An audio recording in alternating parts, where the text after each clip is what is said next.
and welcome to Liuzhou for finals day at the Li-Ning BWF World Superseries Finals. The end of season championships for the top 8 players in each of the 5 disciplines as determined from the 12 tournament which make up the OSIM BWF World Superseries. And there you can see the whole list of the 12 tournaments. Well, for the first 3 days, the players battled it out in a group round-robin section. The top 2 from those groups then qualified for the knockout stage, the semi-finals yesterday. Today, as I say, is finals day, and there's the list of our top speeds of smashes so far in the tournament. 288 from Zhu Chen in the mixed doubles. He achieved that yesterday in the semi-final.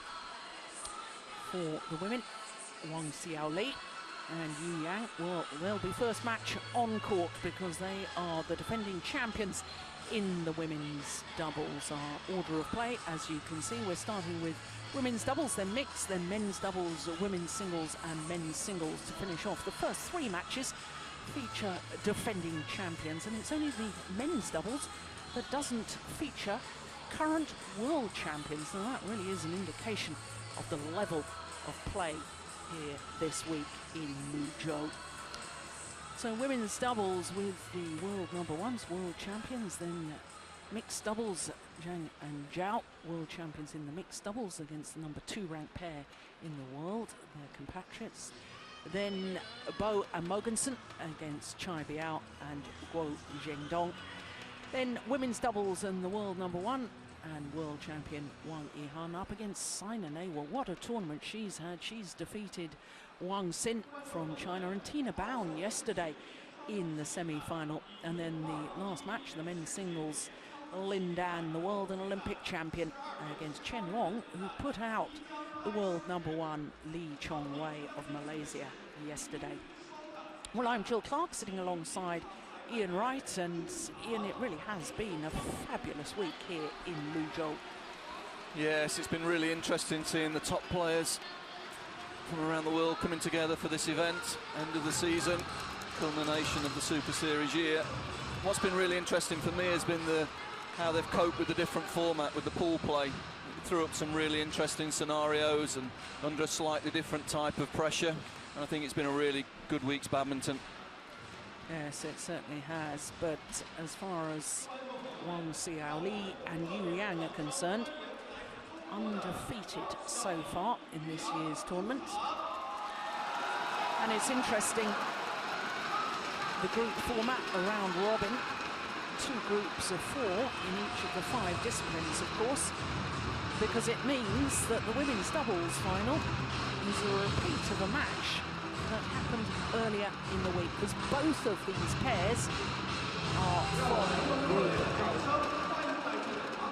And what's even more interesting as we watch Chinese world #1s come onto court is that their opponents, led out by Ha Zhonglong and Kim Mingjul, there's Ha, is the fact that in their group they only won 1 match, 2 losses, qualified in 2nd place behind their opponents of today.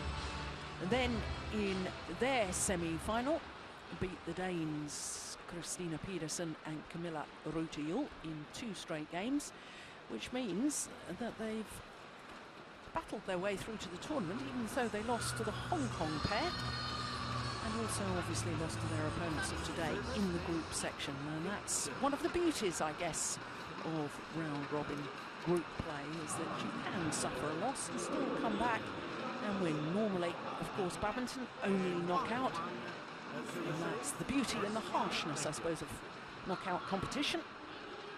Well, this format means that we have been able to witness match after match of the very, very highest quality.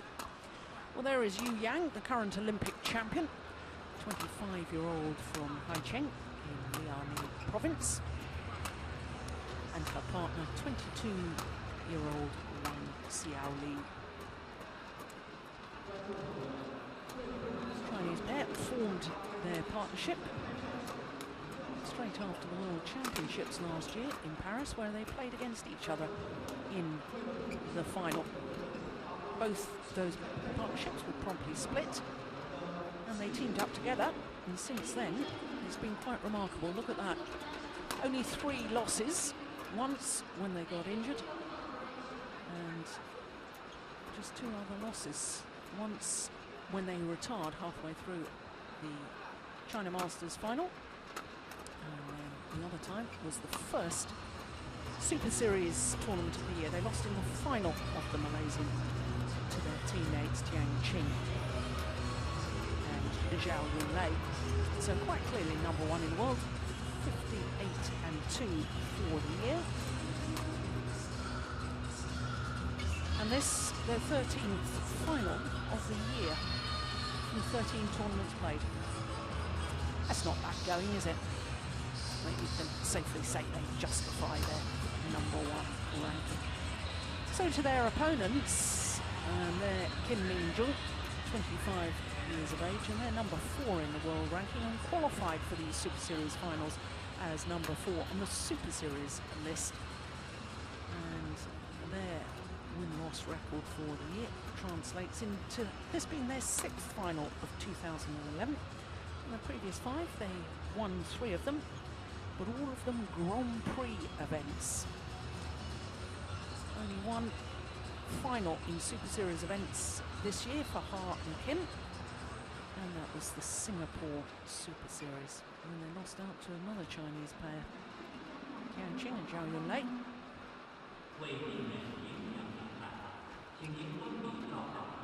Ha, who was a semi-finalist last year in the mixed doubles. This is the first time that they have qualified as a pair for the Super Series finals. Ha and Kim. Greg Vellacox, our umpire. OSIM from Malaysia, service judge.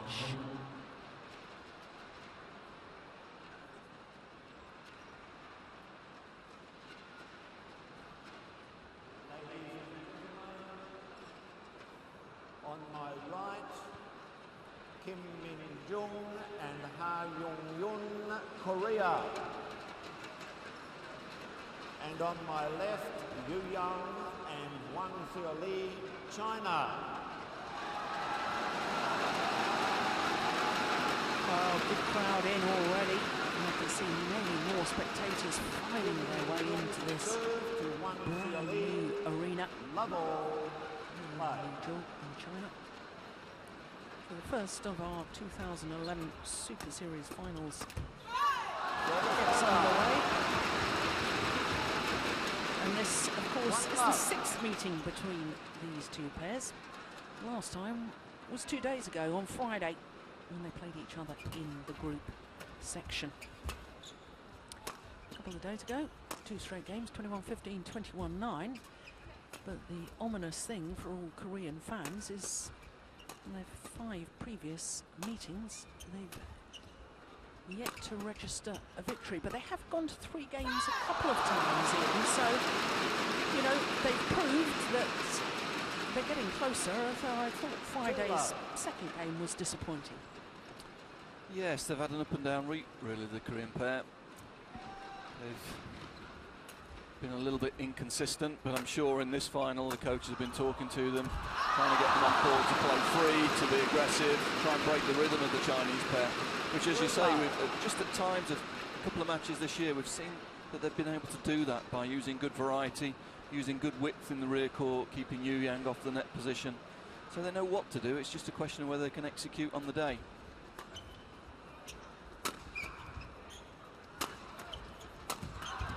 Bit short, you can see the tactic is there, trying to move, keep Yu Yang off that net position and try and move her laterally in the rear court.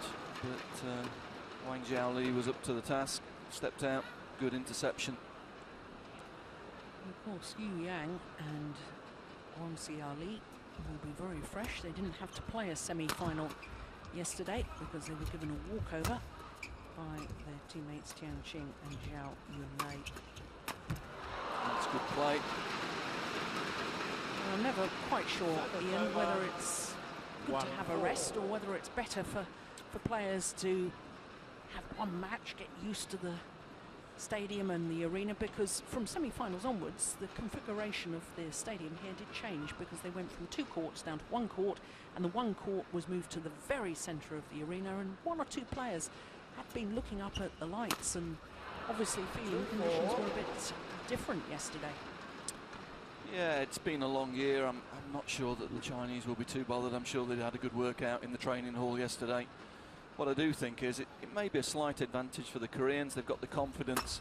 They had a mixed performance in the pool stages, but they came out and played a very positive semi-final yesterday, I thought, and I'm sure they'll have taken a little bit of confidence from that performance yesterday. Yeah.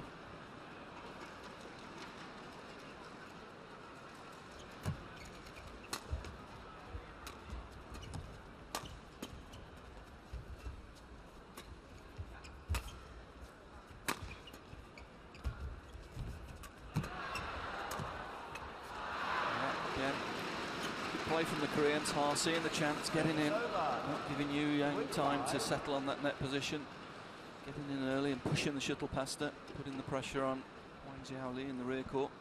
Good tactics.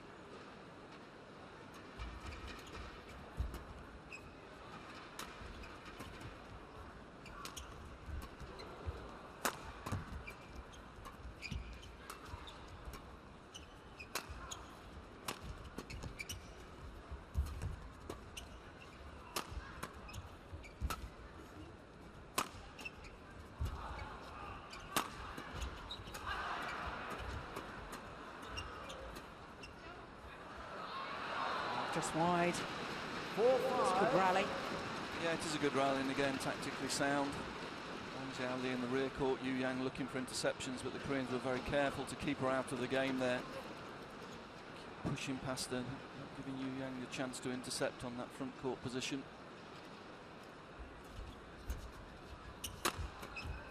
Just when she does, that's what happens. And of course we know what an excellent mixed doubles player she's been as well. Olympic bronze medalist in Beijing with her handbin. Silver medalist at last year's World Championships in mixed doubles.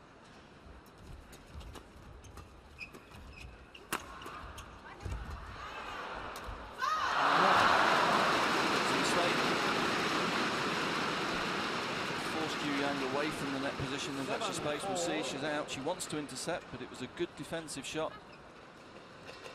And Kim fails to use the space she's created.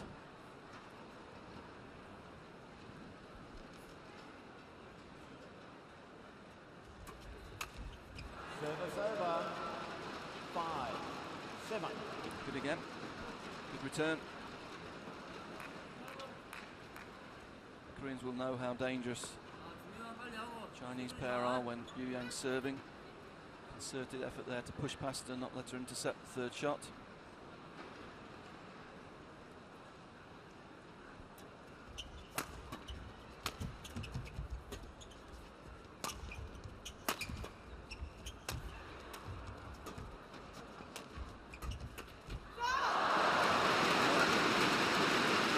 Koreans are disappointed there. They've worked the rally very well. And missed the crucial interception on the front court. Shuttle above the net, they can't afford to do that against this pair. They need to take their chances.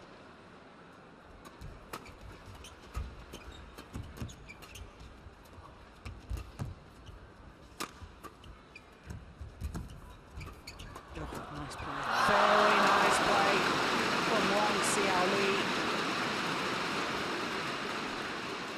We've seen the blazers of Yu Yang at front of the court. Wang Xiaoli's no slouch either, is she? No, she's a very complete player these days. Just as comfortable in the front court as the rear court.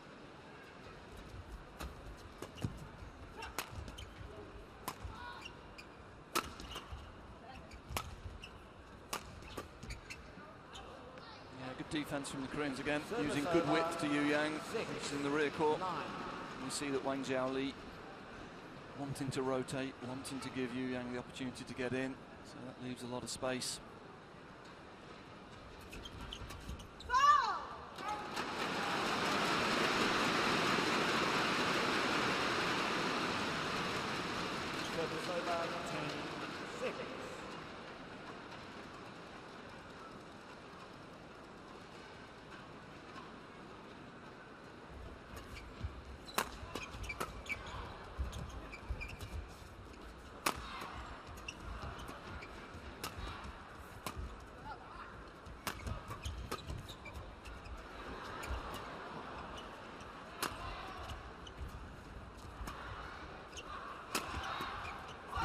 all-out attack by the world champions. 11-6 in the Rally ball. determined to hit the shuttle down. Good use of the mid-court area. Channel attack. Forces the error. Koreans. 앞으로 바짝 붙지 말고 좀 나와. 이왕이 볼뺄 때려 가운데 많이 뺀단 말이야.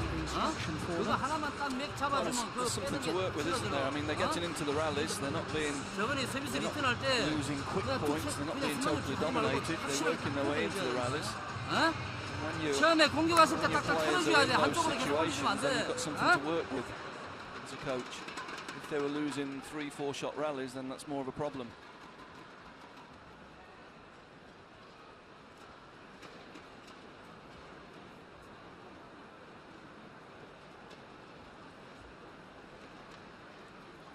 So the 5-point advantage. 11-6 opening game.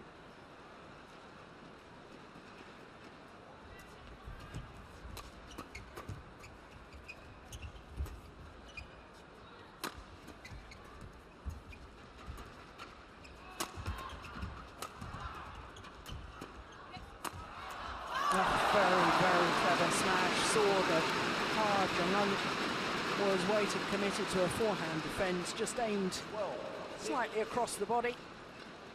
Perfect placement.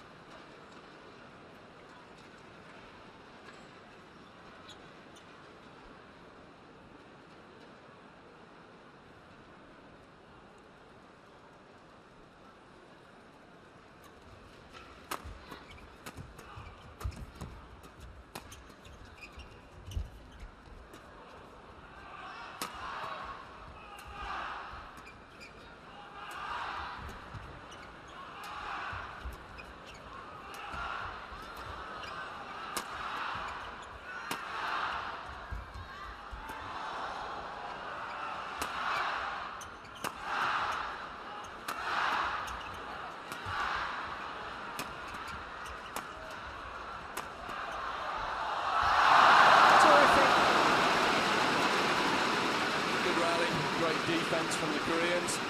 Li-Ning chaining together a number of smashes there. The Korean defence was up to it.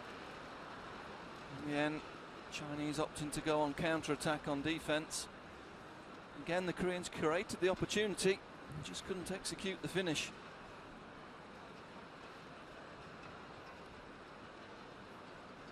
Oh my goodness, Guangxi Li had to work so hard at the start of that rally. 13-6. Play. Now all four athletes breathing heavily, feeling the pace of that.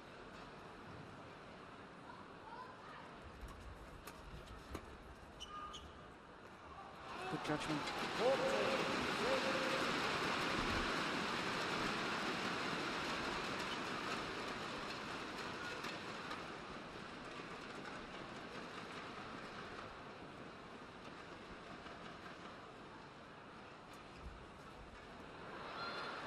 Service over. 7-14. It's an unusual error. I don't see that very often. Li-Ning serving out, direct fault.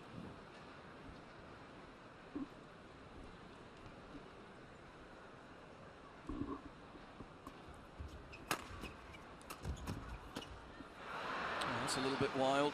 8-14. Li there.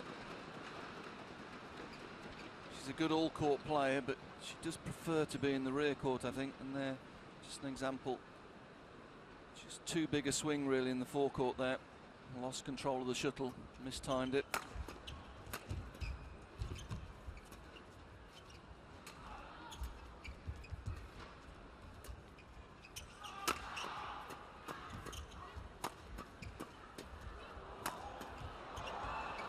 Great defense. Oh, it's just wide. And again, Koreans working hard, keeping the attack.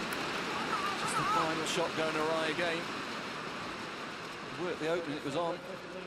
The angled smash down the line would have been a winner. Just missed.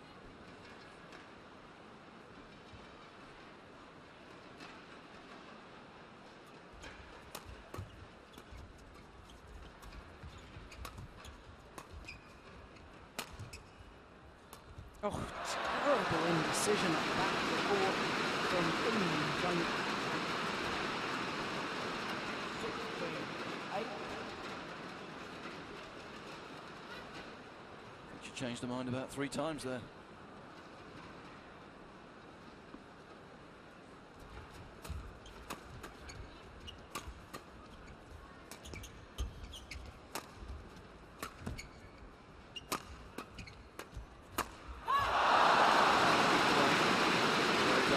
Stepped up on defence, took it early, followed it in.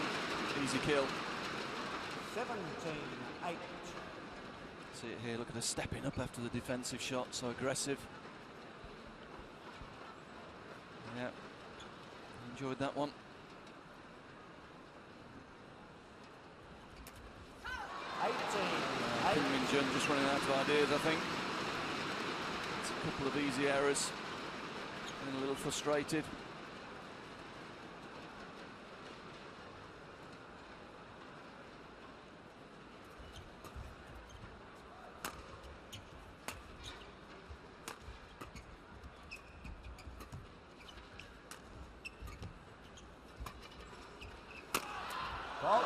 Big powerful smash again. Simple way to work the rally. Using the width of the court, using the mid-court area. And now just 2 points away from this opening game.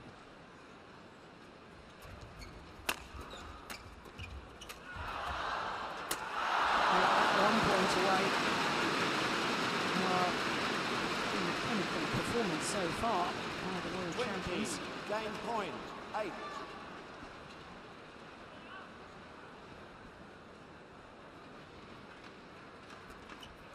Game. Well, a run of 7 straight points to close out the game in just 14 minutes of play. First game won by 1 to Liuzhou, 21-8.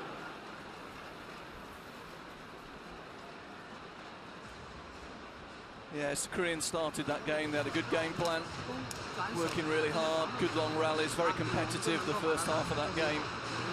Second half of the game, when the Chinese just upped the tempo a little bit, you could see the confidence ebbing away from the Korean girls, really running out of ideas, getting frustrated, making mistakes on return of serve. Always a sure indication that, you know, frustration creeping in. 反白这条线直线呢，也注意我们可以把队长往中右摆啊。 Well, I would have thought the instructions from the Chinese coaches would be very simple. More of that, please. Yeah, probably more motivational, telling them to keep the intensity high, keep the pressure on their opponents, not let them in the game. As you say, a couple of times this year, the Koreans have been able to sneak a set off them. I'm sure the coaches want them to be clinical in this second game and not relax.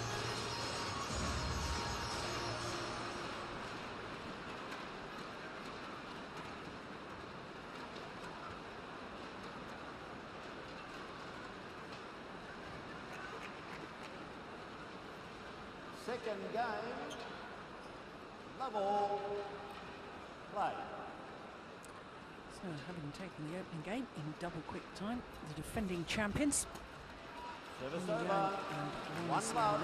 taking that opening game 21-8. Well, wonder if Kim Min-soo has been able to give any instructions that are going to make a dramatic difference in this second.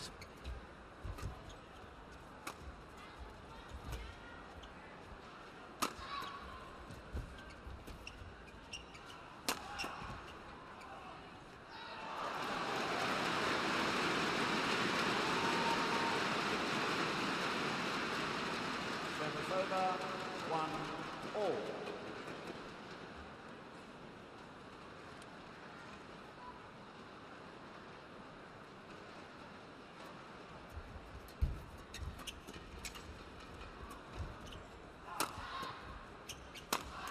Ball. Good placement of the smash once again. Does have a tendency to wait committed on her defence. The problem they've got is they're just being forced onto the defence the whole time. They're being driven away from the net position. And it's just survival. Yeah, well placed, powerful smash.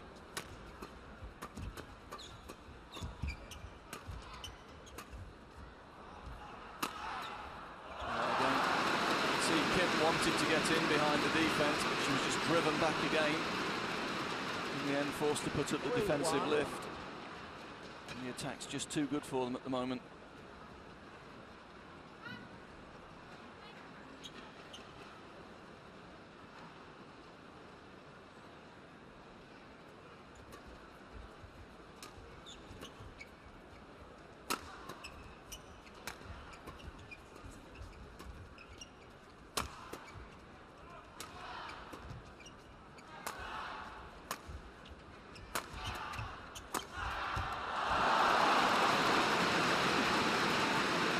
Weakness in defence from Ha Zhongyong.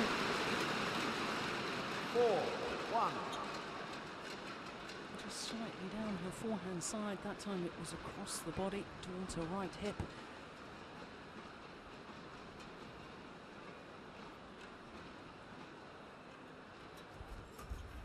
Service Yeah, that's a over. good return of serve there. 2-4.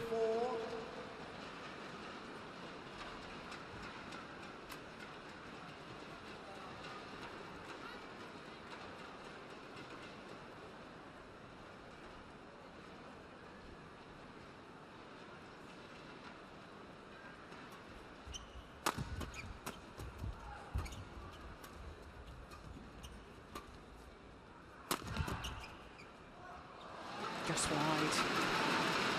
Yeah, better tactic though, try and step up in defence, trying to counter and use the drive defence. A little bit more positive. A little bit unlucky there was a lot of space, just missed it.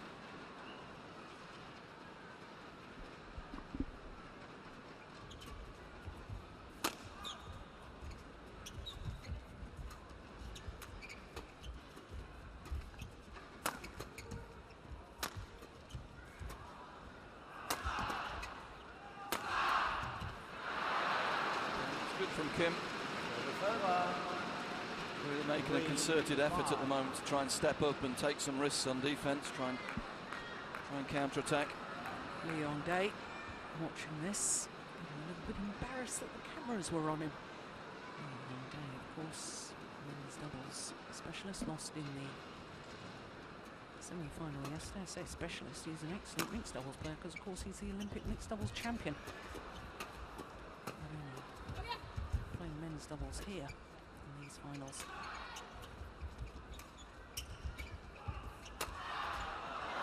And it's too flat, it's gone long.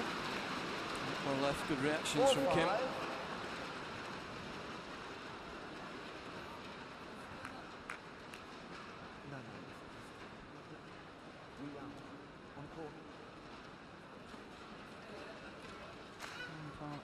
Not really wanting Yu Yang to tell down.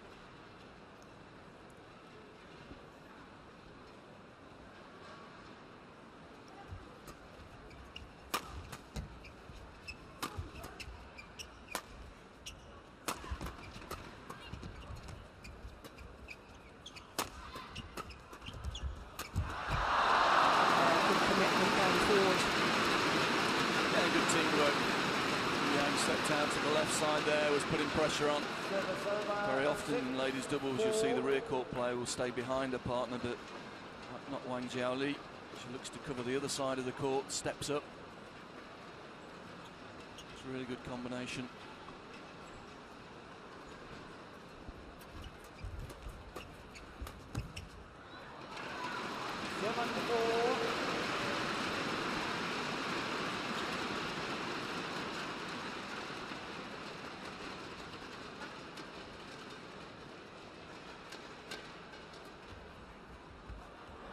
Oh, what a great serve. Correction out. Oh, well, correction from the umpire, Greg Vellicott. 7. Corrects the line judge and says no, it was out. Wouldn't mind seeing that again. And the Chinese players aren't happy. No, they're both, well, Yu Yang's looking up to the giant screen, hoping for a replay. 5-7. Doesn't look as though we're going to see it. Play. Umpire has to be 100% sure that a clear error's been made. And of course, that's the far side of the court from where we're sitting. And we don't have a clear view either. Short. Oh. Channel attack. involved. Well, Li put this one away. That was tremendous. Made it look easy, but it's not. That was coming quickly. She was a couple of metres away from the net, which makes it more awkward. Very efficient finish. Thank you. Thanks, Matt. Since forming their partnership, Guangxi Ali and Yu Yang, is their 18th individual tournament and their 17th final. Right. It's just astonishing, isn't it? And as I said earlier, the only time they didn't reach the final was when Guangxi Ali got carried off court in the first round of the 2010 China Open. In the middle of the first game, she went down injured.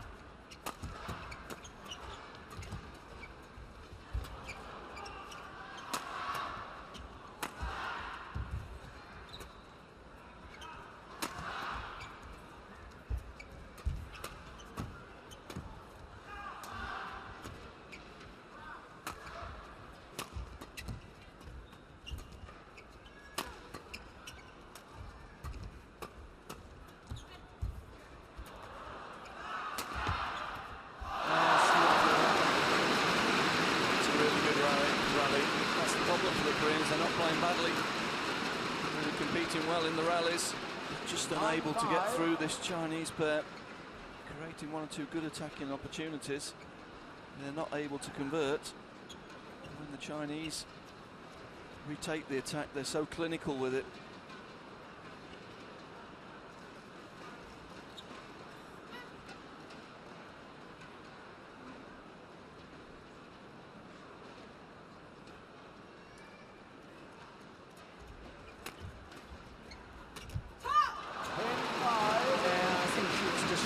By the approaching Yu Yang.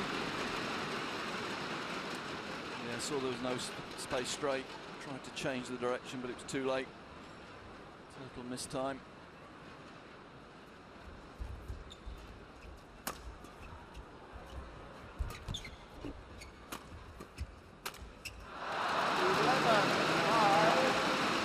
Trying to do the right thing, but ending up in error. And that means that in game number 2 we have a 6-point advantage for the world champions and defending Super Series Finals champions.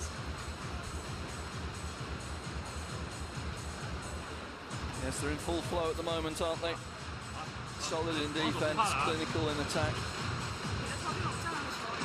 Really difficult to see anything that the Koreans can change tactically. Had a little bit of success at the start of that game, just stepping up in defence, trying to be aggressive, but the Chinese have adjusted their attack, going more to the centre to prevent the Koreans counter-attacking.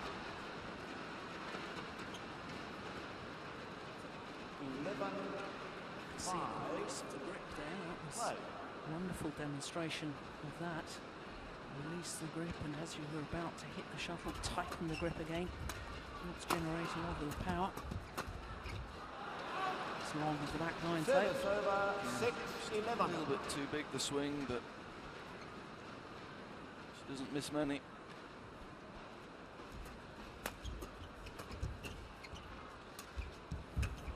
That's a good shot. 7-11. Change of pace. Also going out to the sideline.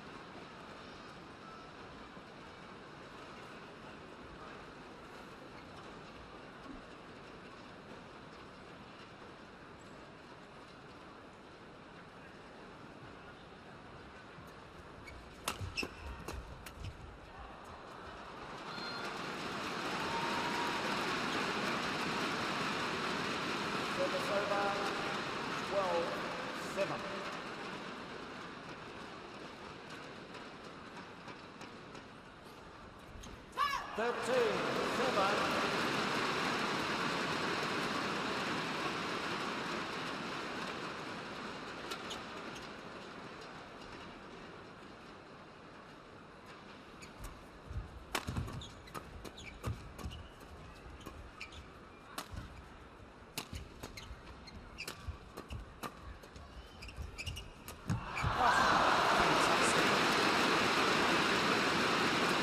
Same pattern as the first game. Chinese just up in the pace a little bit after the mid-game interval, pulling away. 7.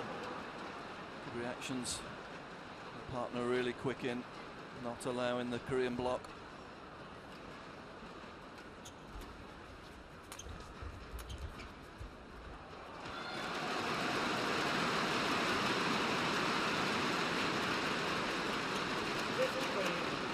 He's really cruising at the moment. As you said, Ian, it's not as if the Koreans are playing badly. The Chinese are just absolutely superb. Service over. It's a real demonstration, 8, isn't it? 15. Attacking ladies doubles play.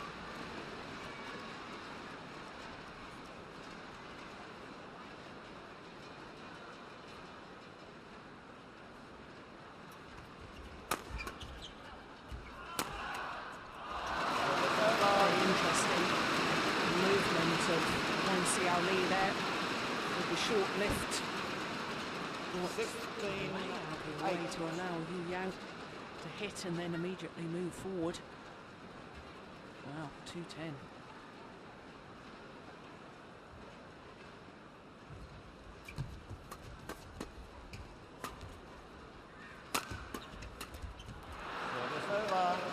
Missed it, but again it was set up well for her. 16.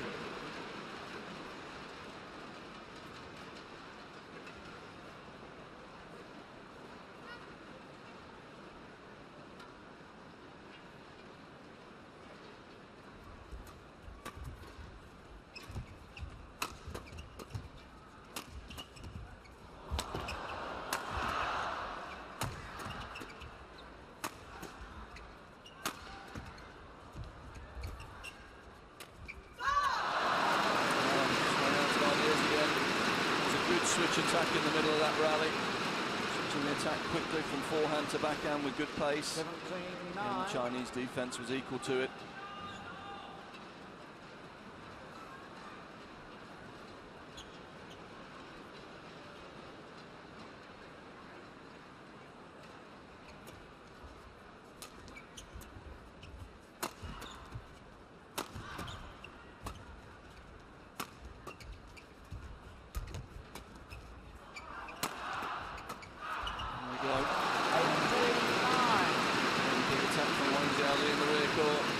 Obliges in the front court. Once they get into that formation, they're lethal. When I first saw them play, team up together, I thought they were impressive. But to be honest, Ian, I think they're still improving. They're still getting better and better. 10-18. Quite clearly the #1 pair in the world. I think they are. I think they're definitely getting better. Combination plays are getting better. The rotation around the court. Everything's moving forward the whole time. What's great to see is that they're using their strengths to play an aggressive game. And as you've said many times, Jill, hopefully other pairs will follow and we'll see a more aggressive type ladies doubles emerging from this. People can't stand and defend against them, so they're going to have to try and compete with them on attack.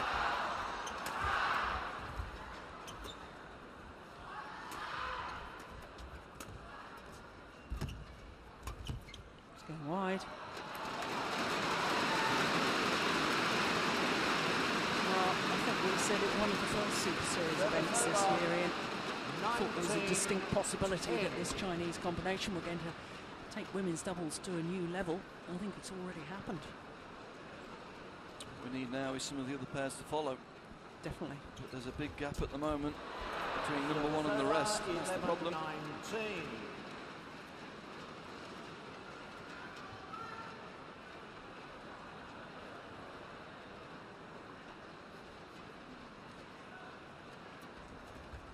Good flick serve.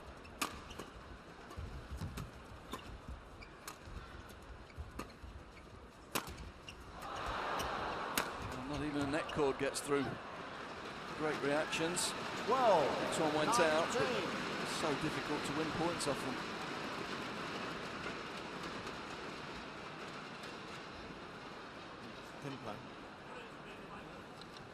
Yu Yang wanted the shuttle changed.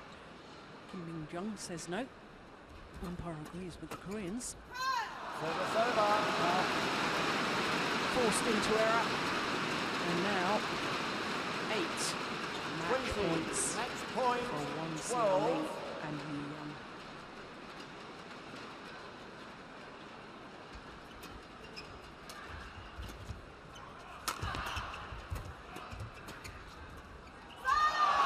First time of asking.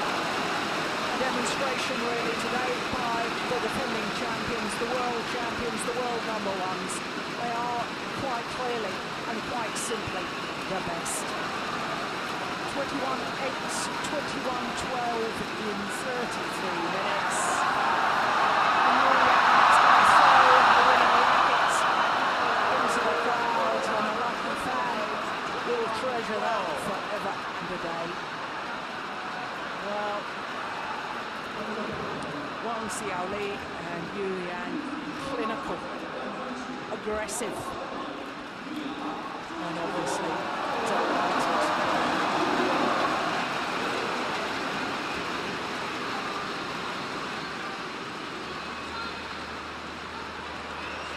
The moments of victory, retain the title they won from the 2010 Super Series Finals. In that competition, they beat the world number twos in the final. Taipei pair this year, well, they've disposed of the world number fours in double quick time. There is confirmation of their victory. 21-8, 21-12.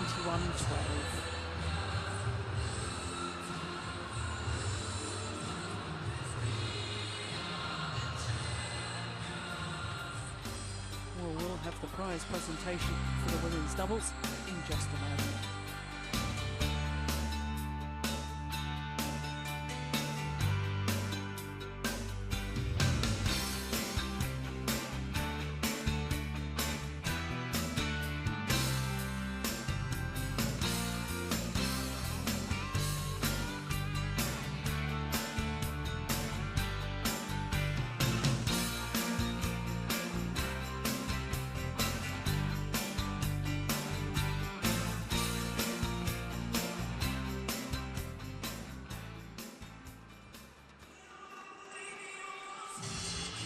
So that's the first of our 5 finals at the Super Series Finals complete.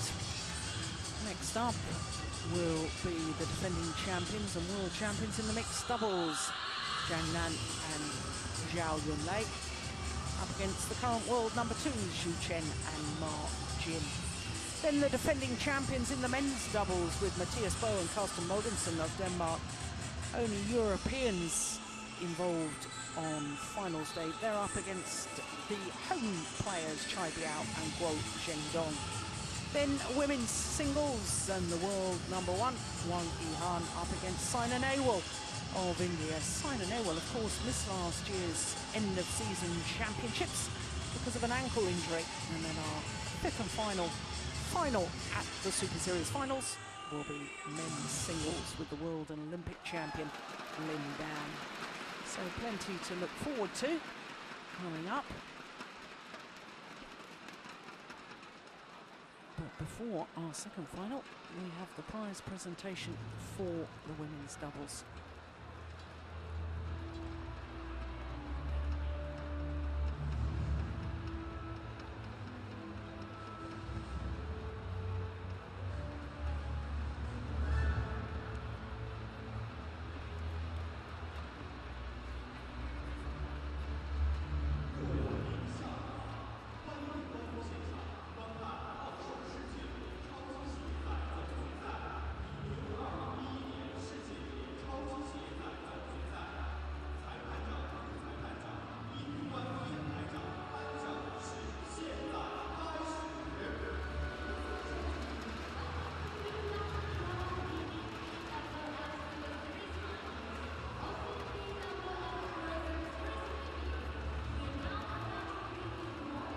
So the prize presentation for the women's doubles.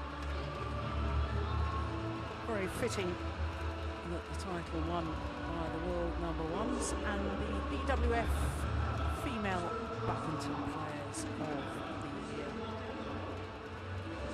Well, Ian, you were talking about the fact that other pairs have got to follow the style of Yu Yang and Guangxi and play a more aggressive style. I have to say the pair that won Group B, the Danes, two Danes of Camilla Rutayul and Christina Pedersen. They have indeed tried to play a very aggressive game and use their height, use their attacking capabilities as best they can throughout the tournament, and they were awarded with a semi-final place. We're going to have a presentation to the tournament referees and officials, but yeah, just tell me a little bit more about the Danish combination, which are relatively new on the world stage. Yes, well, they're both, of course, world-class mixed doubles players, which gives them a good base for an aggressive game. Both of them are tall, both of them powerful athletes, so they've actually got the makings of a very, very good ladies doubles pair. In the past, they've both prioritised the mixed doubles, and now they've started to train a little bit harder and work a little bit harder for the ladies doubles event, and they're beginning to become a very, very dangerous pair. As you say, particularly in some of the quicker halls, their attacking play is being rewarded with some really outstanding results at the moment. Yes, well, it's all as well for the future of women's doubles.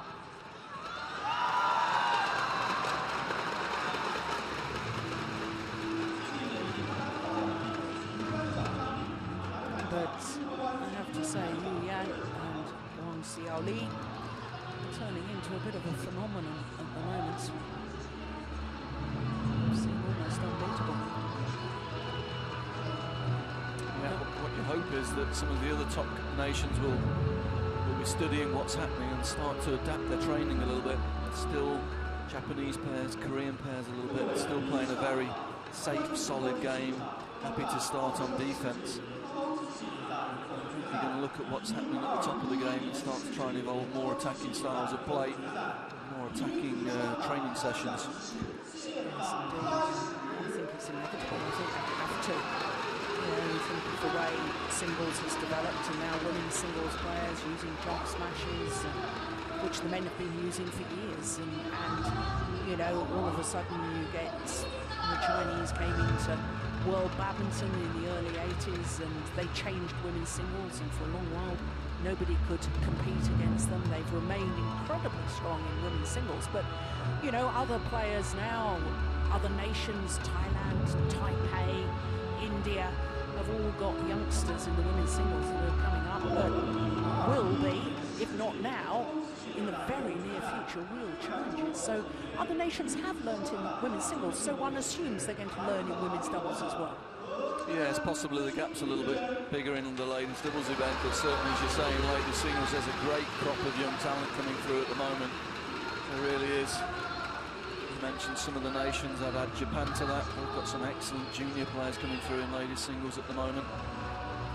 Yeah, it's interesting you bring up Japan, because of course in the top 8 in the world there's 4 Japanese pairs in the women's doubles, but Japanese women's doubles don't tend to be this aggressive style that we've witnessed in today's final. They are far more defensive in their style of play.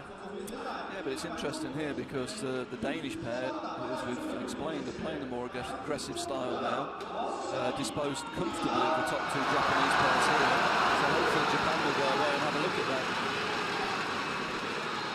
So to the prize presentation for the women's doubles, and the champions for the 2nd consecutive year, Wang Xiaoli and Yu Yang.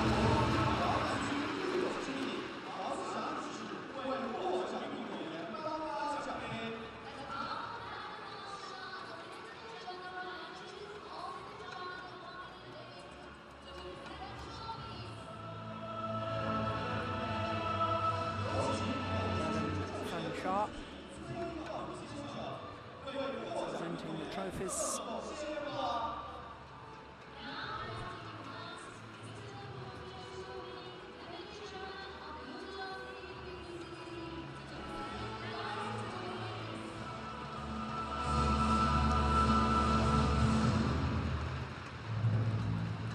Well, for Wang Xiaoli and Yu Yang, their 14th title together in only their 18th tournament together.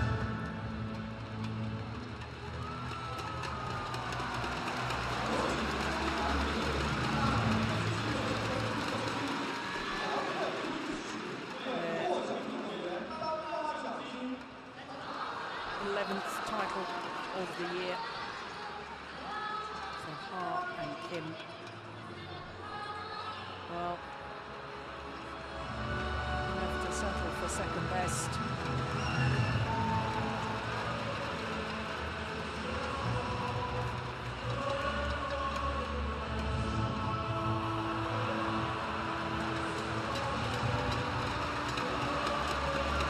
All smiles from the all-conquering Yu Yang and Xiaoli.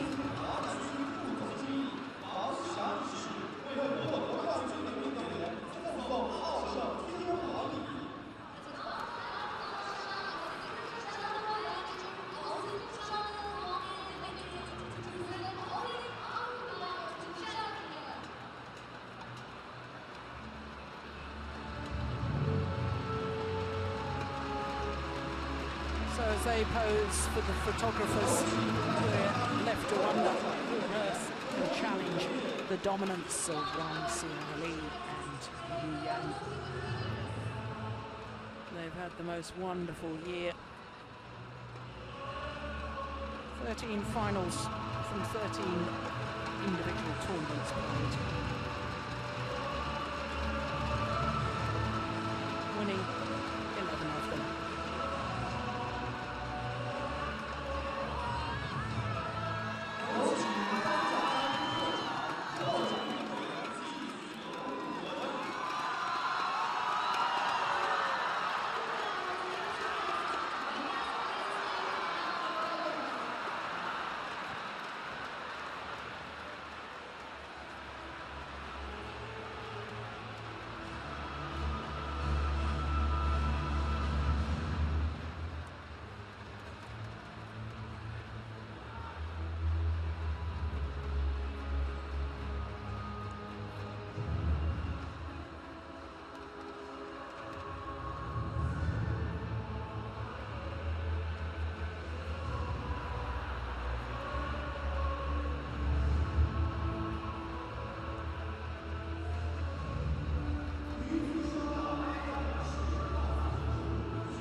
So after the defending champions in the women's doubles, we now have the defending champions in the mixed doubles. Zheng Nan and Zhao Yunlei, the world champions. Goodness me, I hope his aim's a bit better than that to come the match.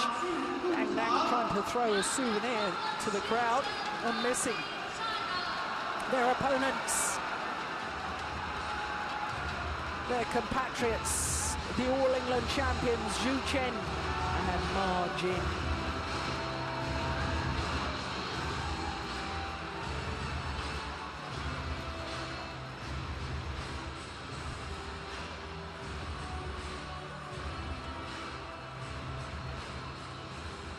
as with the women's doubles final, we have the quirky situation here in the mixed doubles where both pairs played against each other in the group section. Of course, both these pairs from Group A, and then they met on day one of competition. That was last Wednesday. You will receive the world champions who won in 3 close games.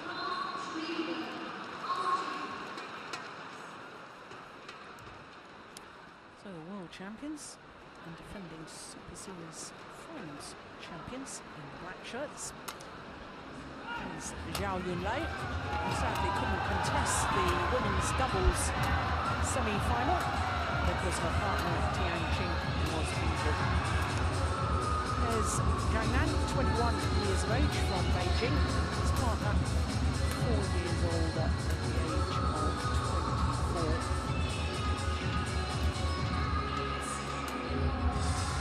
For Zhao Yunlei, 2 finals, the 2010 Super Series Finals. Now the #1 pair in the world, and their win-loss record translates into 7 titles. This is their 8th final of the year, which means that when they've reached the final all year, they've won every single time. Obviously, big match players. Won their gold medal at the World Championships earlier this year at Wembley Arena, which is the venue for the Olympic Games next year, beating Chris Adcock and Imogen Bankia in the final. The British combination were an absolute sensation at those World Championships. Zhao Yunlei, jolly lucky to have her choose badminton because she probably got a little bit influenced by her mother being a tennis coach, but decided she wanted to play badminton, and we're all very grateful she made that decision because she is a wonderful player. So to their opponents, and that's Zhu Chen, the 27-year-old from Jiangsu province. You can see their career and this year's win-loss record exactly the same, which means that they only formed their partnership at the beginning of this year.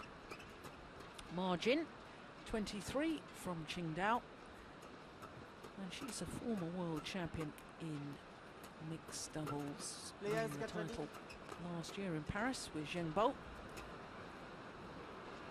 And of course at this year's World Championships, in the semi-final, they were playing against their opponents of today, when Margin twisted an ankle and retired injured after the first game.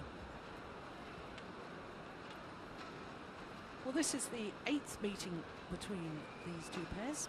Of the previous 7, the world champions, Zhang Nan and Zhao Yunlei, won 5 of them, including, as I say, that match at the beginning of this tournament last Wednesday. But prior to that, previous time they'd played, as we look at our court officials, previous time had been in the quarter-final of the Japan Open, and it was a pretty comfortable victory for Zhang Nan and Zhao Yunlei, 12 and 12. And let's hope for the sort of tight match we saw on the first day of competition here, when it was 3 close games.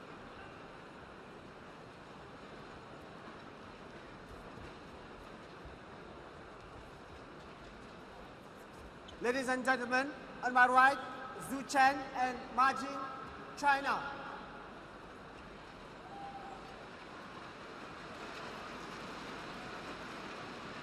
And on my left, Zhang Nan and Zhao Yunlei, China.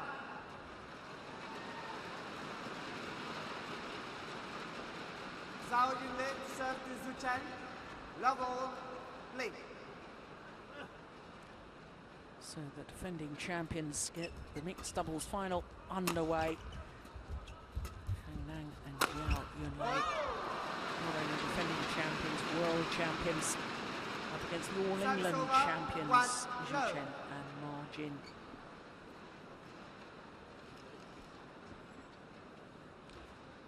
288 was his smash yesterday in the semi-final. Zhu Chen. Fastest smash of the tournament so far. Let's hope we see that record broken in this final.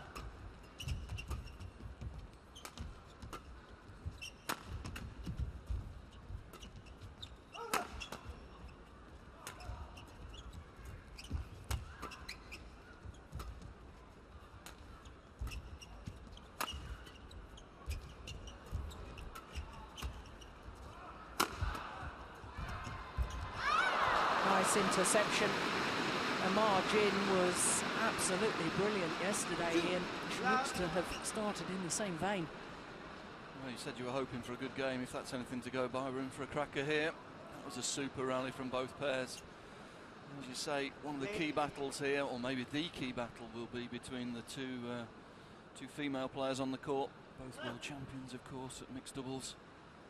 Big battle, who can create the most attacking opportunities for their partners.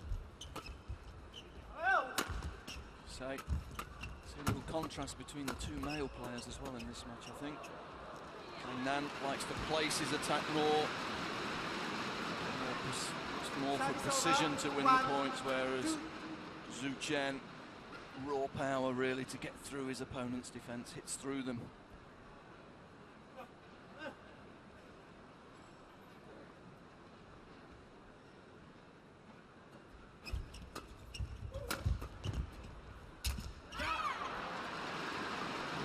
Confusion.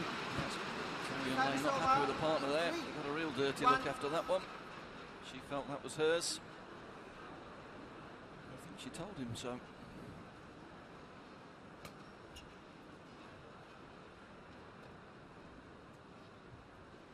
Heavily strapped elbow today.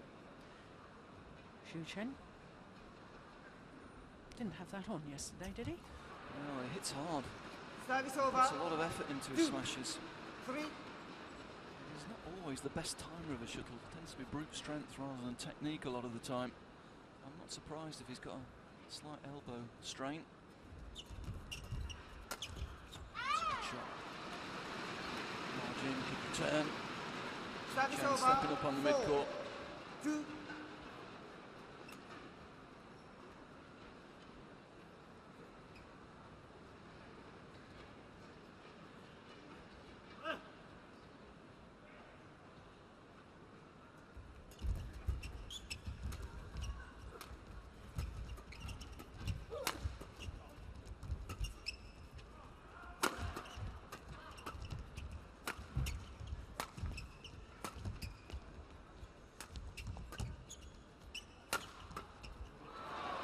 That's interesting, isn't it? Zhao Yunlei going cross-court and attacking the man. I think that's an indication of the respect she's got for Ma Jin's defence.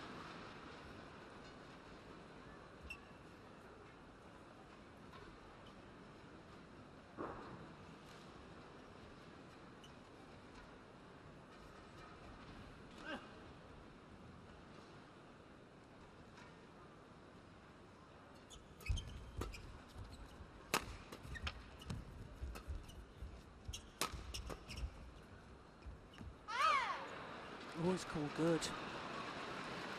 4. Well, Ma Jin looking towards the umpire. Oh no, that was on the line. Yeah, Good call. Good call.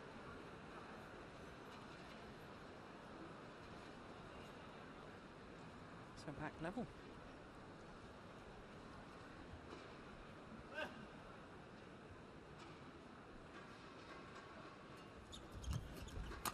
Good return, block return, racket quickly up. Good mix. Service over. I'm sure that 5, battle on the net's going 4. to develop as this first set goes on. It was undoubtedly Ma Jin's point. Good serve.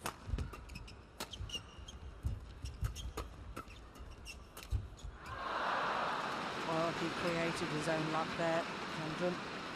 Zhang Nan. Service over. Did, stepped up the 5 court. all. Was aggressive. And sit back in a defensive position.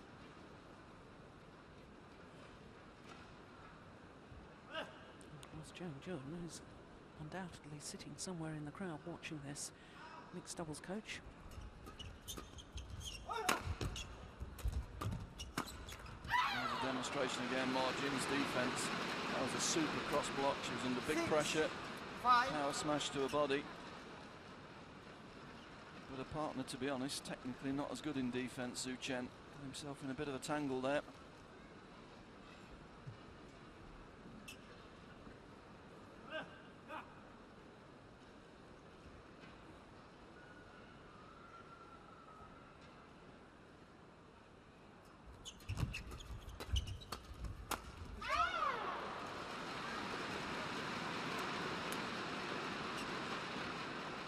Service over, 6 all.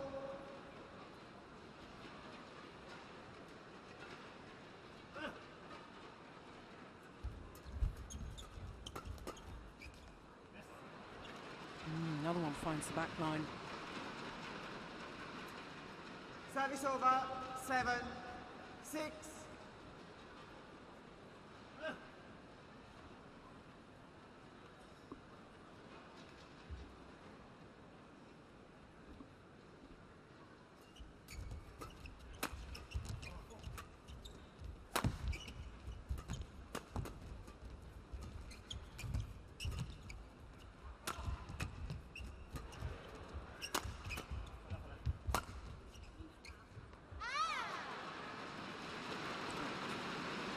Time looking that one well out. Service over, 7 all. Zhang.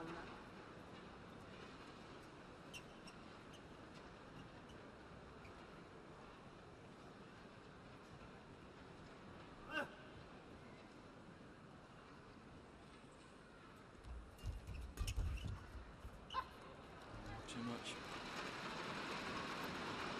Service over, Drift in the hall from left to right as we look at the court. Cross lift just being caught by a current of air, takes it well out of the side.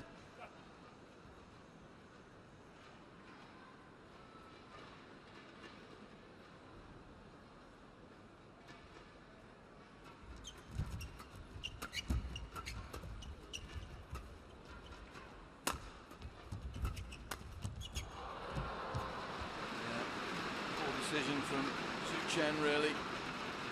9. A couple of poor decisions, in 7. fact. Came in, took the shuttle above the net and blocked, which meant his partner was stranded at the back of the court. And then the next time he got in the point, he went cross and opened up his own court.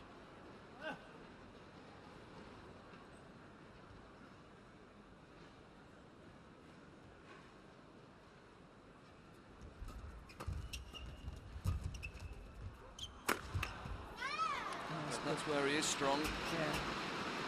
We were talking yesterday about his tactical naivety in mixed doubles and how he does like to use his power, which means at times he's not thinking so much about the placement. 281. Well, getting close to his record from yesterday.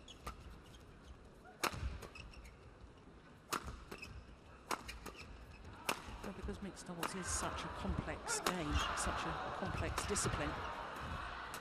Again, that's a poor shot. Yeah, that's a prime example. Yeah. Doesn't read the game there that Zhao Yunlei stayed up the court. 10, 8. It's a poor drop, really. Particularly as he took it quite short in the court. That was a chance to use his power. He'd got the girl in front of him. If he'd have hit a power smash there, Zhao Yunlei would have had no chance. Just poor reading of the situation.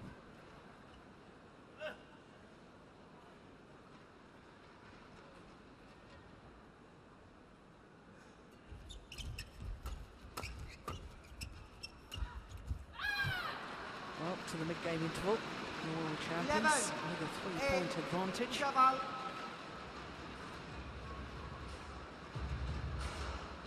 And for a player who relies so heavily on his power, if he has injured that elbow.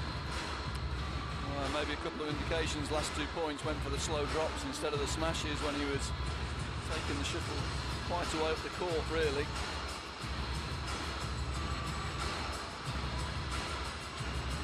Margin concentrating very, very much on trying to take the shuttle early in the front court and block. To get the shuttle in the air, so presumably she is expecting him to smash. 20 seconds. Otherwise, she'd probably be playing a little bit more aggressively from the forecourt.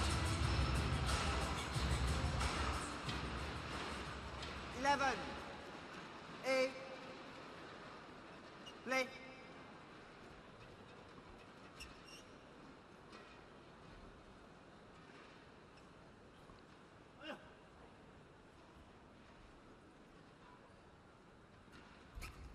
Full. Good return. Push with the legs, took the shuttle early. 9, Straight back into 11. the body of the server.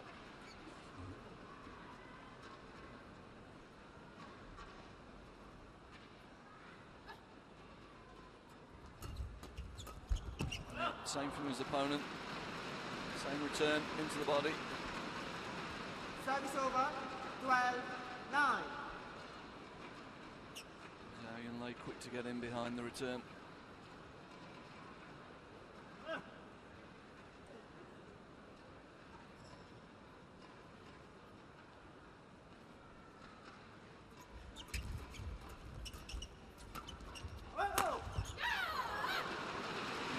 Sort of attack. Zhang Nan concentrates more on angle and placement. 9, It's a good example there.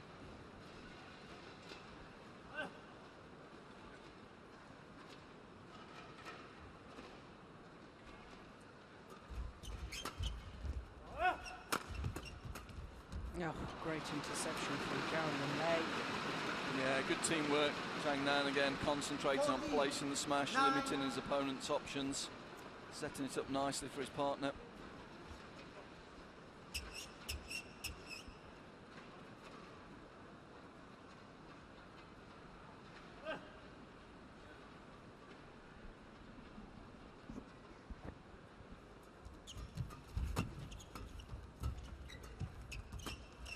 It's going wide, well wide. Goodness gracious. Yeah, that was a big miss. And it's quite noticeable now in the game. First half dozen, maybe even more rallies. Ma Jin was totally dominant. She was very much involved at the front of the court, and now she's been cut out of it, really. Yeah, they're concentrating more of the play on Zhu Chen, particularly on the third and fourth shots of the rally, trying to keep Ma Jin off that net position.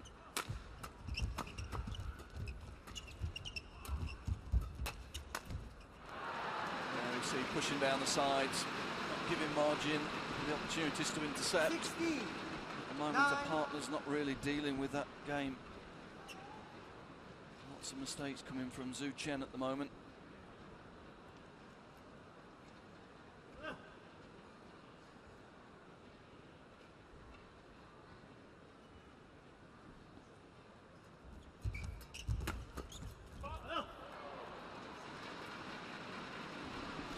Oh, this is extraordinary. 17, 9, 6 straight points. 11-9. You think it's pretty close. You think it's going to be a great battle, and suddenly the world champions just up their game. 6 straight points. And put a very different complexion on this opening game.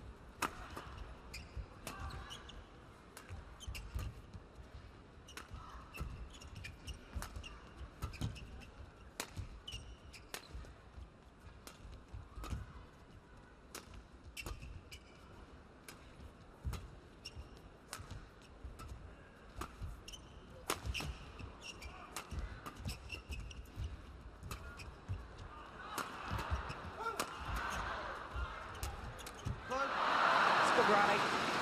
Good rally.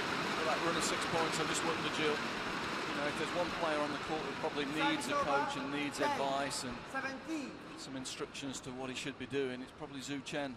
Yeah. And with this being a China-China match, of course, there were no coaches in the interval. It looks as though the world champions have taken advantage of that situation, got themselves well organised in the mid-court break. No doubt, though, that Ma Jin won't be hesitating about telling him what she expects of him. No, I'm sure she was given instruction, but whether Whether he listens as closely to Margin as he was to Zhang Jun, I'm not sure. Yeah, exactly. Super block. And again, Margin driven off that net position. Defense worked. Take up a very deep position, and Zhao Yunlei here, she has to come off, help her partner. Zhao Yunlei just using the space that's been created in front of her. It's a good mix though. It's teamwork, good understanding between Zhang Nan and Zhao Yunlei.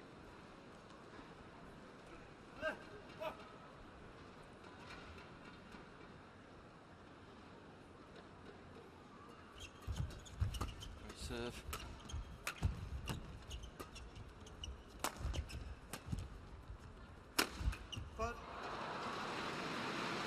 Smash, there's that power. Using the body smash. Service over. 11, 18.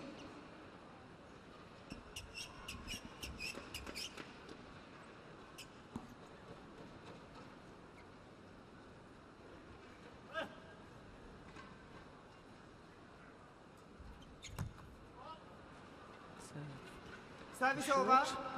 19, 11. When you're down in a match like this, you can't afford errors on serve. Gifted point.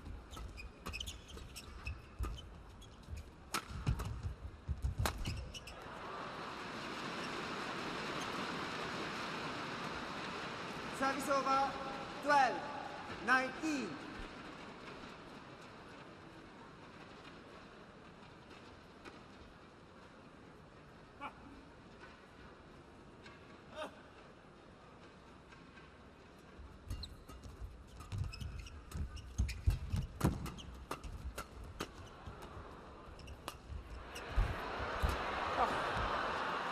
Well, the indecision at the back of the court from Zhang Nan. Yeah, it was a great recovery, but Margin was there ready with a lovely tumbling net shot. You see it, hesitation, great touch, good recovery. Margin, lovely touch at the net though. Zhao Yunlei unable to control the direction of the lift, the spin that she put on the shuttle.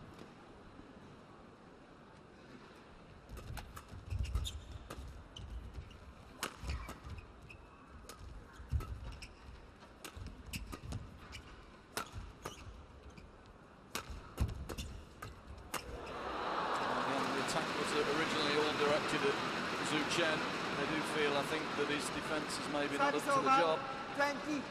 Just the final shot across the court, 30. but yeah, again the racket work's just not good enough, is it?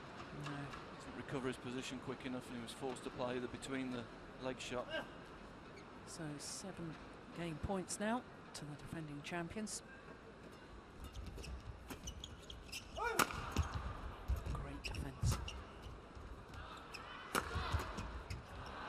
Couldn't do it a second time. So the opening game to the world champions, Zhang Nan and Zhao. First game won by Zhang Nan, Zhao Yunlei, 21-30. Umpire confirms the score, 21-13. 18 minutes of play.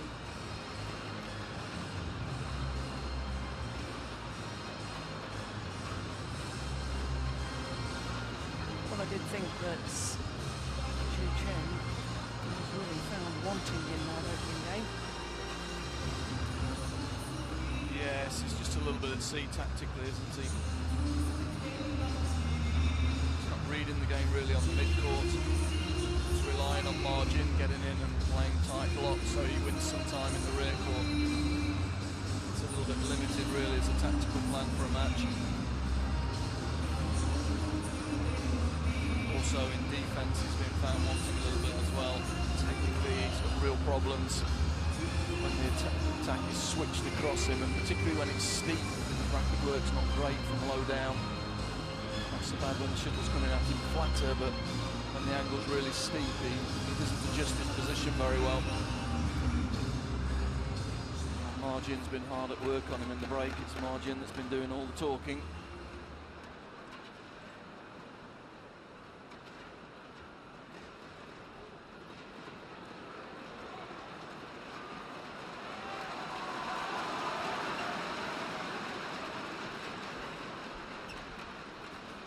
20 seconds.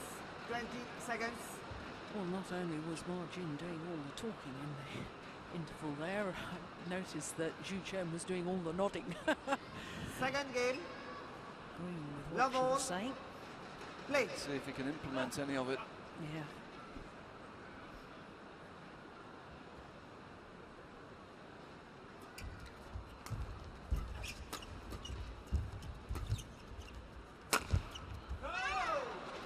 It's going to be the basis of the plan. Service over. Plays one block, gets One out, low. hits the power smash on his female opponent.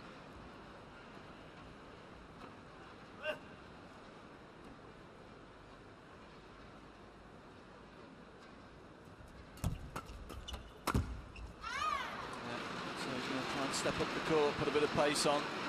He's not comfortable in the mid-court push game, that's for sure.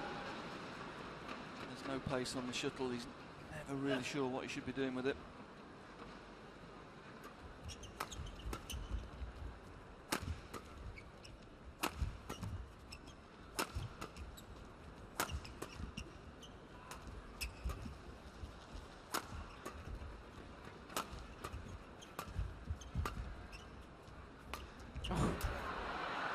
Decision this time from Zhao Yunlei. Yeah. Good tactics though. Love. Keeping Zhao Yunlei pinned in the rear court, away from a favoured net position. Eventually, she made the error of judgment.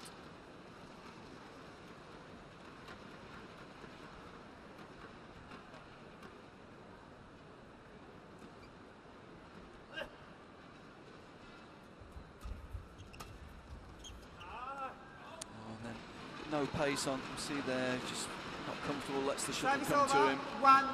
Loses precision, it's way out the side of the court. Needs to be moving on to that shuttle. Oh,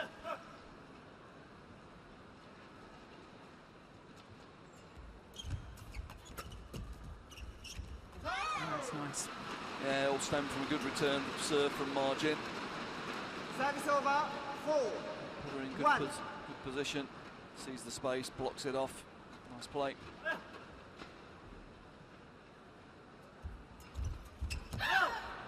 should be disappointed there. Service over. Same space available. Missed it. 4.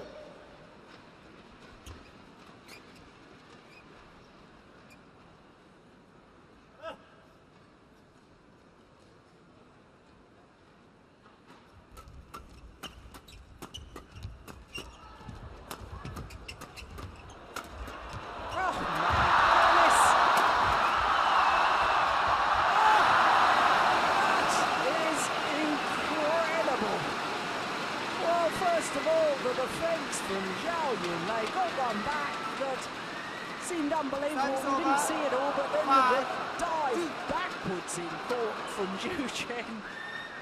Well, just shows why it's worth the battle, worth the fight. You never know. That's fantastic. When he hasn't got time to think, he's a great athlete. When he's reacting to the shuttle, he's good. His problems come when there's no pace on the shuttle.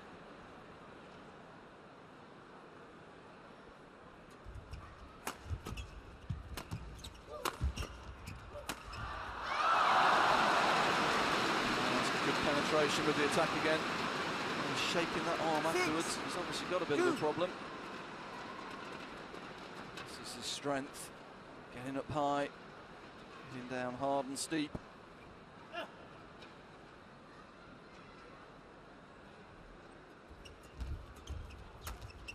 And there, no pace on, poor shot. He's got to think and put pace on himself or play the delicate shot. That's where he's got problems.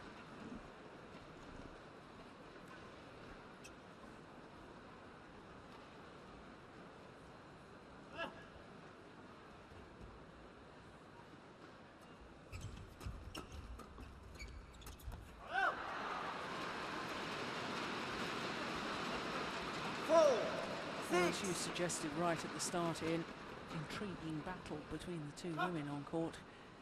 Who can get to the net first and dominate from the front. Still difficult to tell who's really winning that battle. Yeah, there's been spells where Margin's been able to control it, but Service over, 7-4. you couldn't really say she's dominating the position No. at the moment. No. I mean, her opponents today, they know her so well. Li. They're trying to keep her out of the game where they can. Pushing through to Zhu Chen.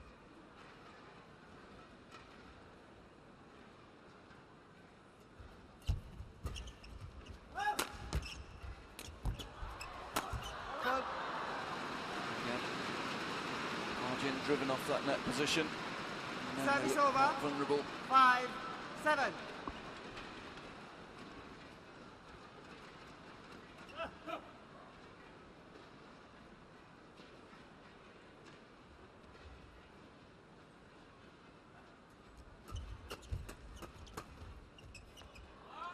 Long off the back line.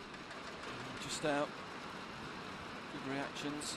6, Just lost control 7. of the shuttle.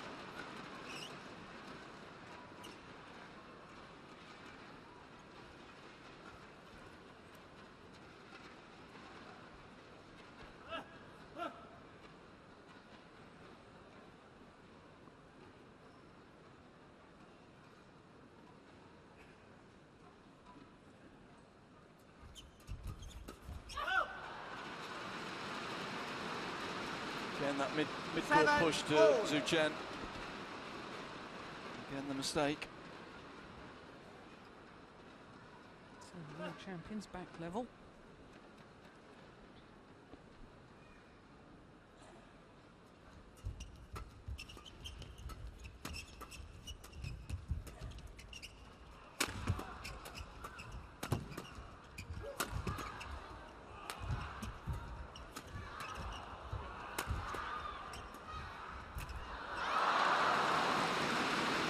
Such a difference, isn't there? When they've got the attack, they look good. Margin's in the Service game. over, 8-7. Nice touch, nice vision. Picking out the space. Li.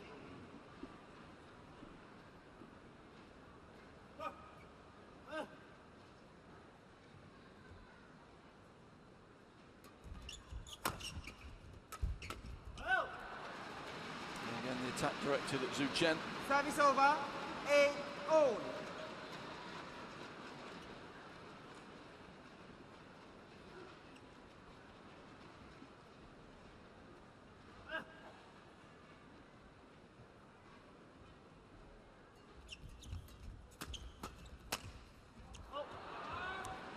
Wide and long, I think. 9-8. Yeah, that was a chance, wasn't it? Took it early. Above net height. And it was this sort of stage in the open game where the world champions just started to pull away, impose themselves.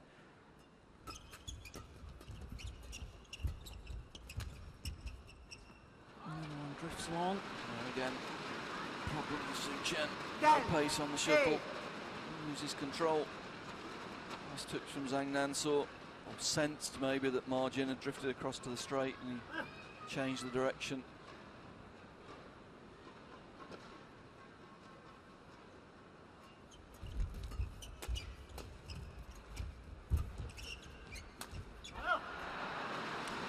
Well, on a run of 4 11, straight points to the 8, mid-game interval. Jawal.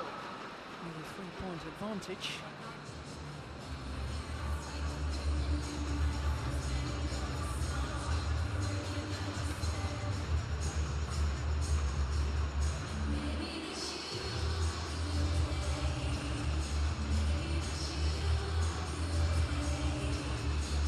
Character of the match is how when there's less pace in the rallies, Zhu Chen really struggling.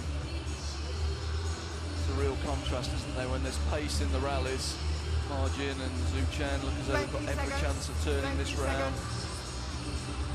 Faster, quicker rallies, they're very comfortable. Zhu Chen able to impose a little bit with his power and his speed. And when their opponents can just take the pace out and take the heat of the rallies, the character of the game completely changes and they look completely dominant. Yeah. I suspect, though, that and 11. Li just have too much tactical nous to allow that to happen. Play. Yeah, they're finding ways to take the pace out, push through to Zhu Chen, not give him opportunities to get his pace into the game, get his power in.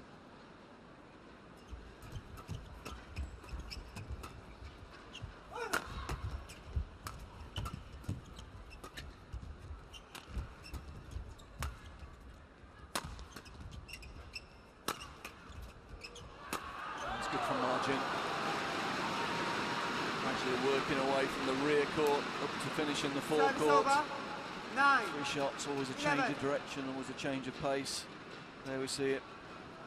Really good play.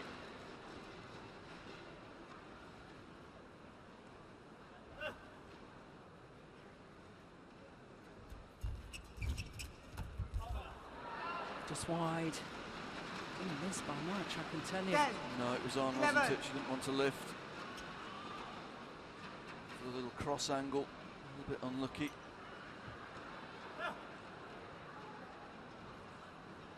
Some of the fans here, and it is a packed arena. Estimate about 7,000 at least. Service over. 12. 10. It's out. Yeah, just long from Margin. It was just as well. She stepped up, tried to be aggressive in defence.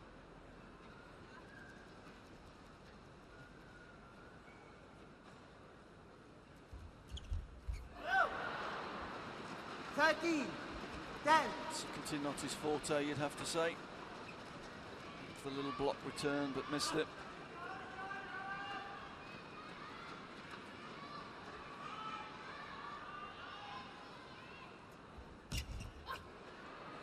Low serve is called good. Great 14. great serve. 10. Margin trying to be aggressive, getting in early. Serve was too good.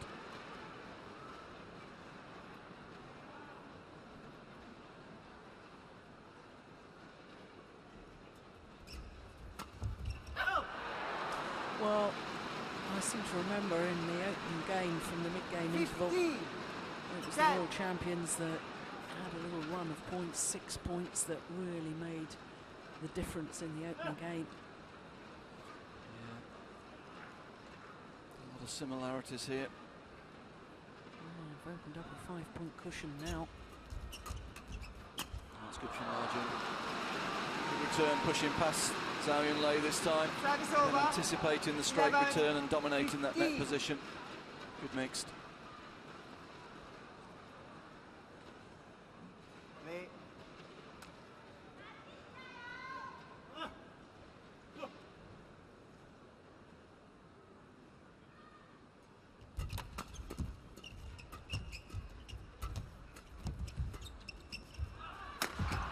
Yeah, there's the power play again. Yeah, when he's got the attack, he looks a different player. 12. Rarely fails to win the point once he's got time in the rear court.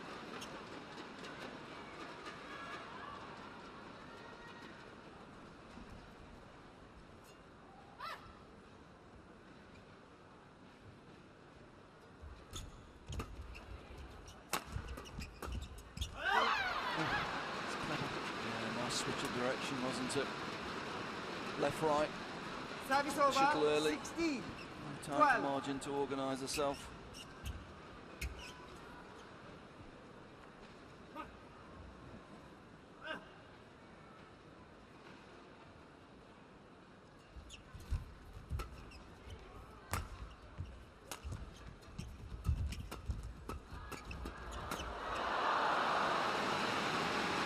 This time he steps up the court, puts pace on, creates his Service own over. pace.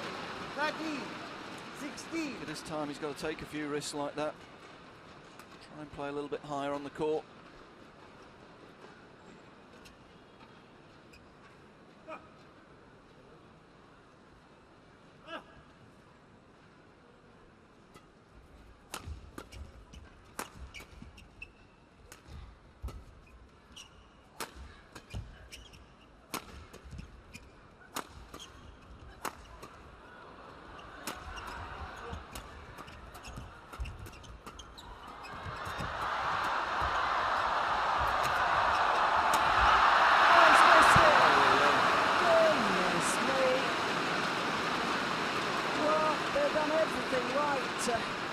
short lift.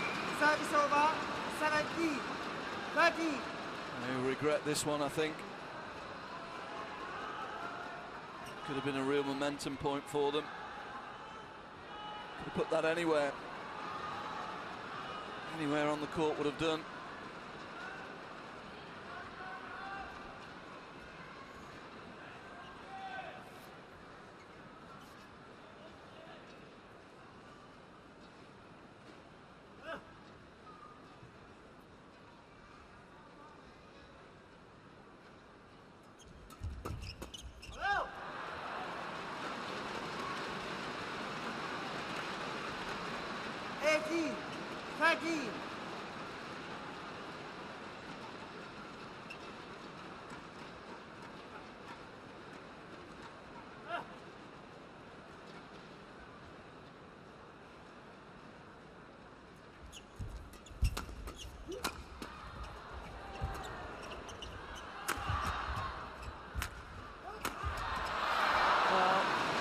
Just thought before the rally started, this is a must-win rally as far as Zhu Chen and Ma Jin are concerned.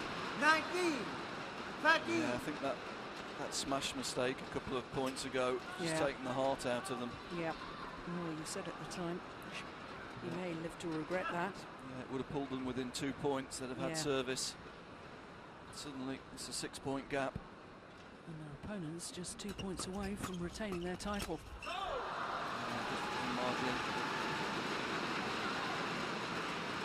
Service over, 14, 19.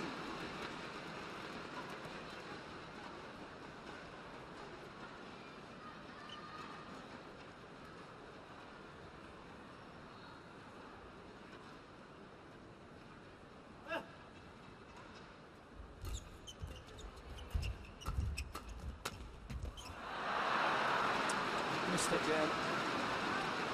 And that error.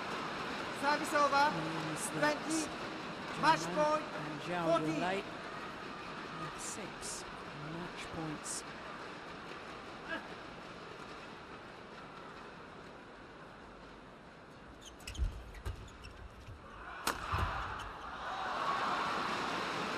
Saved with the power smash. Service over, 15, 20.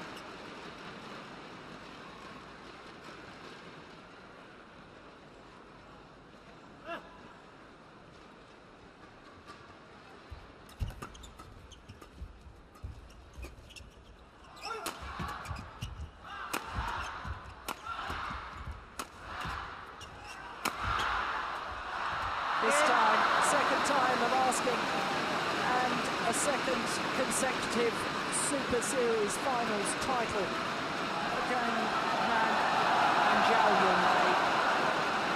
Victory for a second time this week over their compatriots Zhu Chen and Ma Jin.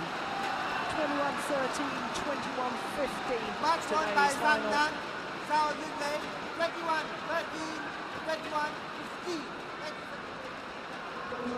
And they really showed today a maturity and tactical awareness that Zhu Chen has yet to find. So there, the celebrations begin for the world champions, and a second Super Series Finals title to their long list. 11 career titles now, and that's how they took their 11th.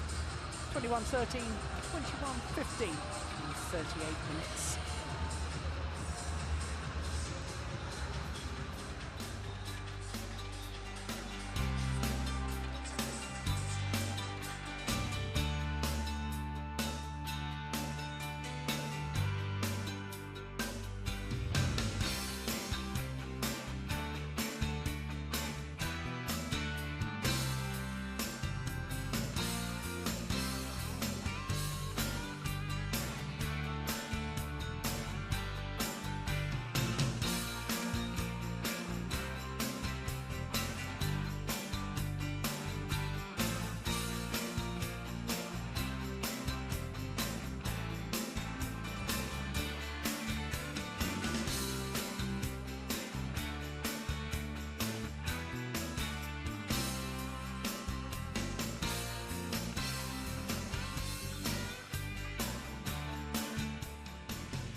So 2 finals played and 2 titles been retained by the 2010 winners. First of all in the women's doubles, one's Xiao Li and Yu Yang. And now in the mixed doubles, Zhang Jun and Zhao Yunlei retain the title they won last year. Next up, men's doubles, and then women's singles, and men's singles will finish off the 2011 Li-Ning BWF World Superseries Finals.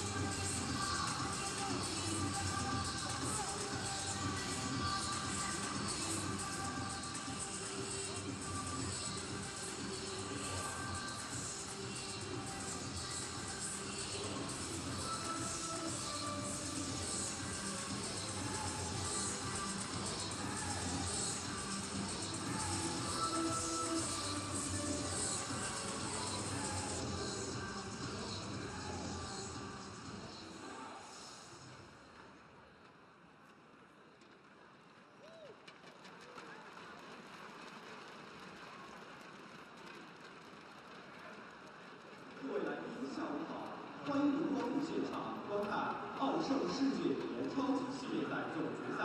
Li-Ning BWF Superseries Finals, OSIM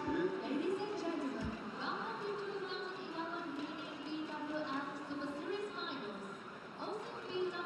World Superseries Premier. We are now about to begin the awarding ceremony for mixed doubles. 获得李宁2011年世界羽联超级系列赛总决赛以名为混合双打冠军的运动员是来自中国的徐晨、马竞。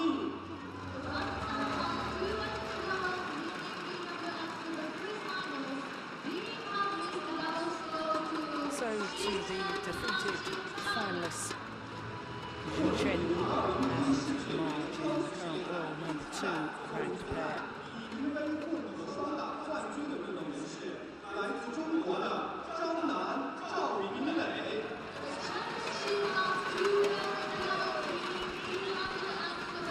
So to the champions, Zhang Nan and Zhao Yunlei, their 8th final of 2011 and their 8th title. They keep their record throughout the year of winning every single final that they've reached. That really is quite remarkable.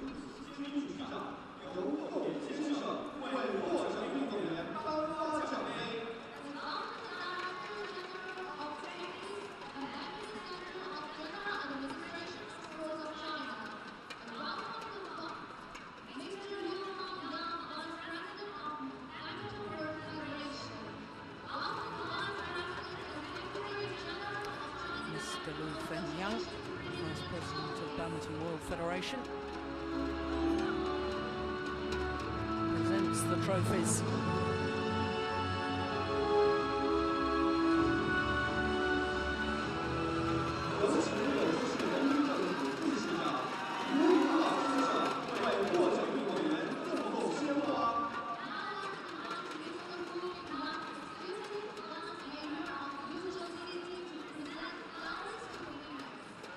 Well, for Zhu Chen and Ma Jin, 2 career titles, 2 this year because they only formed their partnership this year, but it's the 4th time that they've had to settle for second best. Whereas the champions, Zhang Nan and Zhao Yunlei, really have had an incredible year.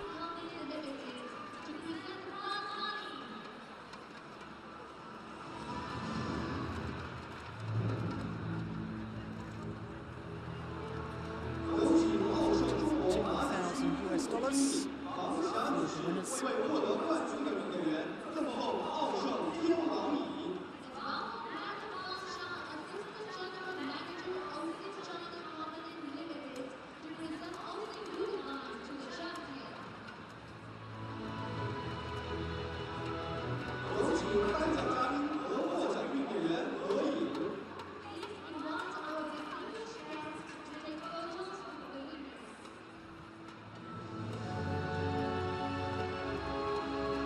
yet another title for Jiangnan and Zhao Yunlei. Their 8th this year, their 11th title in total. They've only played 2 full years.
Zhendong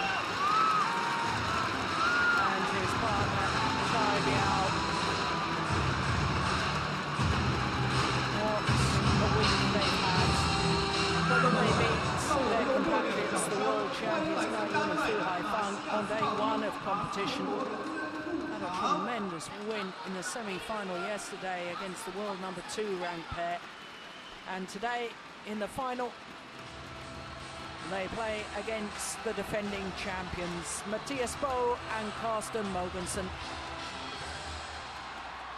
The Danes appearing in their 3rd consecutive final at the Super Series Finals, having won last year, but 2 years ago, losing in the final.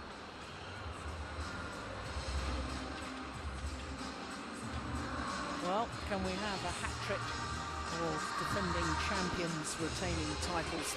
It's happened in the first 2 of our finals this afternoon from Liuzhou in China at the Li-Ning BWF World Superseries Finals.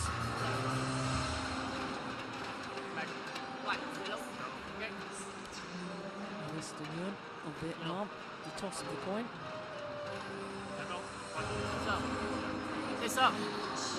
Cast and receive. You receive. Well, Chinese have won the toss and said that they'll serve. The Danes have said they'll start the nearest side to us as we look down on the court.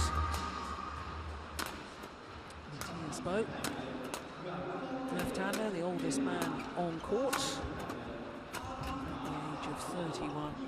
His partner, Carsten Mogensen, 28. So the defending champions from Denmark, the only Europeans involved on finals day, Mathias Bo and Carsten Mogensen. Well, I doubt they would have expected to be playing against this Chinese pair in today's final. Guo Zhendong, Chai Biao. There we are, number 3 in the world ranking, number 3 in the Super Series ranking, but they only played 8 tournaments. Missed Malaysia, India, Singapore and Hong Kong. Now, the requirement to play a minimum of 10 of the 12 tournaments, so no doubt playing 8. They've had fines imposed on them by the BWF. But from their 8 tournaments played, they've won 3 titles in the Super Series this year.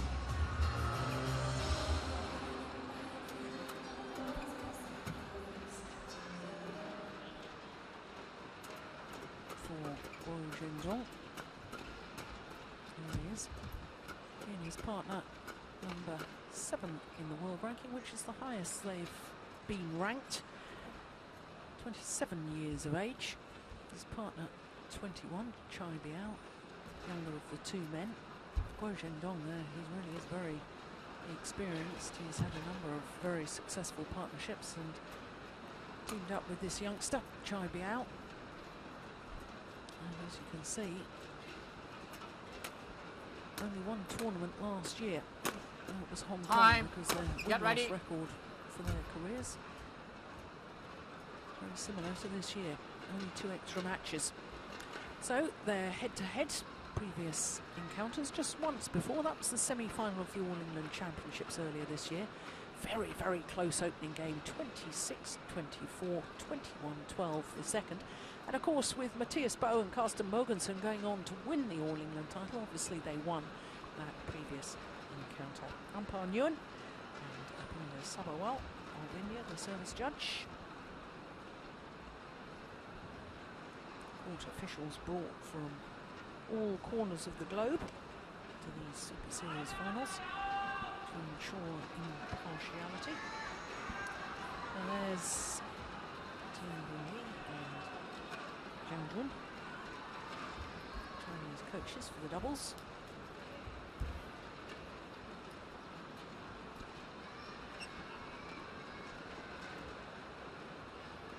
Matthias Boe and Carsten Mogensen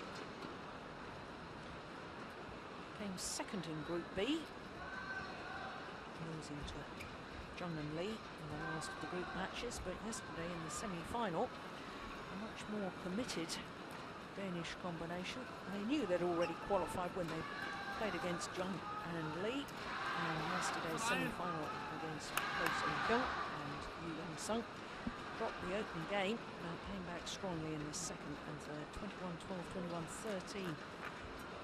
Those final 2 games of the semi-final yesterday. Ladies and gentlemen, on the right, Matthias Boe, Carsten Mogensen, Denmark. On my left, Guo Zhendong, Chai Biao, China.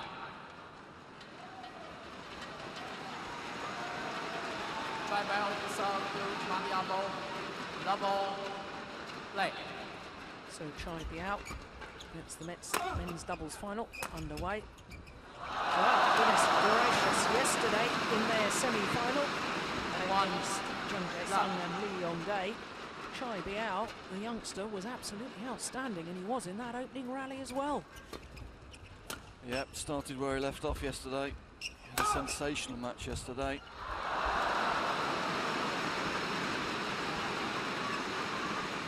Two love.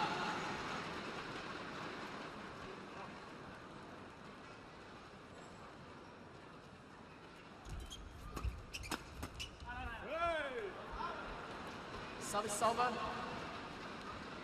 1, 2.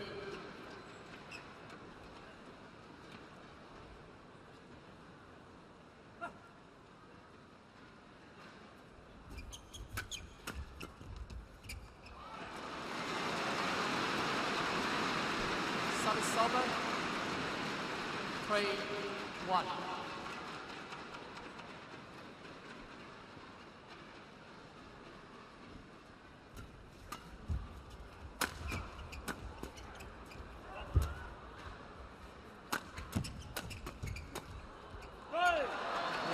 Drift long.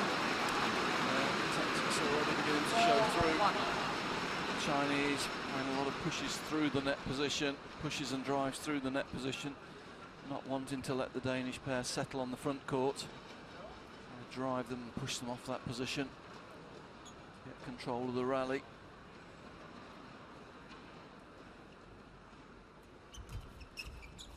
It's a good Service return, over. characteristic return from Bo. 2, Using his long 4. reach, taking the shuttle early, just pushing it onto the top of the net, getting the net cord.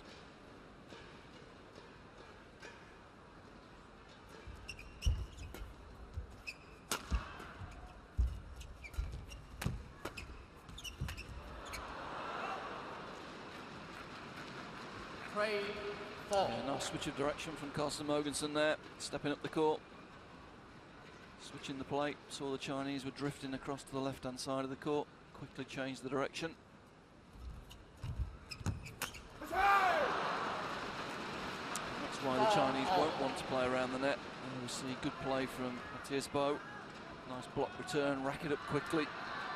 Easy interception. Chinese will be trying to avoid those situations, trying to push a bit deeper into the court. There we go.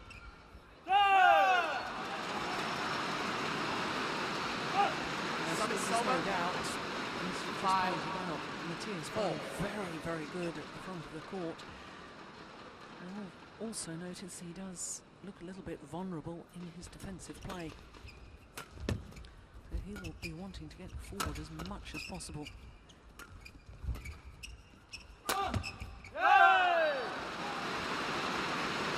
Unusual there, Carsten usually very good in those situations, gets the shuttle down steeply. He's guilty of playing a little bit too flat there.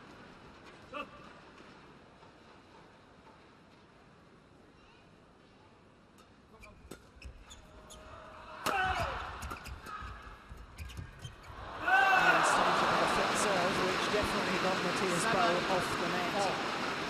Yeah, tactics are fairly clear, I think, from the Chinese pair. They don't want Bo on the forecourt. A bit lucky with the net cord there, though.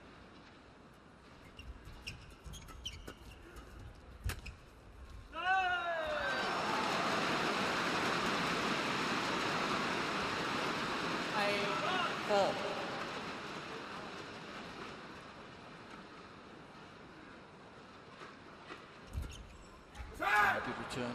Service over. Chinese pair looking for the block, short return there, and Bo just mixing it up nicely. Hold and flick into the back corner.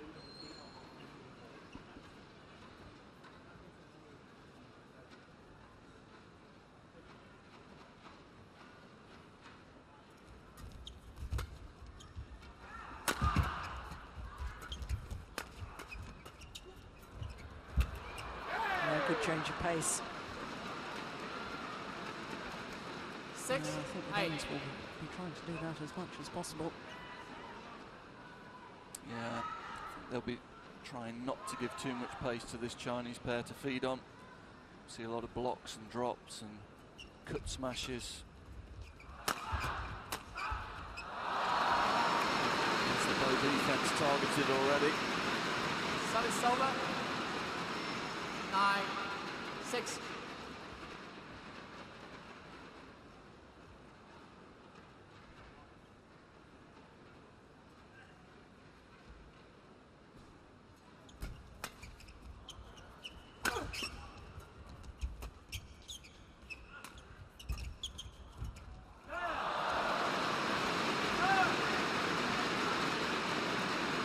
Surprised by this, the Danes just a little bit off the pace at the moment, aren't they? Really getting control of the rallies.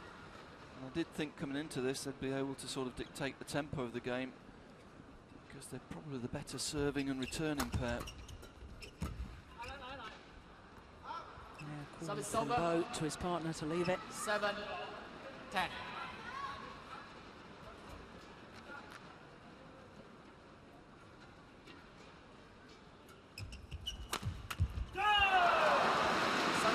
To the mid-game interval with a 4-point advantage. Trying out from Boy Jane-Dong. Again, surprised Bo using the flick serve there. Thought he'd be trying to impose his short serve game, trying to get in, control the front court. Klaus will be looking to focus them. Fordi det er der, de kommer igennem på os. Det er den der, også hvis du kommer fremad, så skal løfte.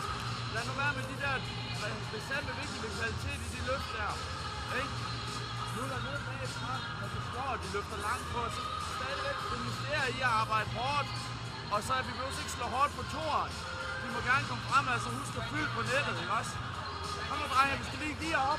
Kom. 11-7. So it'll be Play. interesting to see if Klaus Paulsen has instructed them to change their tactics slightly.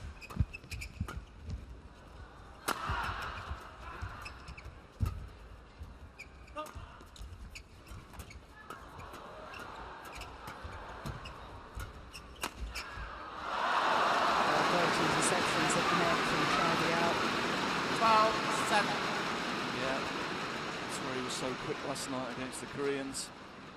Quick to see opportunities to get forward, keeping his racket up, looking to take as many shuttles as he can, as early as he can.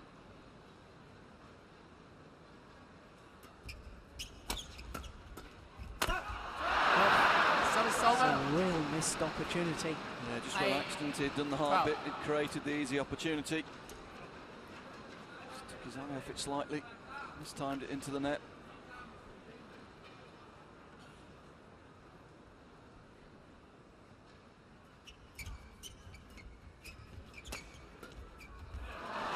Service over. Biao going forward, getting the net. 8. It's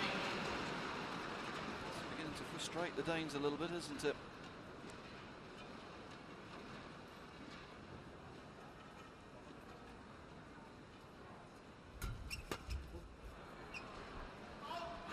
Service over. 9-13. Klaus Paulsen looking a little bit anxious at the moment.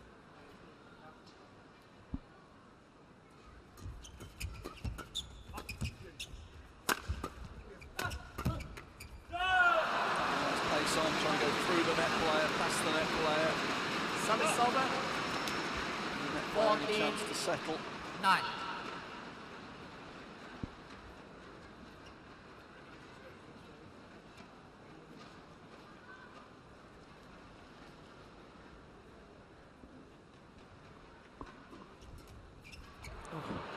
Service over. Backward return. 10-14.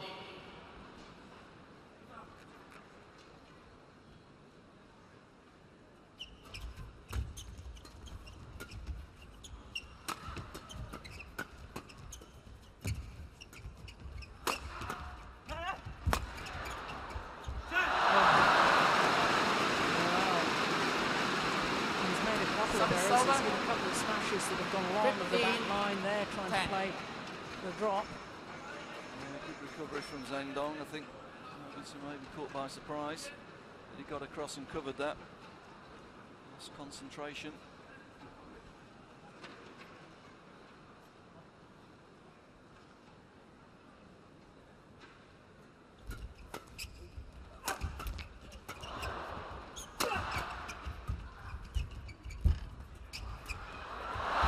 Unbelievable.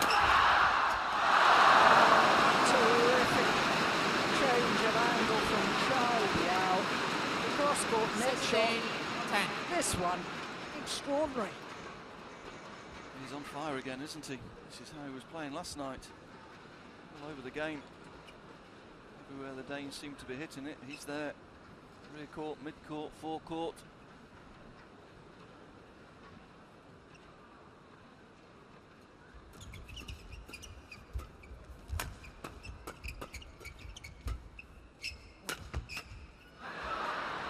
Snatched it out a little bit, wanted to change the So it's direction, over. use width. Over the net player. 11-16.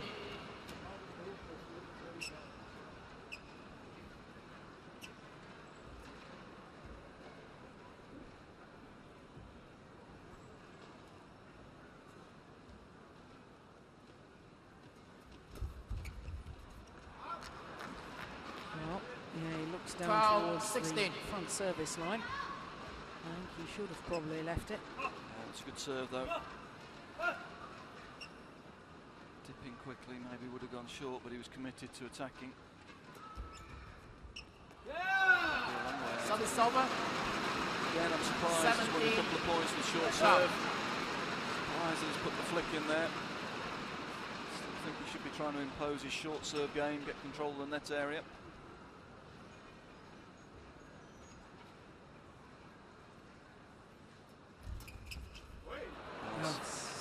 Service over. 13-17.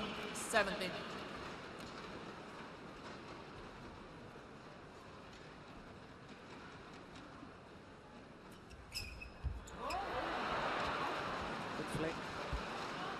14-17. Totally deceived, tried the out.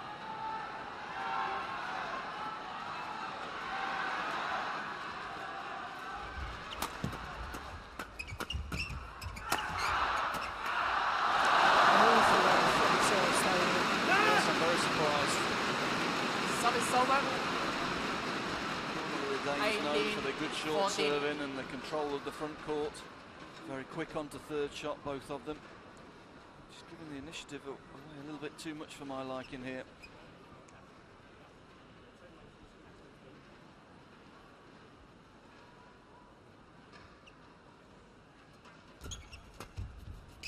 That's going wide. Down. Split, but he still managed to get into 19. That nice push down the line which forced the error. He's tapping the shuttle very, very early at the moment.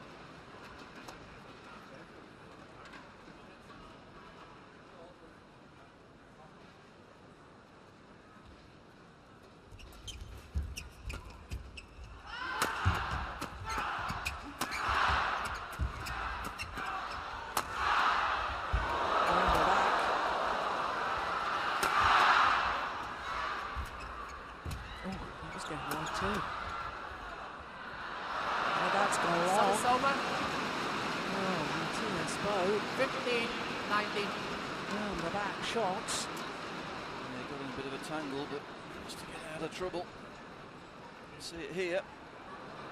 It's what you want to be doing. It was a good shot. It's a nice trick shot, but you really want to be taking the shuttle out in front of you.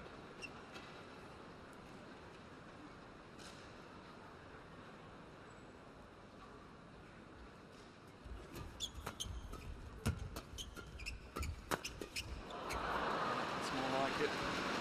16-19.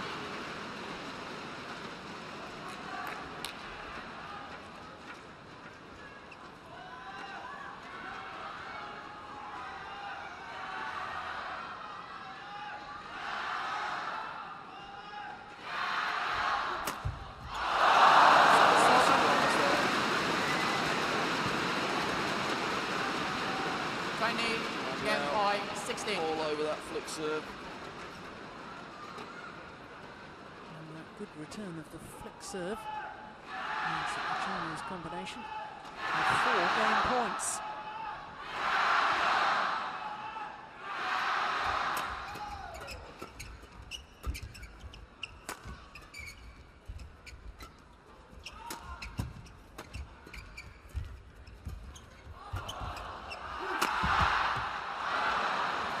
Service over. He was desperate to finish, wasn't he? Felt that was a good 20. chance, but he was a little bit off balance. It meant he didn't quite get the angle he was looking for. Leon. Smash went a bit flat.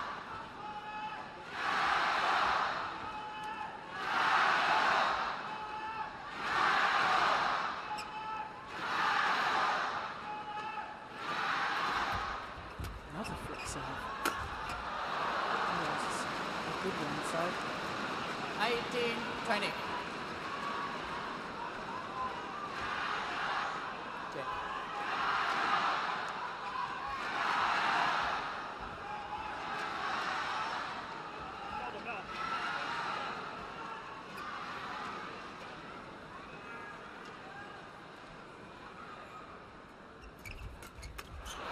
It's a serve.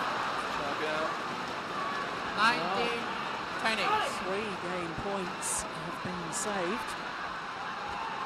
Just one more remains.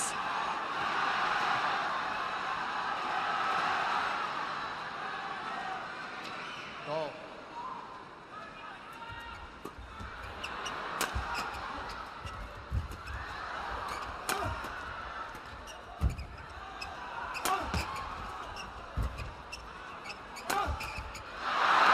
Fourth has been saved.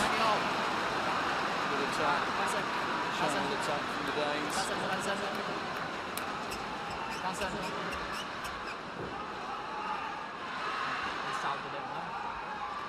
You can sound, but don't sound to them. Okay, be nice.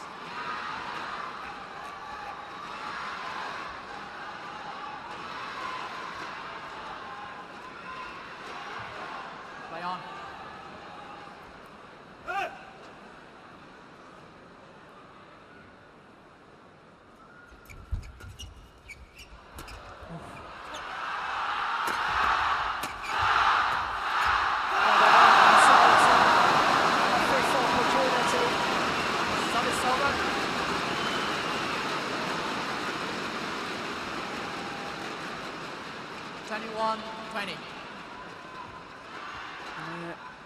The pressure play on Matthias Bo.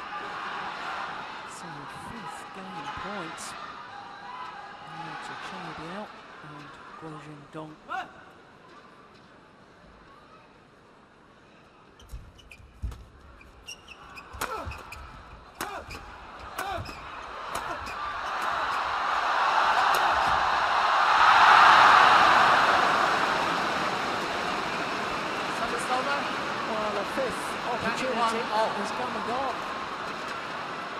Good intensity of attack there from Carson, kept the shuttle coming down, kept the pressure on the defenders, didn't let them advance and try and play counter-attack, kept them pinned in those defensive positions.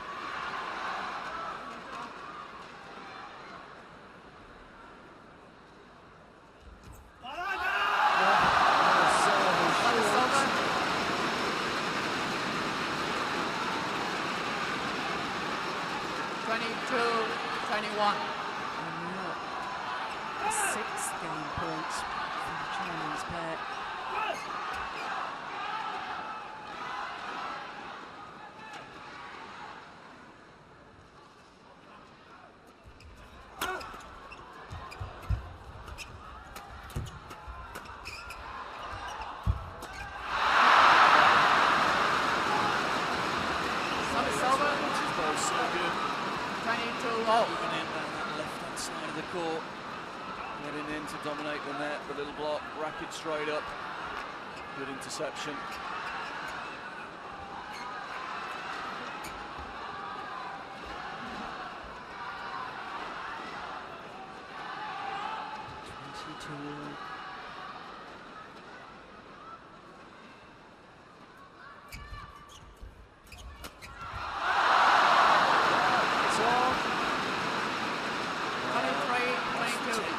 Off, getting the shuttle in front of Zhang Nan.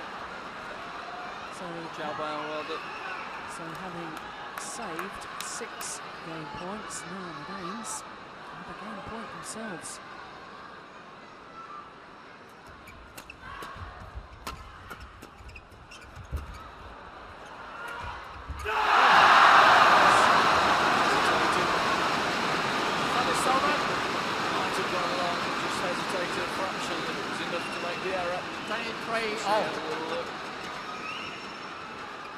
Sure.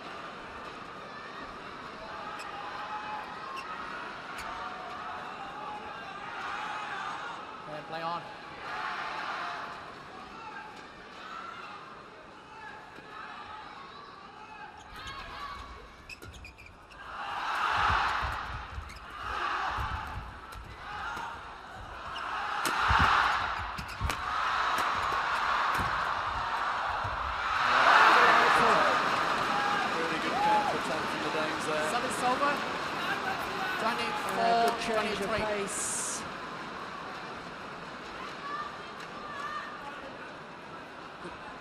Forcing them off the net and then putting the block into the space that's been created.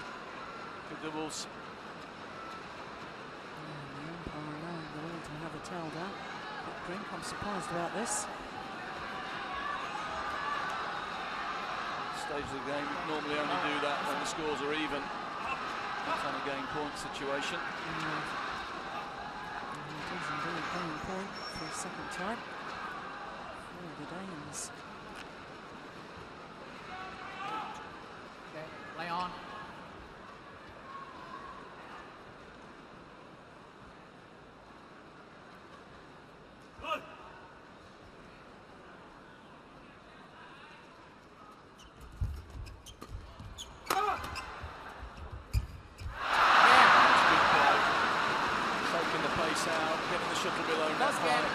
beaten the Chinese. 25-23. So the opening game to the defending champions after saving 6 game points. Held their nerve.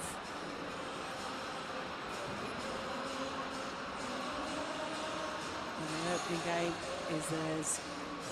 25-23 on their second game point opportunity. 21 minutes for that opening game. And it was an absolute thriller. Yeah, early stage of the game dominated by the Chinese. Fast movements, powerful plays, driving the Danes off the net position. Little by little, the Danish pair managed to take the fire out of the game. Some blocks in. Good changes of direction. Towards the end, the game was characterised by Bo moving in down that left-hand side, getting in, getting control of the net position, getting the shuttle below net height, forcing the Chinese to play upwards.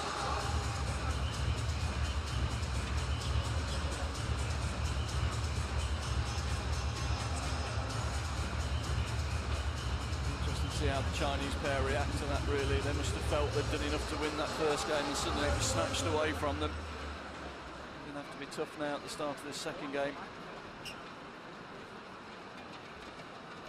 I just sense that Chai Biao went off the boil a little there, and he couldn't deal with the fact that the pace kept changing. Yeah, no, he wanted to put pace on. He was trying to move in really quickly and get control. The shuttle was always just in front of him, below net height, and he couldn't put any pace on. And he got frustrated a little bit at the end, and the last point was a good example. Second game. Came in really quick, but there was nothing there for him to feed on.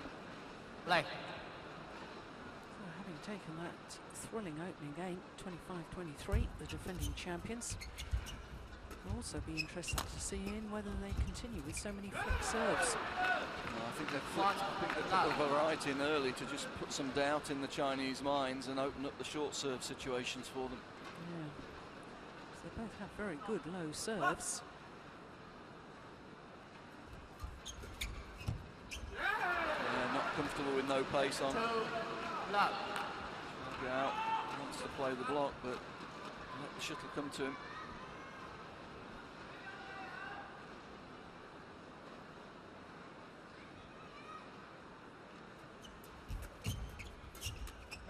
Goes all over the net, isn't he? It's 3 points, and 3 times he's been able to intercept the third shot and get the shuttle below net height, frustrate the Chinese.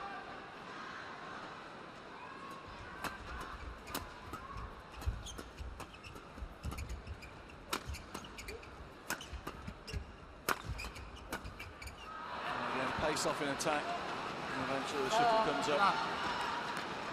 And unless the Chinese pair react fairly quickly and change things around, stop this run, and psychologically the damage, having not managed to hold one of those 6 game points in the opening game, to then go too far down at the start of the second, and I think the spirit of this Chinese pair may be broken. That was important for them. Yeah, I mean, it wasn't the best return, but what it was past Bo and didn't let him take the third shot. That creates a little bit more time for him to get into position.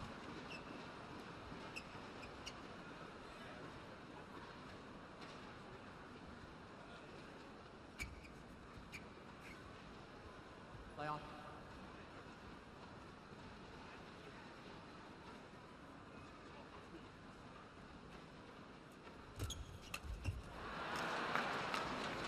Service over. 5-1.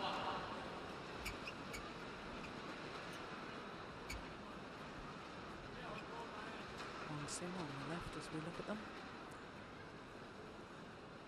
Beaten in the semi-final yesterday of the women's singles.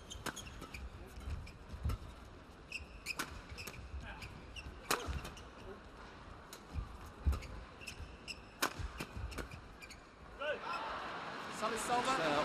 It's well set up again. Nice mix of pace from the rear court.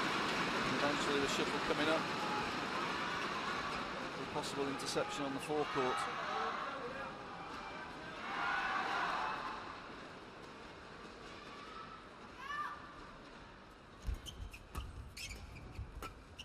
Face off again, and again. What a smash. Change of direction and change of pace. 6. Lovely combination. Great placement, straight down the line.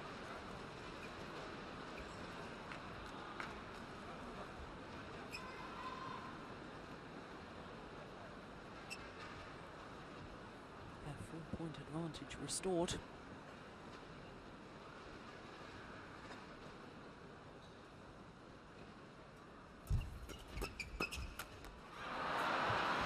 And now increased. 7-2.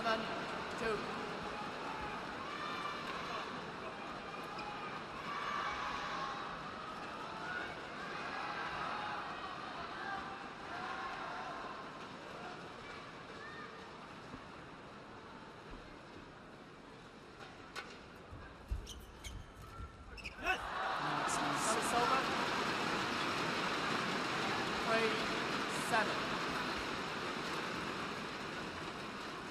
Zhang Jun's asking them to go in and try and compete on that net position.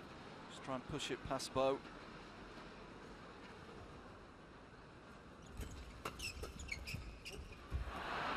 Again, a mistake from the mid from Chai Biao with no pace on the shuttle. There's pace on, he's moving forward all the time.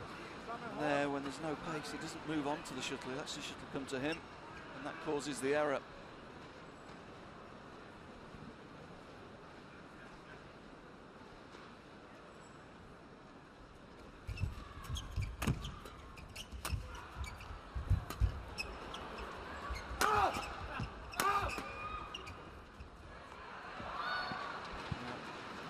Again, good angle from Mogensen, forcing the Chinese to hit up. Actually broke the strings of his racket. Still managed to control it. The Danes did go through a bit of a bad patch at one stage earlier this year. Sudan Cup in Qingdao. They lost all of their matches. Well, they were ranked #1 in the world. In fact, Matthias Bo got dropped for the final against China, replaced by Jonas Rasmussen. But they started the year well, the Danes, and they're finishing the year well.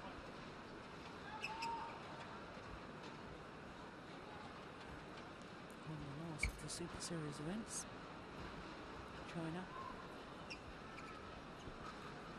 And they're looking good for the Super Series Finals title as well.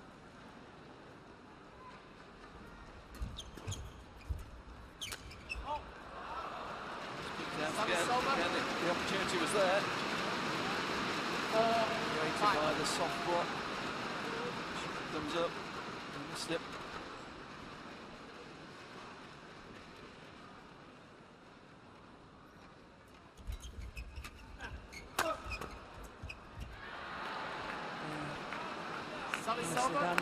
Chinese defended, forced to defend too much. Desperate to put pace on, but when the Danes hit with good angle, it just means the shuttle's going to go up in the air and offer a lot of opportunities for interception in the forecourt. Need to either be playing high or short in defence. Try a bit of width to the rear court.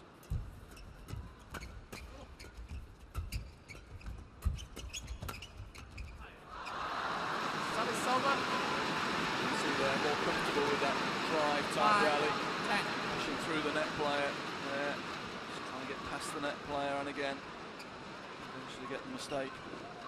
Once the Danes being drawn into that mid-court game, not taking the pace off to the forecourt.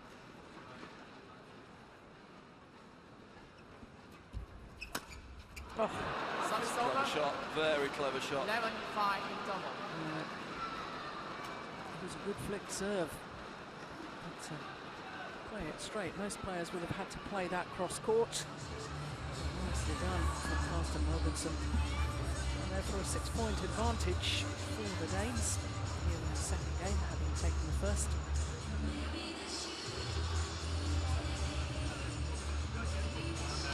接发球了，要么强放，要么就是飞压。你不要说放那个软的半场，你被他拦嘛，被他不行，往那个拦他们反抗就可以了。飞压自己回头。好，你调过起来，你调过来。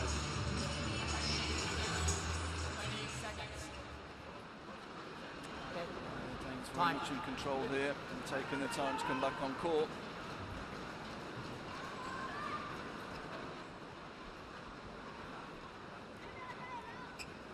Just trying to keep the sting out of the game, every possibility, aren't they? Taking a lot of time between the points, not giving the Chinese any pace to feed on. That's not great serve. Service over. 6-11.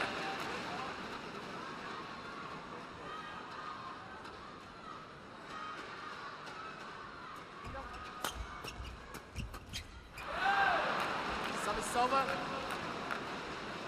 12-6.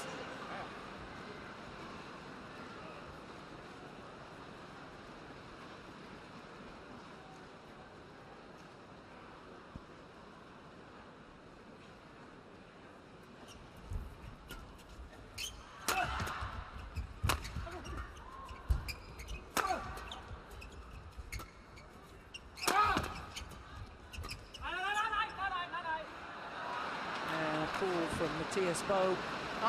Good call. 6. Marston fancied having a go at that one. Prøv lige at stadig være opmærksom på det, når de er under, så spiller de stadig mange krydser. Skal vi dække ud? Godt spillet.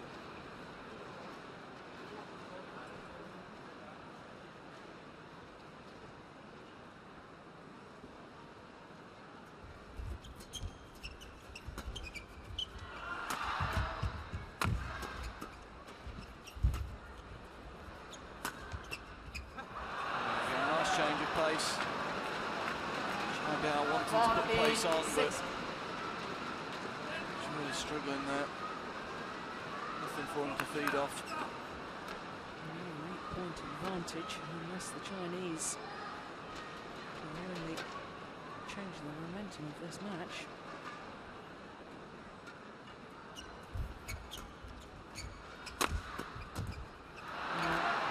They really lost their way. The Danes tactically have been so astute. It appears to be pretty much one-way traffic now here in the second.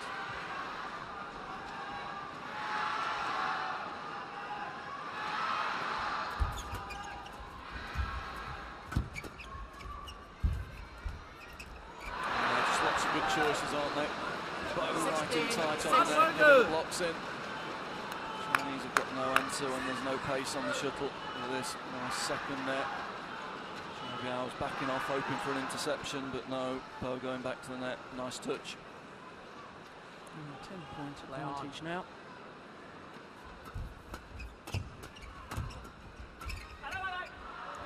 Service over. Down the line. 7-16. I think.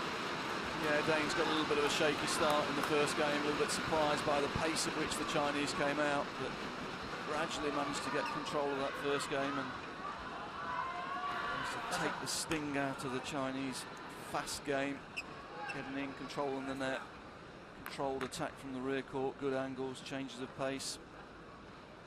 Too much for the Chinese tactically. Service over. Return. 17-7. Can't get the shuttle away, the Chinese.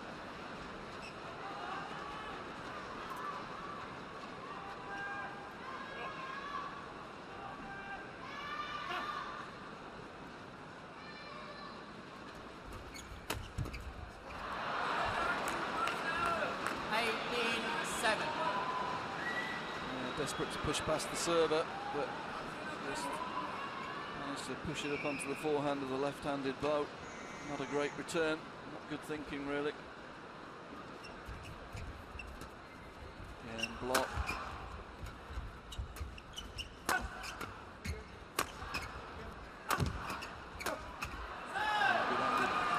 And the crowd getting a little bit frustrated here. A little bit of a muttering of disapproval that their pair have not responded better here in the second, because the Danes, Bo and Morganson, is 2 points away from retaining their title.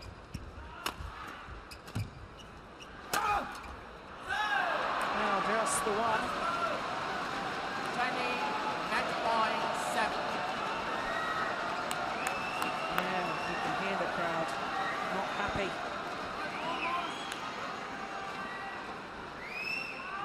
is outclassed, quite frankly, in this second game.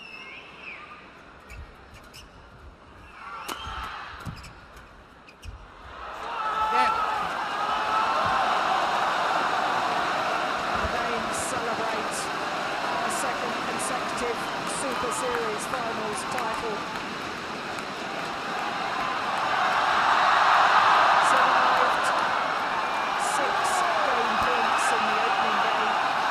Came back from a 16-20 deficit.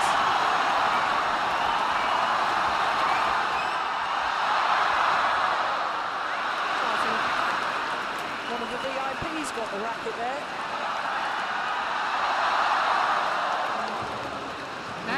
By Martin Elbow, Dawson Morganson, 25-23, 21-7.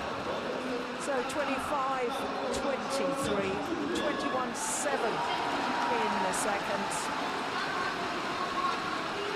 And the disappointment for the Chinese pair and their failure to convert one of those 6 opportunities to take the opening game, and quite frankly, I think their spirits were broken. Certainly tactically they were broken. They were found wanting when the Danes really controlled the front of the court. That was the moment when the title was retained.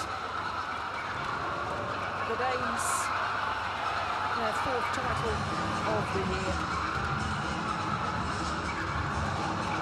Started the year well, and they most certainly have finished well.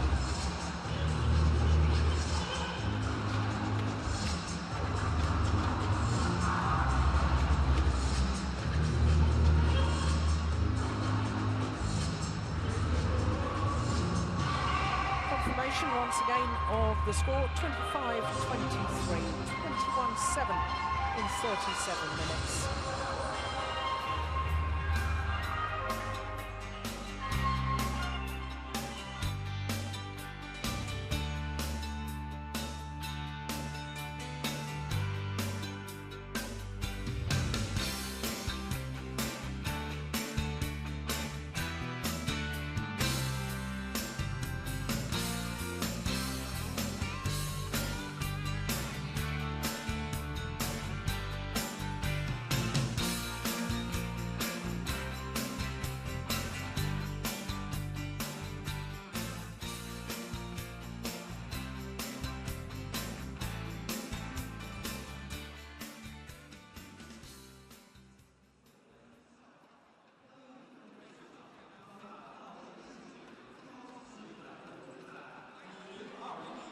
Well, first 3 finals, the 2010 champions have won the title again in 2011.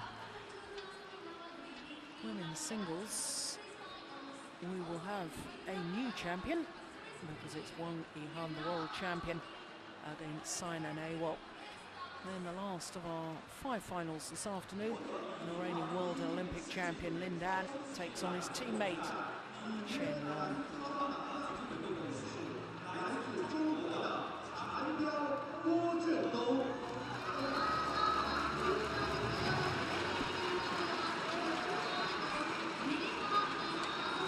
So the beaten finalists step forward first. Guo Zhengdong and Chai Biao. They've had a terrific tournament because they beat their teammates, the world champions Lai Yun and Fu Haifeng. But what a tournament the Danes have had.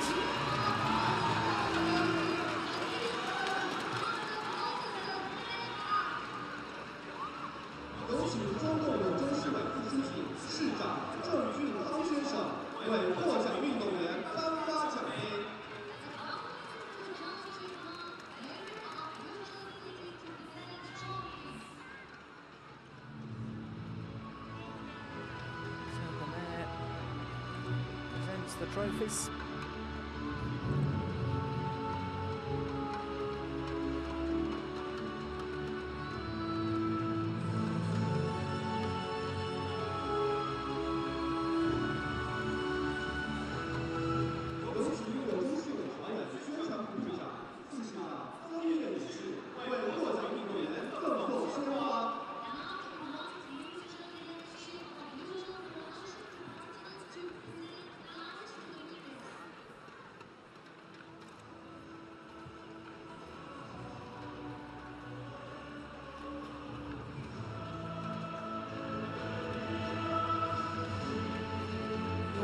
title, China Super Series title, beaten finalists in Korea.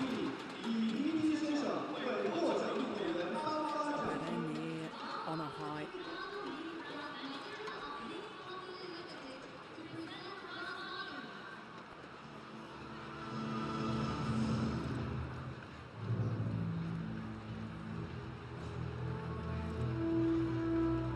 $42,000 prize money for the winners.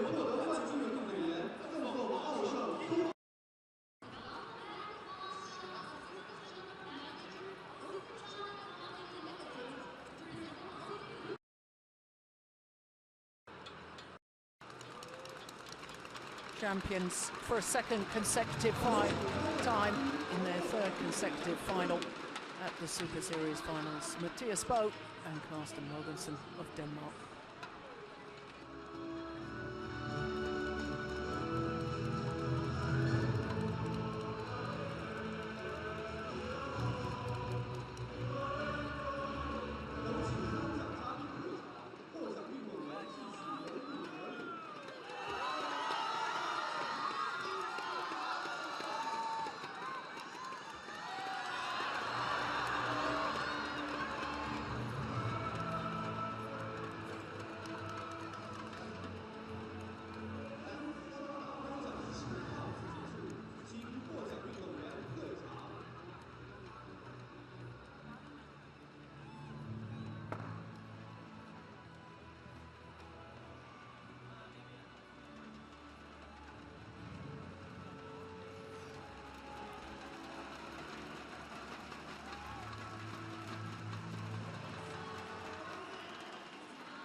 Guangxi of China, the world #1, the reigning world champion, comes onto courts.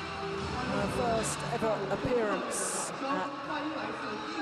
in the final of the World Super Series final. She was a semi-finalist for the 2010 competition. And her opponent, Saina Nehwal of India.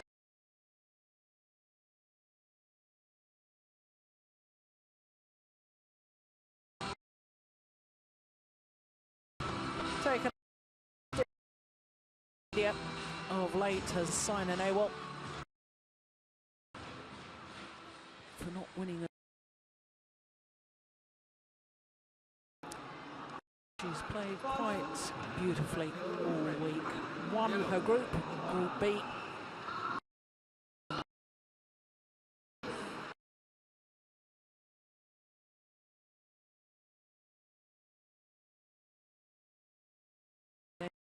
In 21-18. So undefeated at the Super Series finals so far, Saina Nehwal.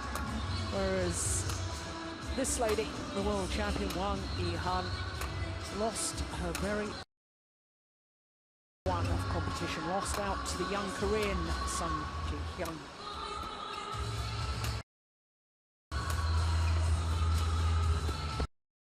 Singles final.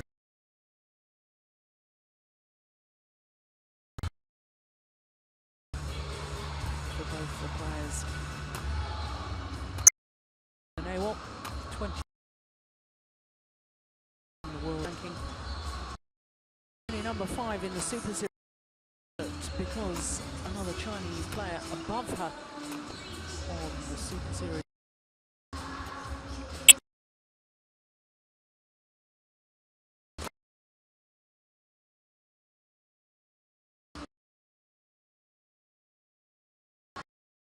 Nehwal.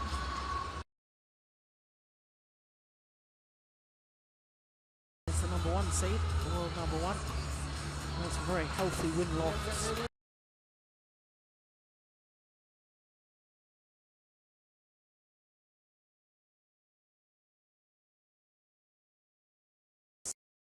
Titles.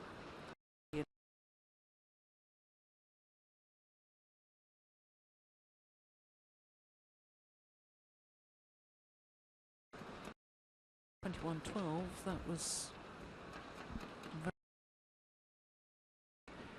the other 2 occasions that have met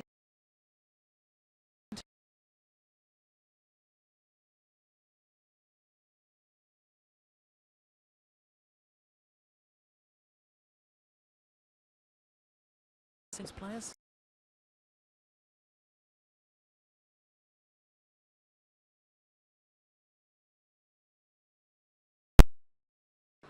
And on my left, Wang Yihan, China.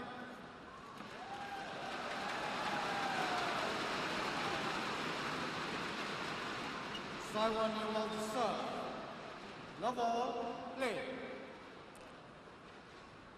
So the 21-year-old from India, Saina Nehwal, nearest to us. 1 love. World number 1, Wang Yihan from Shanghai, 23 years of age.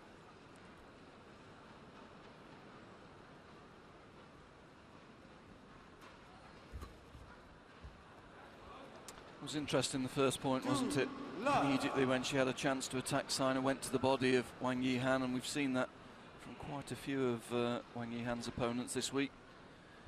Obviously the players feel there's a slight weakness there. We had a quick glimpse there of Pulana Gopichand, coach and mentor to Saina Nehwal.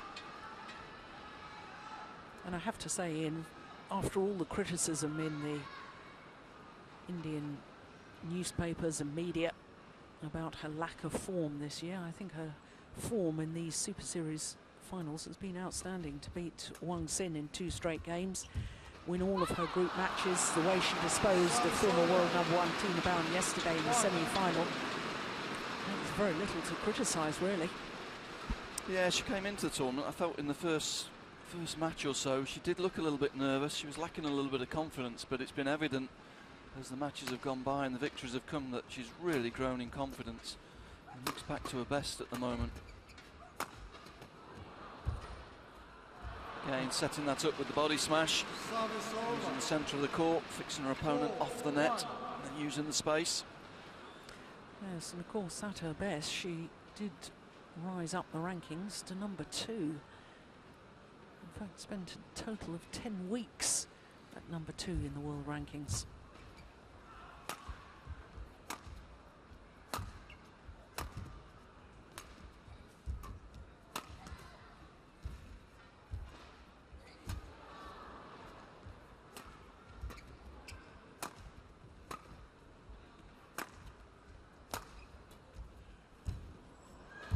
Good rally.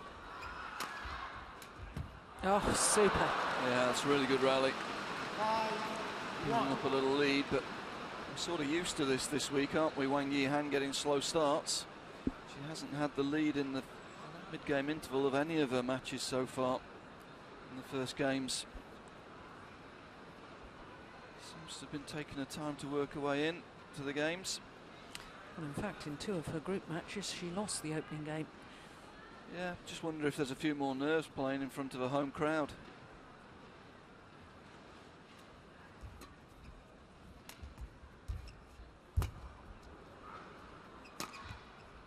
It's gone wide. Well out, yeah. 6-1. So far, same as all the previous games. I have to say, the way, as you say, the way Sina's been playing this week, she's a dangerous player to give a lead to.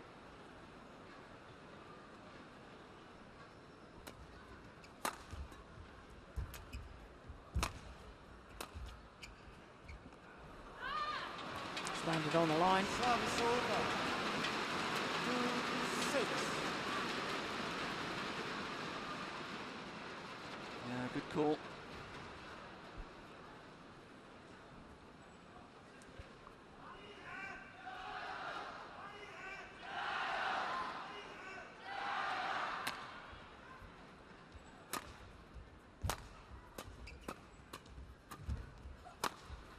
Yeah, same tactic.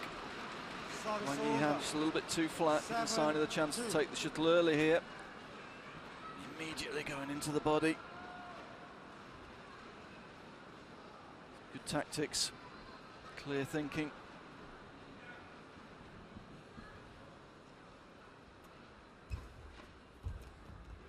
Oh, that's lovely. It's a couple of times Wang Yihan has been backing off the net, and simple little net shot from Sina Nehwal has won the day.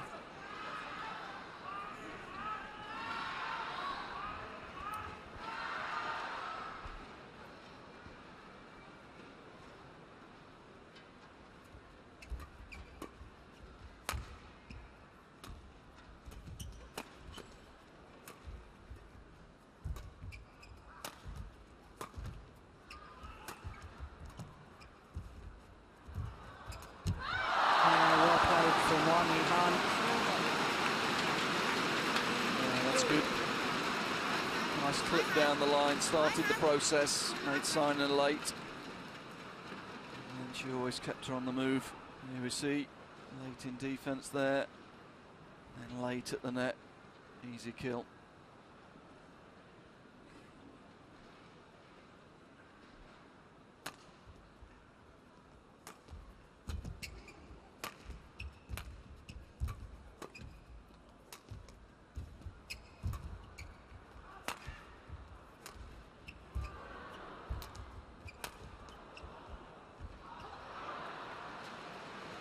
Service over.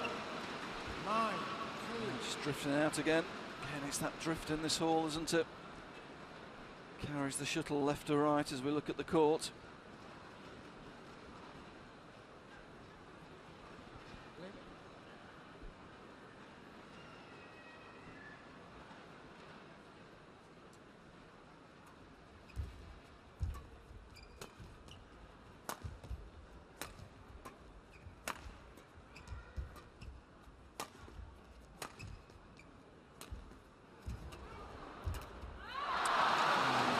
Snatched at that a little bit.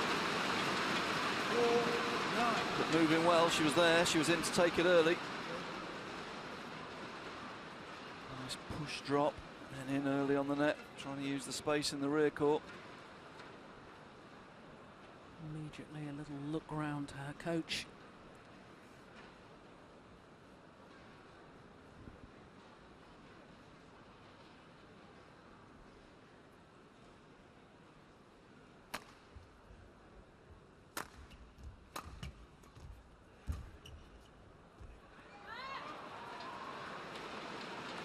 Service over. Just out the side again. Again, she's playing too tight to that line. She should know the haul by this stage of the tournament. She should know there's a good drift there. She needs to give herself a bit of margin there.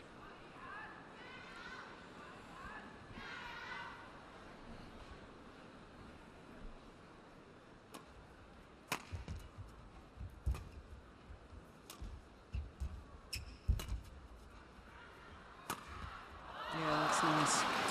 Yeah, there's the danger when she does make herself time in the rear court. Very penetrating attack, good angle, uses her height, brings the shuttle down quickly. So far in this game, Sina's managed to not give her so much time in the rear court. It's the first time we've really seen Wang Yihan behind the shuttle with time.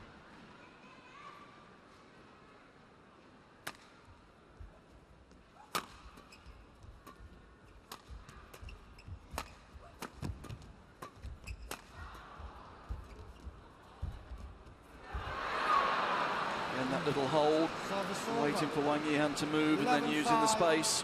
It's clever play. And she's used that to great effect 3 or 4 times already in this opening game. You see Wang Yihan backing away. The weight was going backwards, wasn't it?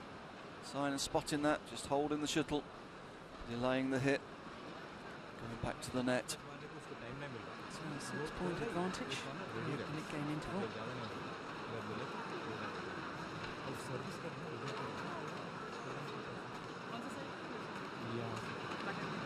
The loose grip there, then tightens it.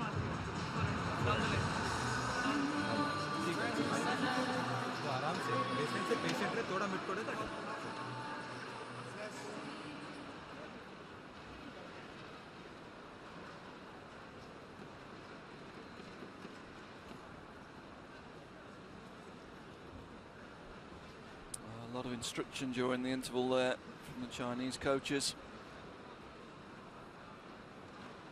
Sensed a lot of urgency in that break. 11-5, play.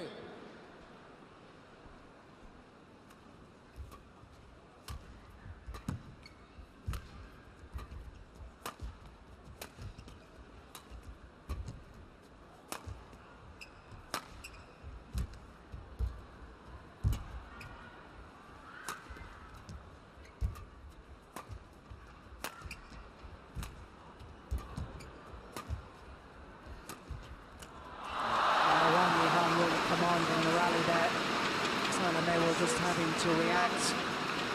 Yeah, quicker tempo there. Clearly the instruction is to up the pace of the rallies. Try and find a quicker rhythm. Reduce the time of Sina.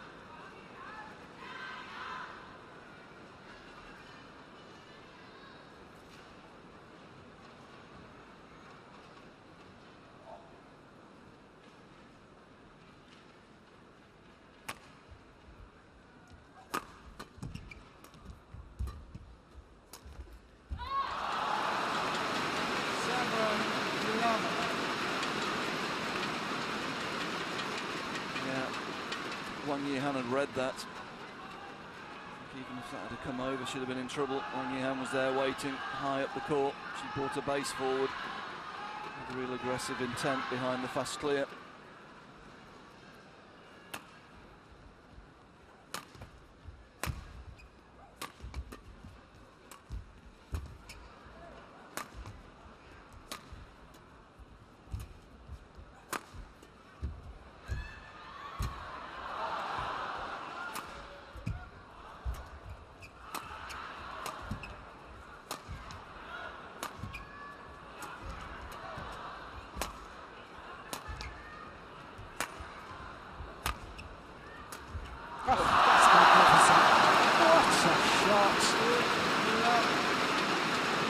Sina's got to be a little bit careful here because it's Wang Yihan who's deciding the pace of these rallies.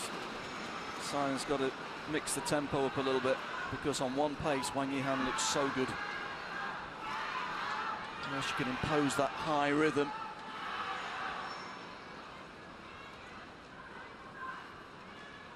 Yes, please. 3 points since the mid-game interval, gone in favour of Wang Yihan.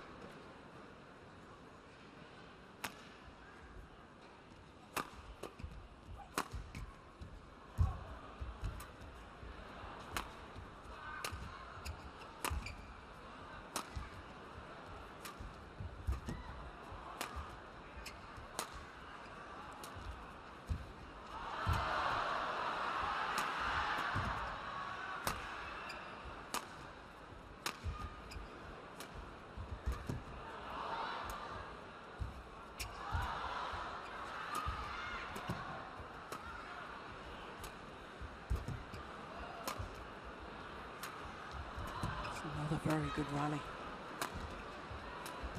Once again finishes with a similar shot. The fast angled shots hit from around the head position down across court. I think that's the big difference between these two players, though. Sina had a couple of chances and the drops are not as penetrating, they're not as coming down as quickly. Wang Yihan able to get in and take them early. That's putting Sina under pressure. Yeah, she hits it very crisply, doesn't she? Yeah, they come down very quick and very steeply. Oh, she's closed the deficit to just 2 points now.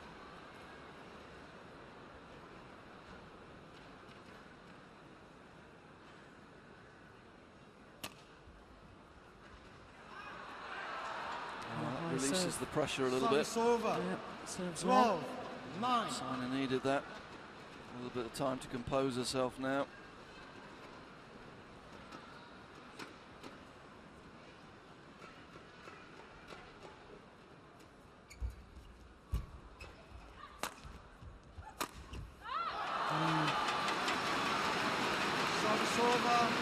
Wasn't really in position to hit that.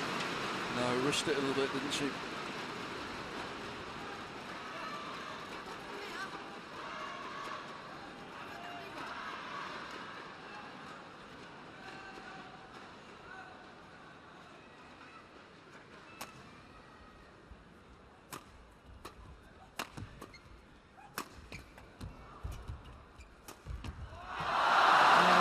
Just proving that she can clip the shuttle down with those fast angled shots, whether she's playing cross court or playing it straight.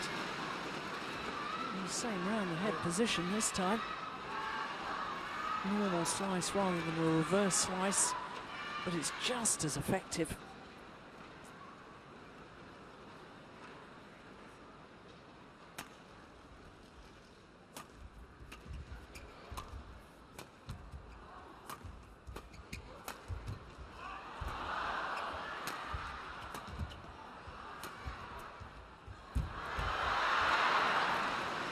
Nice cross block from Sina, forcing Wang Yihan to cover the long diagonal. Yeah, Sina reads it this time, takes it early, not as precise from Wang Yihan, that one. Gives Sina the chance to counter-attack with the cross block.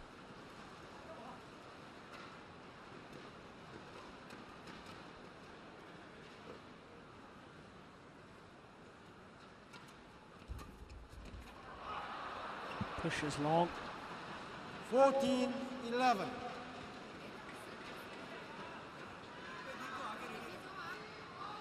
An opportunity for Simon Newell just to steady the ship.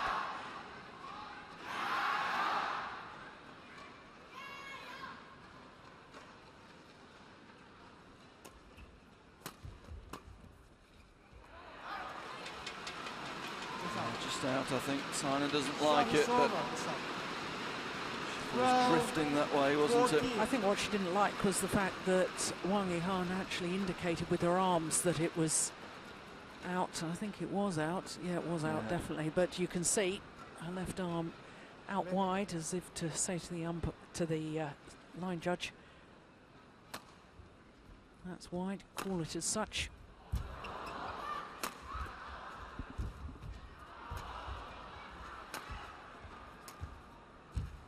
It's too slow, that drop. And Yihan able to take it early. Well, Sina Newell has been called a fault by Guangxi Yang of Malaysia. 13, 14. Yeah, she didn't play a shot at it. Just put a racket there. That's a fault.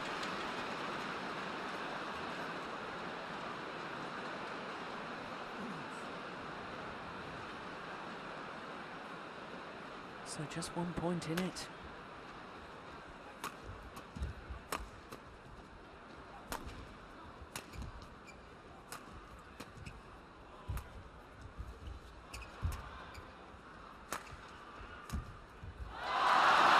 Now back level, having been 6 points adrift at the mid-game interval. Men's doubles players summoned to come and talk to head coach Li Yongbo. Yep, I'm getting a bit of a talking to as well. It's just in front of our commentary position. 14 all. And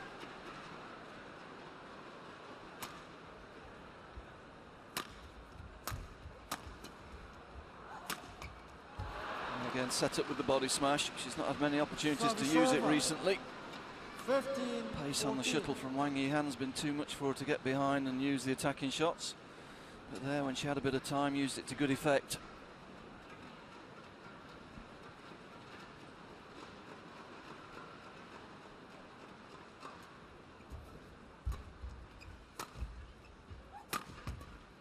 And again, it's good. 16, 14.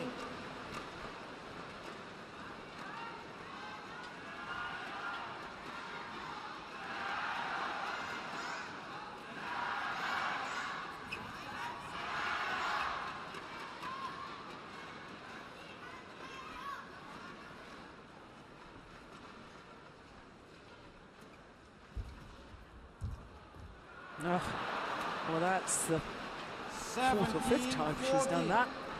Backed off from the net, Wang Yihan. She's not learning, is she? No. Sina takes it early. She's got to hold her position. She's not all the weight's going back the whole time.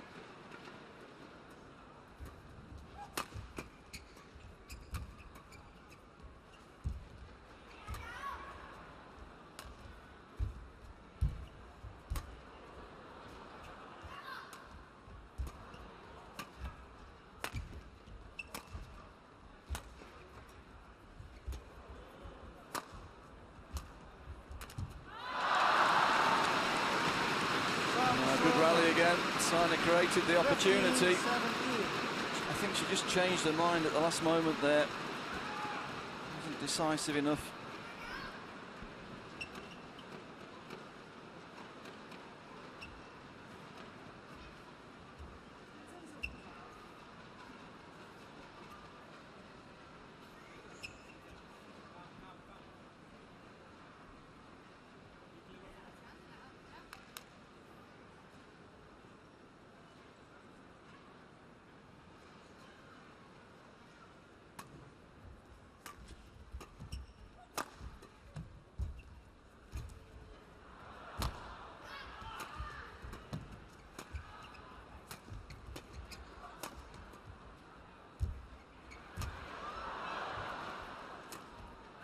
Well, it was a great lift from Wang Yihan. She was late into the nets. Had to get down very low. This, what a tremendous lift. Again, danger signs there. She'd read the cross slice as well, hadn't she? She was there waiting. She'd read the direction of Sina's shot.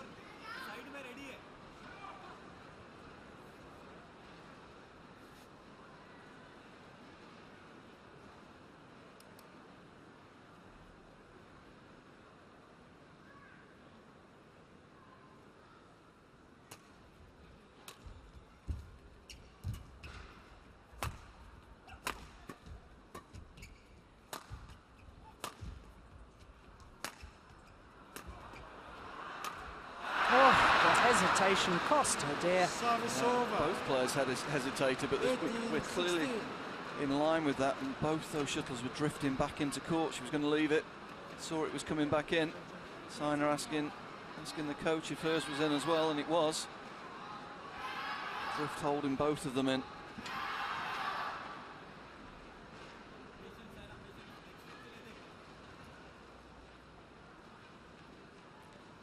(18-16).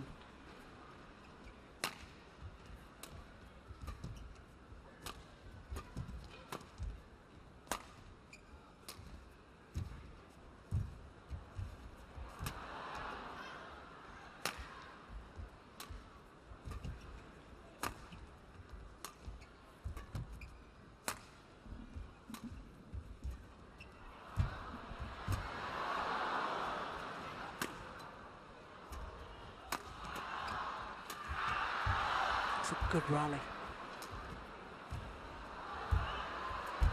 Oh, she's overdone it. Yi-Han sensed it was a crucial rally as well. That was really strong-willed from Sina in that rally. She was under a lot of pressure for a long time. Survived it, managed to get in early, play good net. Wang Yi-Han ran out of patience, really. Yeah, no wonder she's pleased with that. 2 points away from this opening game, Sina Nehwal.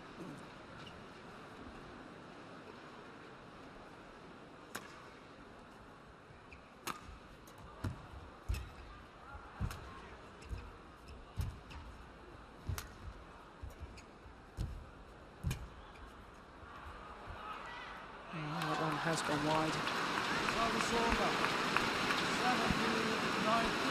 Had a good rally again, though. Sina under all sorts of pressure, but making Wang Yi-Han hit a lot of shuttles there to win the point.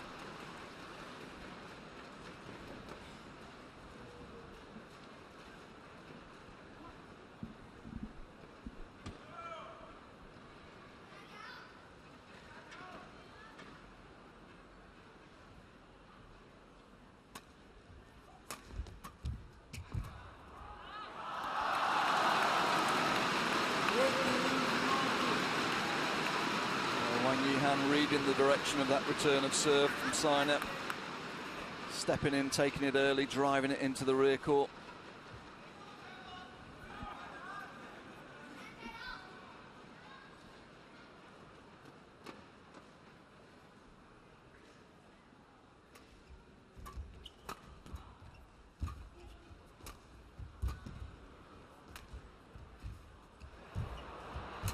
Oh, good net shot again.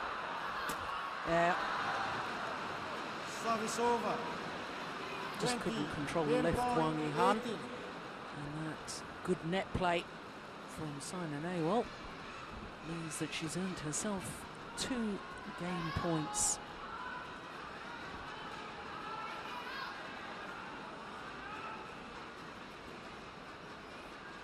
Yes, please.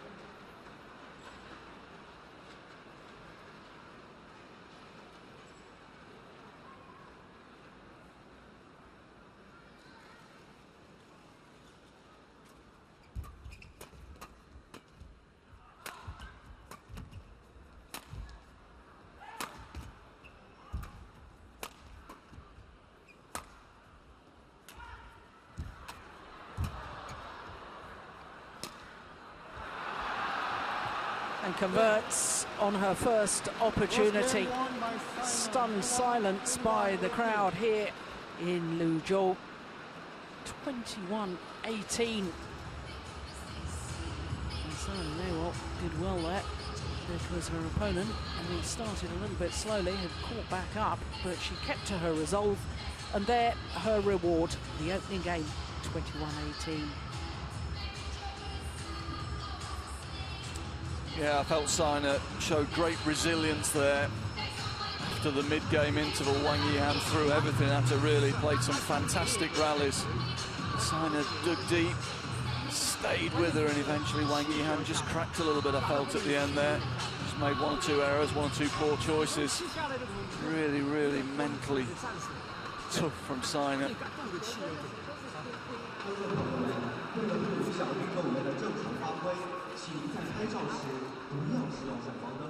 It's one of those games, isn't it? I just feel the first few points of this second game are going to be really critical. If Sina can stick with her early on here, we might see Wang Yi-Han struggle. When she's under pressure, she does start to make 1 or 2 errors sometimes. However, if she gets a good start, we know what a good front runner she is.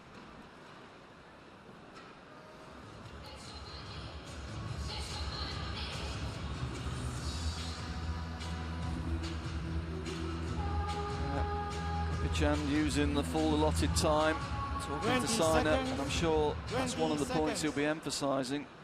She's got to be strong at the start of this second game, not let Wang Yi-Han settle, not let Wang Yi-Han dictate the pace and the tempo of the exchanges.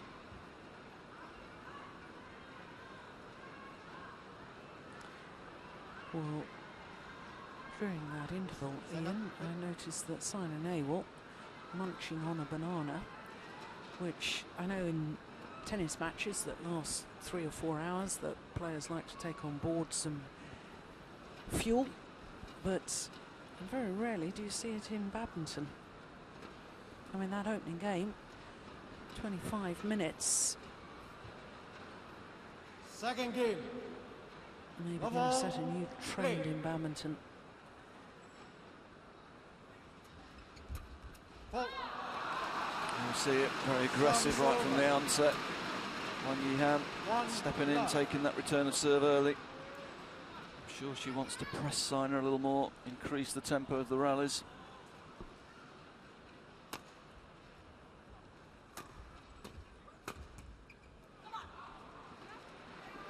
Yeah, Wang Yihan not happy, but we're sitting, look plumb on the line. I see it here. Yeah, looked on the line.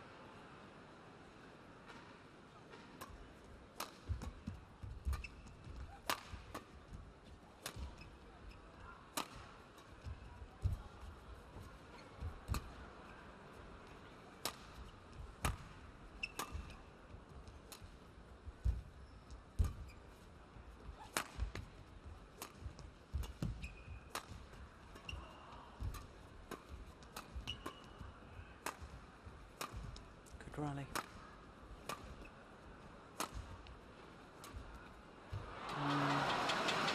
Service over. 2-1.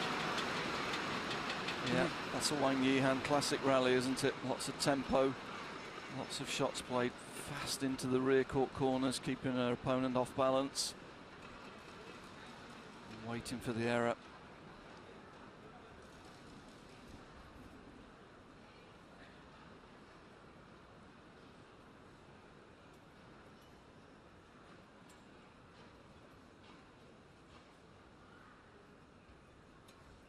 Oh, dear me.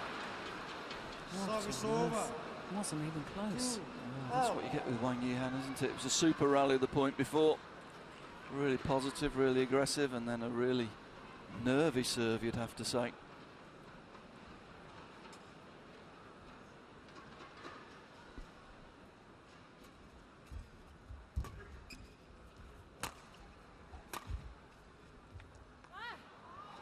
It's long off the back line. Just out. 3-2.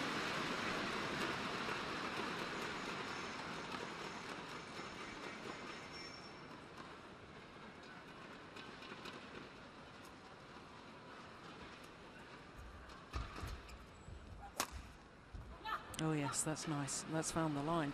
That's a really good shot on the move. 3-all. She wasn't quite in balance to play it, but she committed fully to the stroke, managed to control it down the line.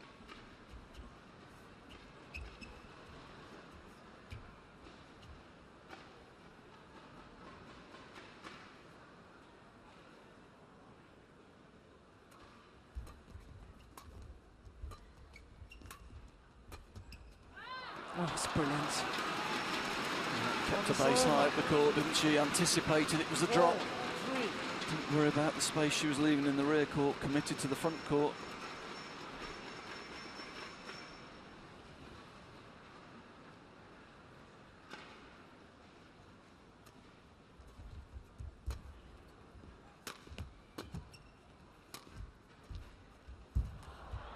Oh, brilliant.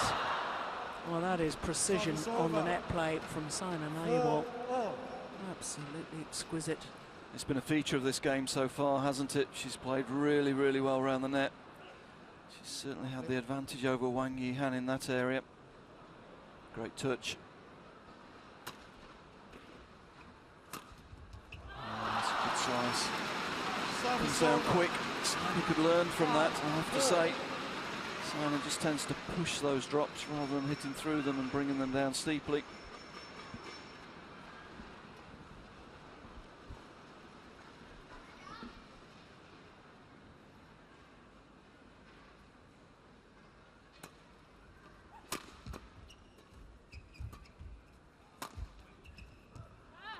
No, that's well long off the back line.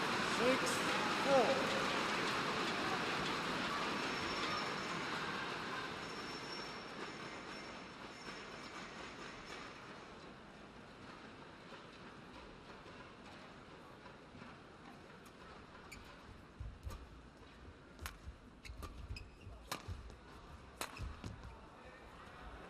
drifted wide.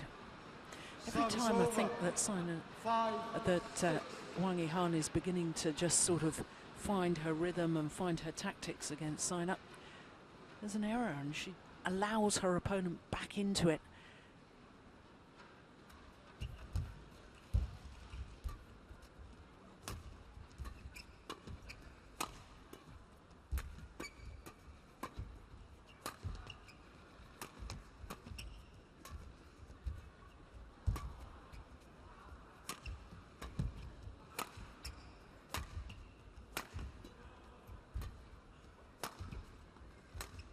Oh, wonderful.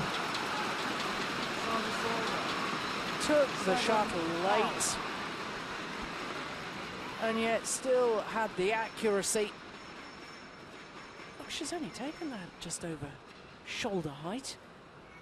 No wonder she's pleased with that.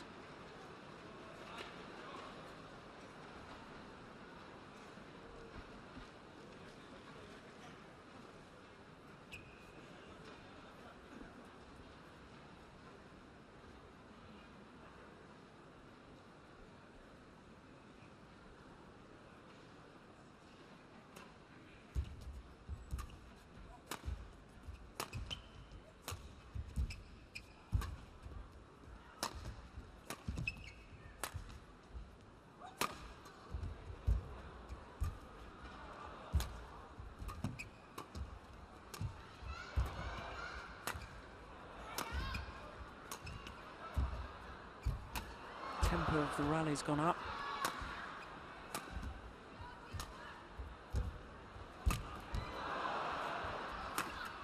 Yeah, there's the body smash once again.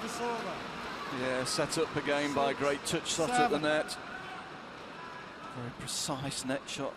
Sina getting in early. Once she gets in early on the net, that created the short lift. And as you say, the body smash to finish.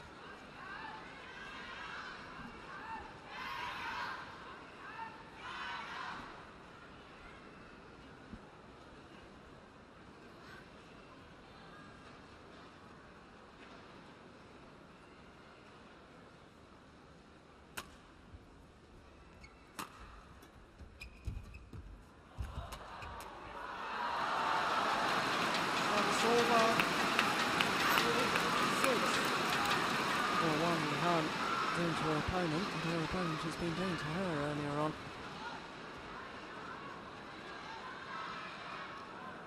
A good net play, waiting for opponents to back off, then playing the little net shot and standing ground.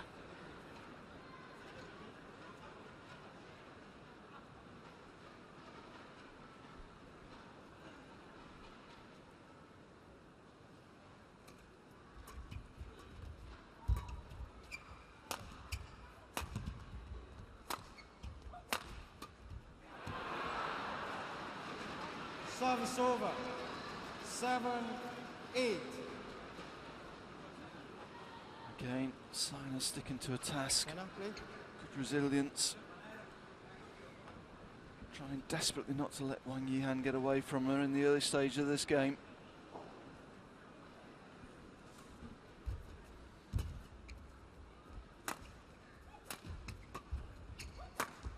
Oh, good shot. Yeah, back level. Really good. Yeah.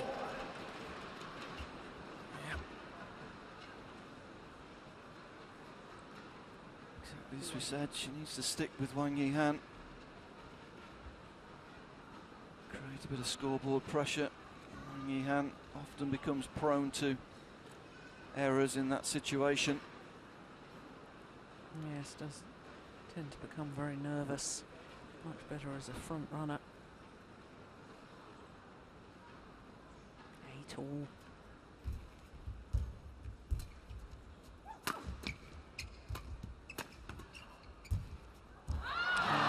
That's early. Really quick to get in, quick to spot the block.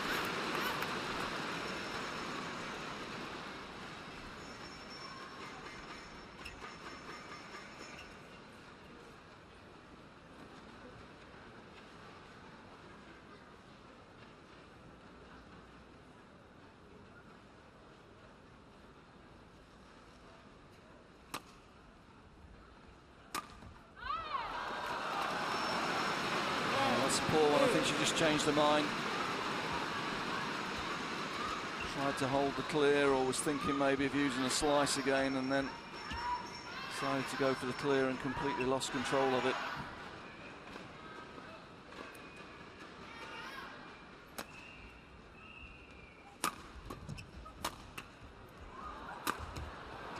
Again, the body smash really effective for Sina. 9, 10. No, she's got to hang on as close as she can at the interval.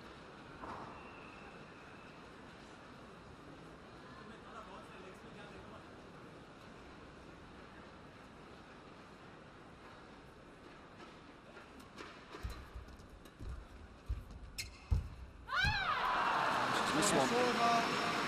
Yeah, but it was the threat of Wang Yuhan. Who played that net shot, very much stands her ground, looking to pounce. And I'm sure that Sina Li will saw that out of the corner of her eye. It means that Wang Yuhan has a 2-point advantage at the mid-game interval.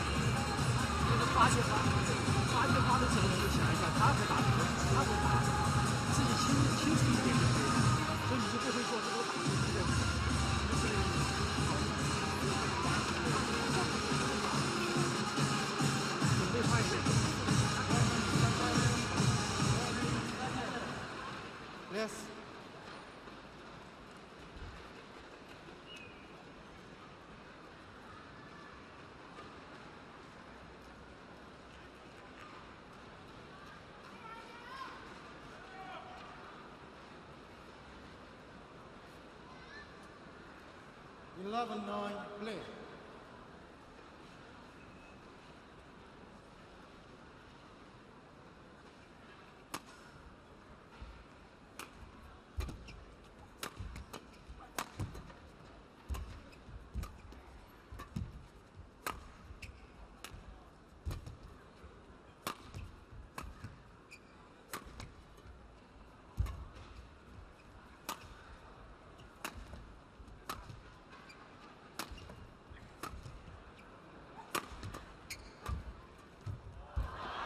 Oh, incredible.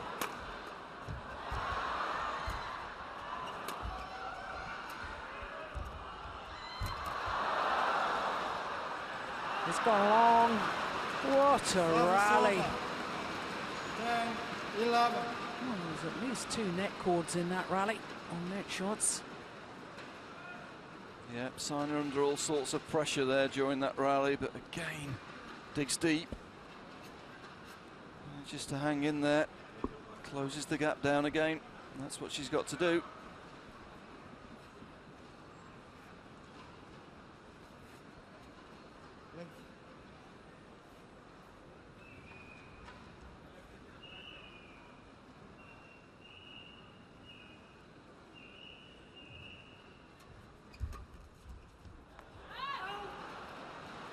Yeah, and there's the error. 11-all. Long rallies, 1 or 2 points. Yeah, it's all level again. Yeah, clearly long. 11 all.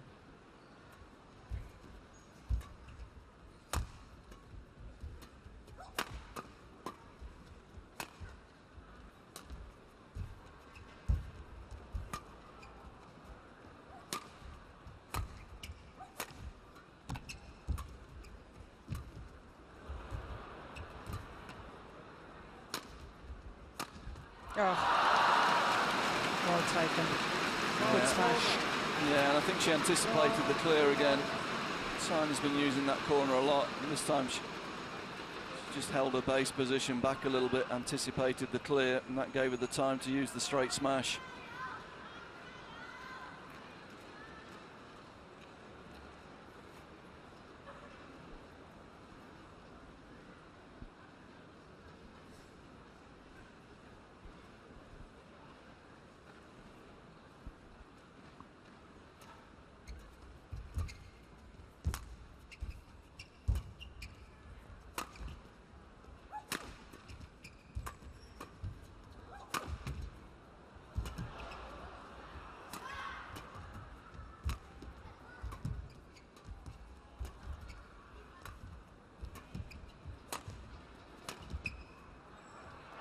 Oh, good judgment.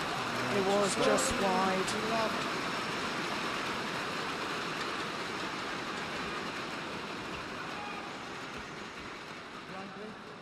The shuttle was stalling. I think she thought it was going a lot further out than this, but still good judgment.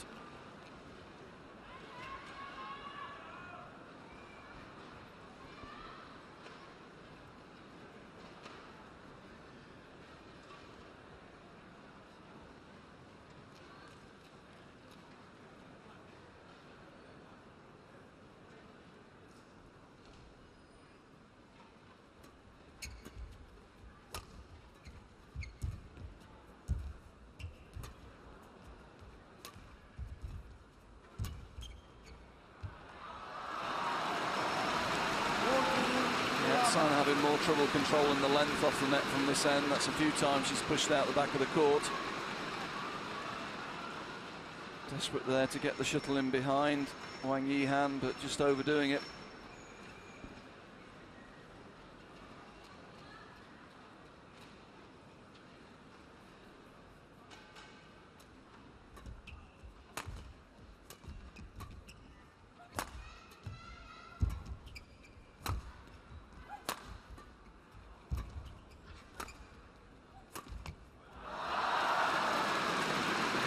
Seeing Wang Yihan's got a little bit of a lead, and all of a sudden she's just relaxed a tad, hasn't she? Playing with a nice rhythm. Well, he rarely gives anything away by his expression, Gopichand.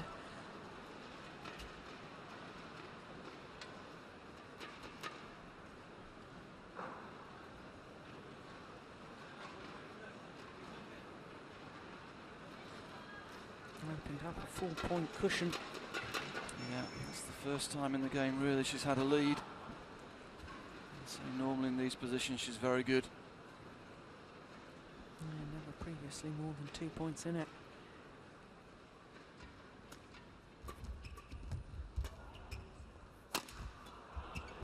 Deflected by the net cord. Forced the error. 11.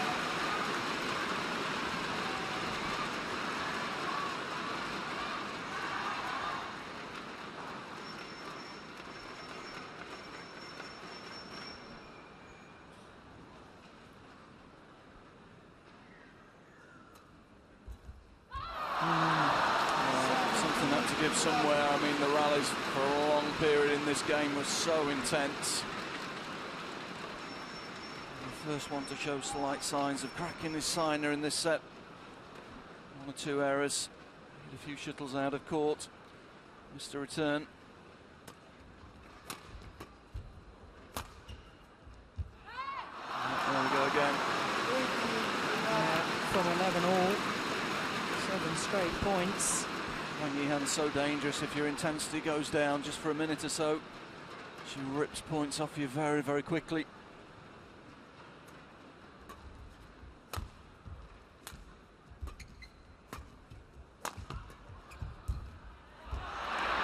She's missed it, but she was on a roll there. She took it early. 12, 18. Again, she read the play of Sina.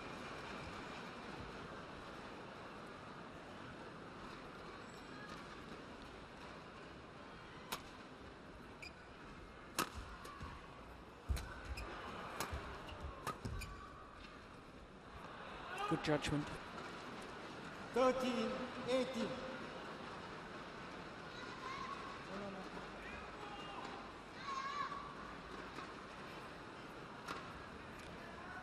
A little discrepancy between the two players as to whether the shuttle should be changed or not.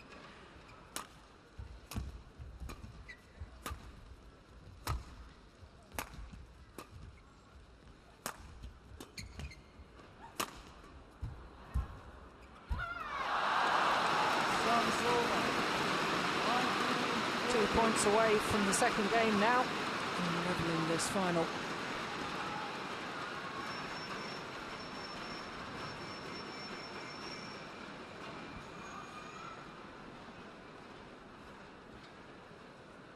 Copious notes being taken there from Li-Ning.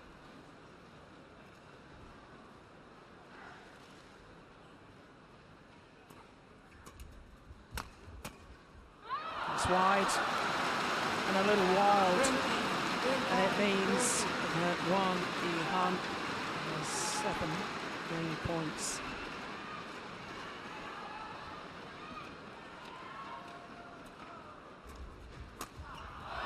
Only needed the one.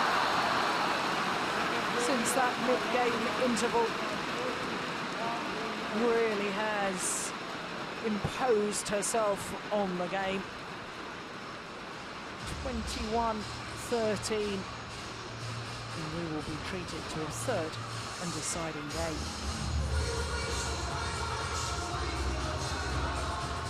Yeah, really interesting second game there. For so long, Sina was able to keep with Wang Yihan. She stuck in there, stuck to a task, didn't let Wang Yihan get ahead. And all of a sudden, just 1 or 2 errors and Wang Yihan was gone.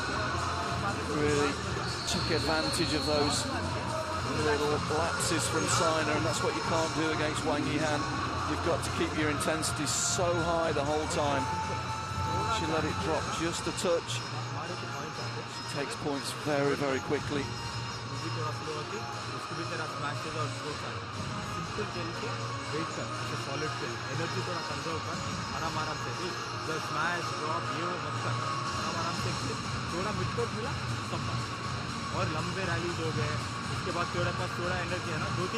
Copy Chan there, just asking him to go back to a slightly more patient game. Make the court nice and big for Wang Yihan, keep her moving, rather than trying to force the play. You have to say the first 2 sets have gone with ends a little bit. Both players guilty from the far end, playing towards the camera, hitting a number of shuttles out of the rear court. So it's more difficult to control the length from that end.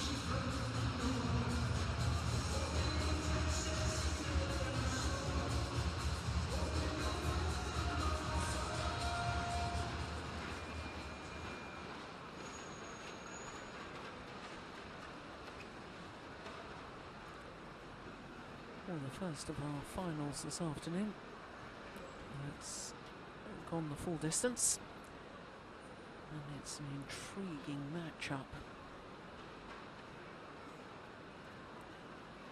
Final game. Love all, play. So the world champion, Wang Yihan, Sina Nehwal, who was quite brilliant in that opening game.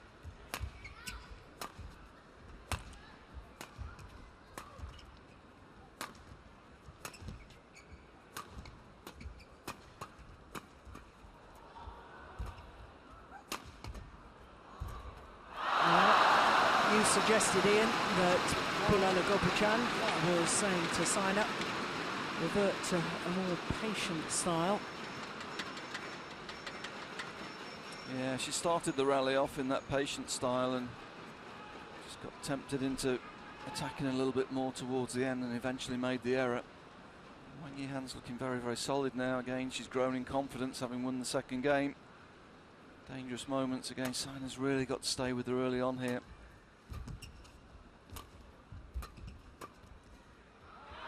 She can't afford that. If Wang Yihan gets away, she's a great front runner.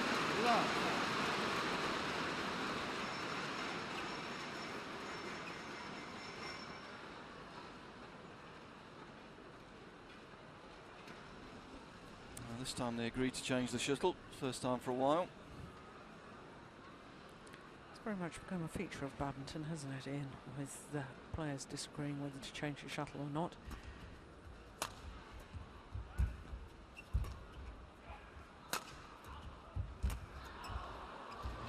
Quick in again, but good defence from Sina.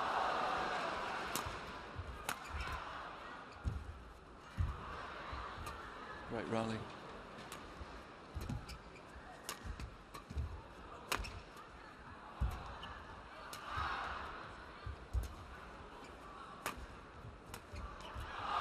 It's a phenomenal rally. Absolutely brilliant. Both players stretched to the limit. Well, Wang Yihan looks in full flow now, doesn't she? There's nothing coming down on her side of the court. Court coverage is fantastic. And then when she gets opportunities, the angles are there, the precision's there.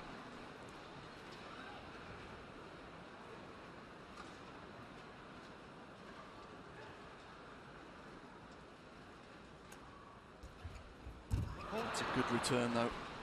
She needed that point. 1-3.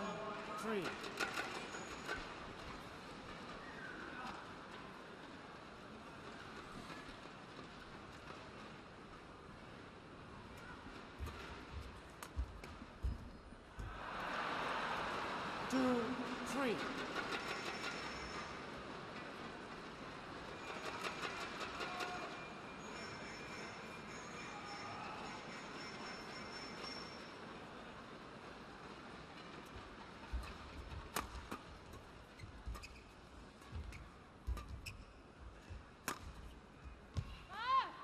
Good judgment.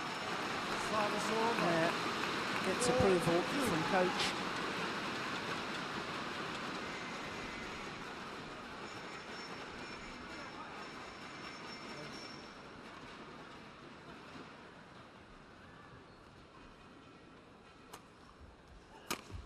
Oh dear.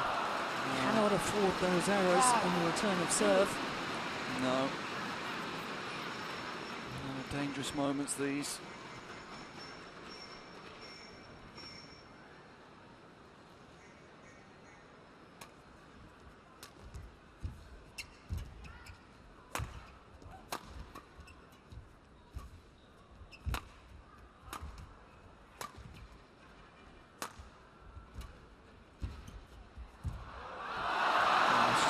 Loose, that drop shot allows Wang Yihan to get in and take it early. She finds a good touch at the net. You will see it's a little bit slow, that drop shot. Wang Yihan stepping in, taking it early. Sign of no chance.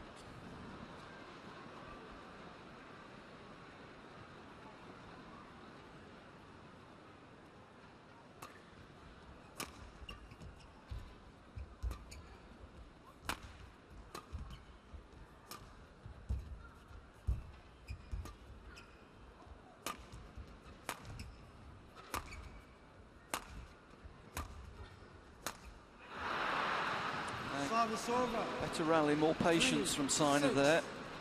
Playing the higher clears, not giving any interception opportunities. Taking the pace out of the rally a little bit.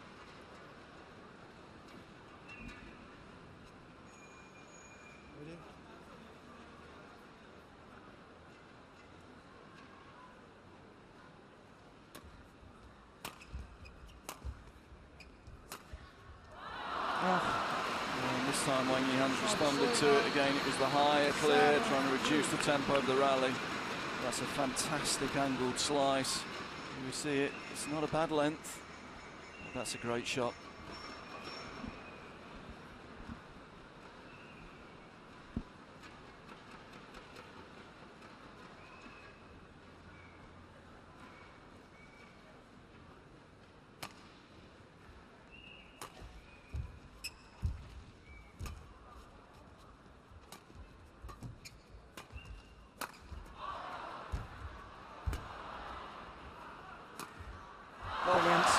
Brilliant play from Wang Yihan, dictating the pace of the rally.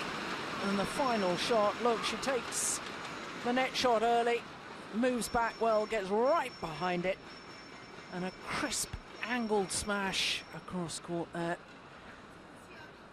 Fantastic.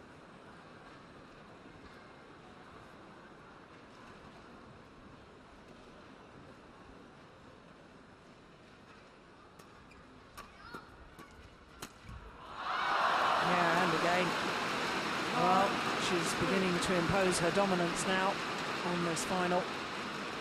Unless Sina Nehwal can do something to halt this charge.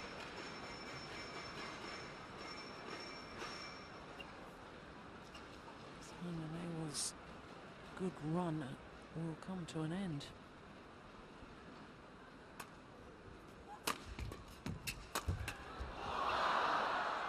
Yeah, well, she responded well. I suggested she needed to stop the run of points. Very much needs to build on that now.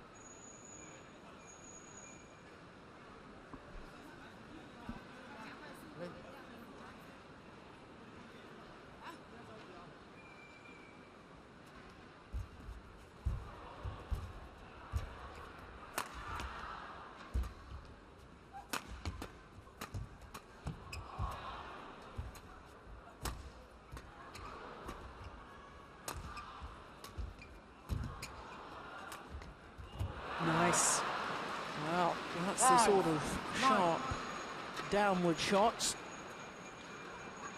Wang Yihan has been playing so well. That was a really good rally from Sina. She needed it, really. She's got to try and close this gap before the mid-game interval. Keep herself in it. Good reach, brings the shuttle down short, and then switches the direction. Good use of the width of the court.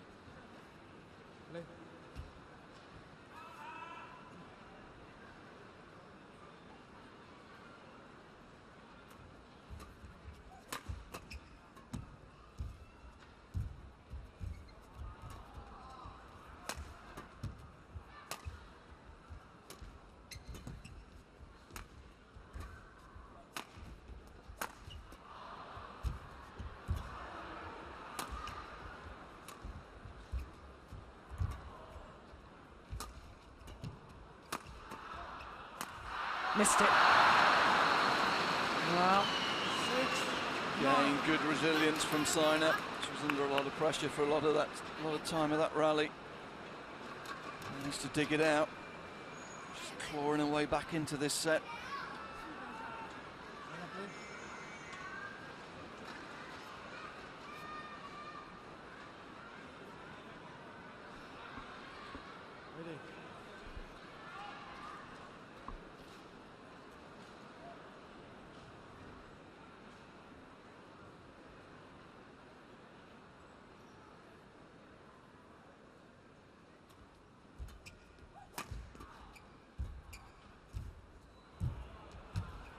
Incredible net shot. That's what she was doing so well in the opening game, Sina Nehwal. And when you consider that this match now in progress exactly an hour, these two players to still be playing at this level and intensity, well, just an indication of what a wonderful match it is.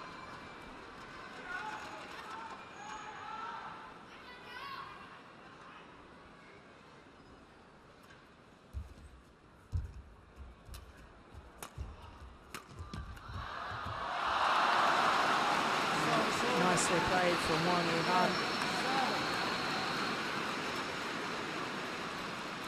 As soon as Sina's just a little bit short, there's an instant penalty. Wang Yihan there able to intercept the shuttle a good 1.5 meters up the court. Finds a good angle on the straight smash.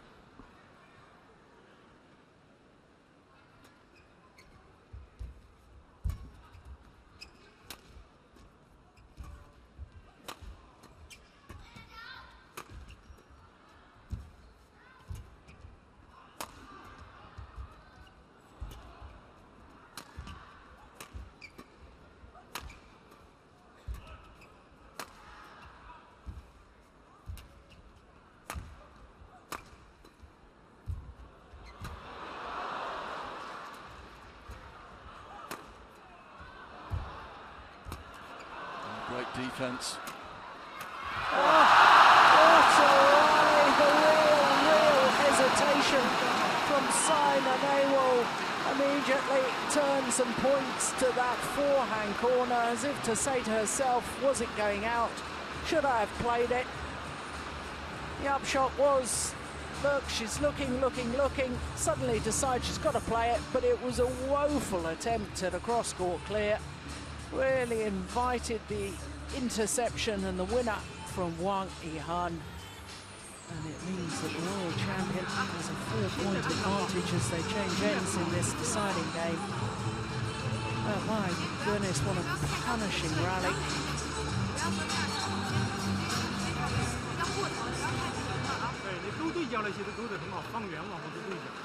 I have to say both these girls in great physical condition, maintaining the tempo of the game, and it's been fantastic rally after fantastic rally for 3 sets now. A lot of the players this week have been complaining a little bit of tiredness. The schedule's been very heavy in the last 3 months. But both these two girls in great shape.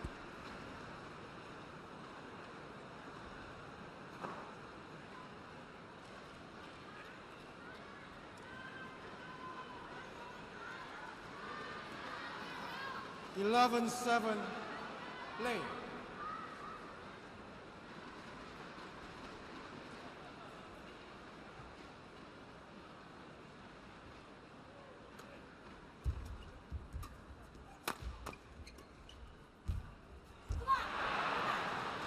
And a little clenched fist there from Simon Ewell. An indication that she certainly hasn't given up on this. Oh no, she's a fighter. She still feels she's in with a good chance. Only 3 points.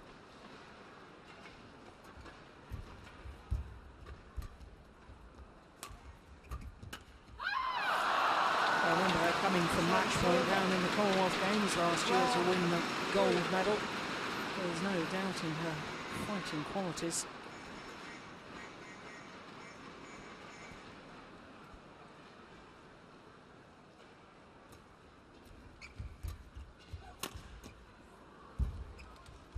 That's good defense again from Wang Yihan. Now she's early, takes advantage.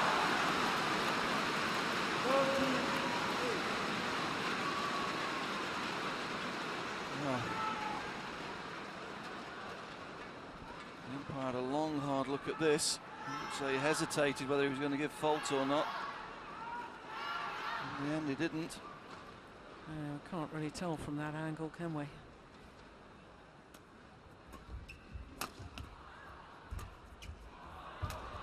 That's a good shot.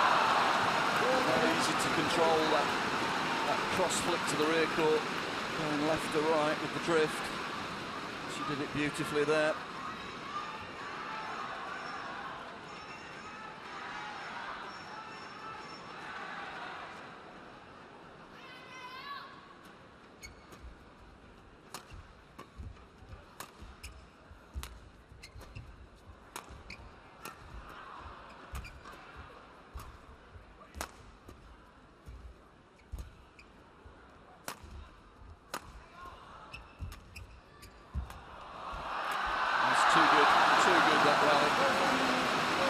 Stepping up, bringing her base forward every time she saw Simon was late in the rear court, closing the court down. Desperate times now for Simon Ewell, because Wang Yihan with a 7-point advantage.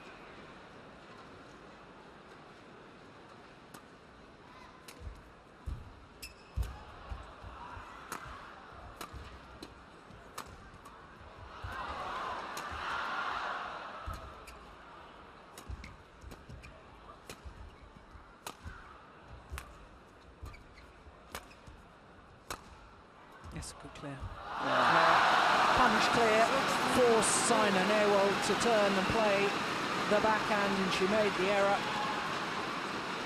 Well, that rally played at an incredible pace again when you think they've been going for over an hour now.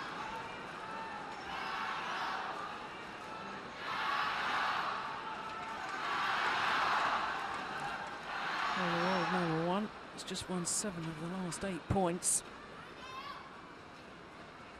Very, very good spell from her.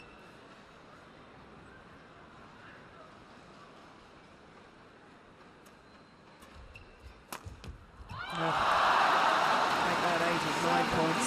Yeah, great shot. She's in full flow now. She's playing like this, there's nobody better in the world.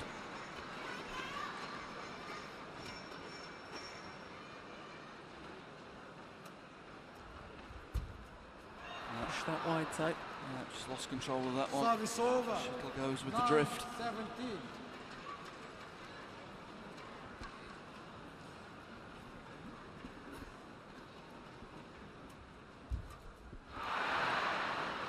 Ten, 17.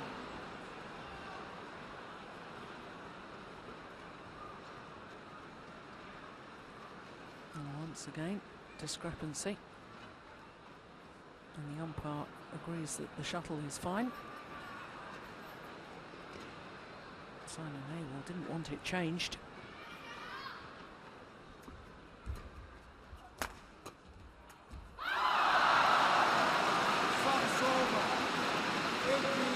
This is where we see if it was a tactical change of shuttle Wang Yihan wanted, because she's picked the shuttle up now. She wanted to change it after the last point. Suddenly, she doesn't want to change it.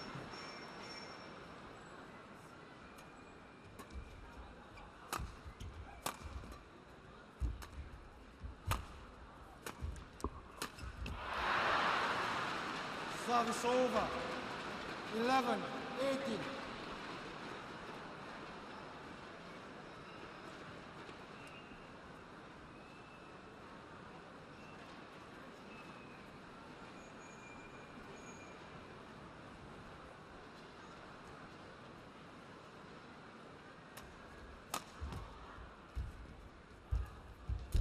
Oh, she's it long.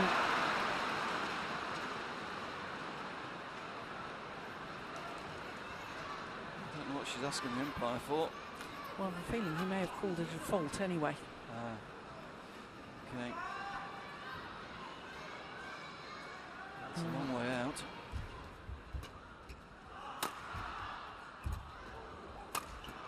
Yeah, body smash, that's good. She hasn't had many opportunities, has she? Tempo and the pace of the rally hasn't allowed her to get into position to use that tactic regularly after the first game.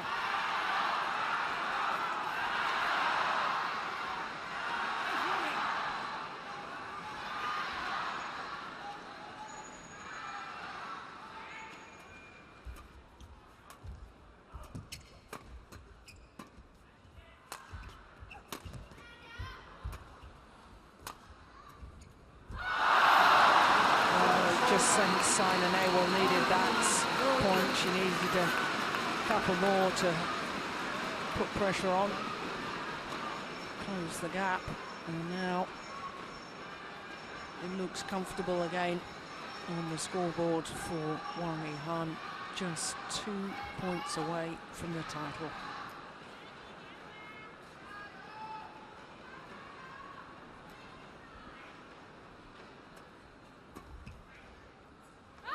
And that's push long. Match points for Wang Yihan, 7 of them.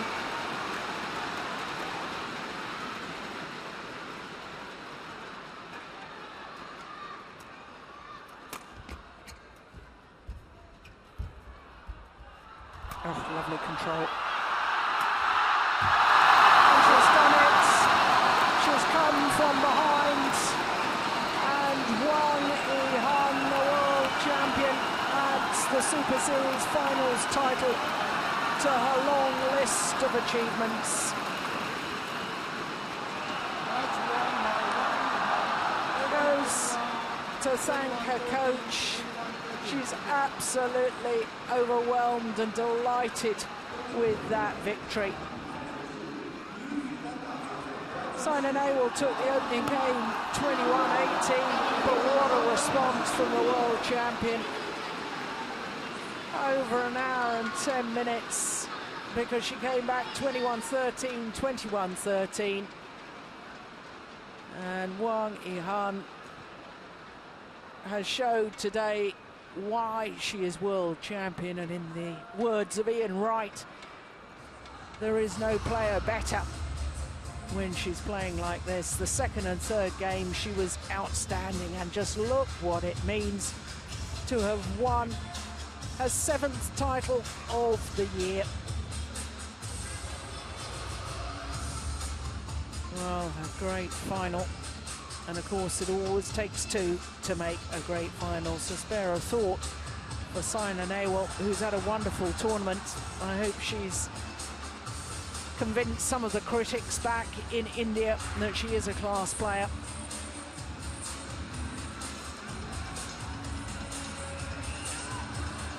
Takes leave of the arena floor. Once again, confirmation of the score: 18-21, 21-13, 21-13 in an hour and 11 minutes.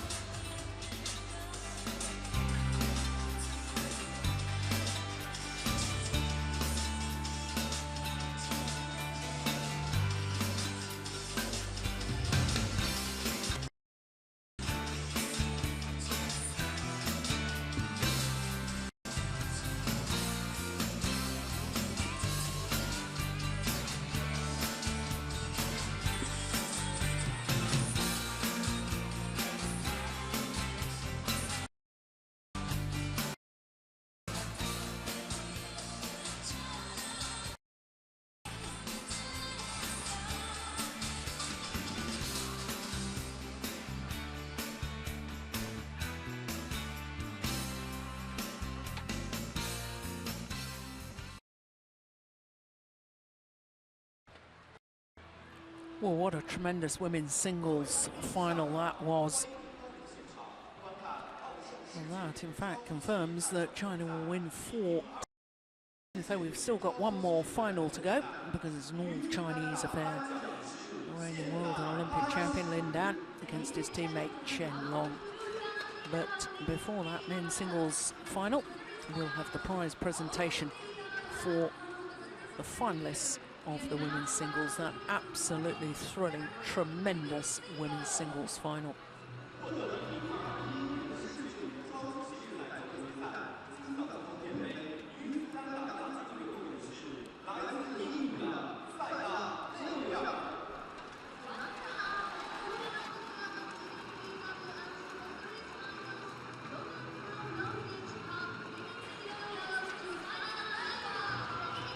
Sina Nehwal, well, she'll obviously be disappointed not to have won today's final, but she's had a wonderful week here in Liuzhou, beating Guangxi, the #2 seed, winning her group, coming through the semi-final against the former world #1, Tina Bao.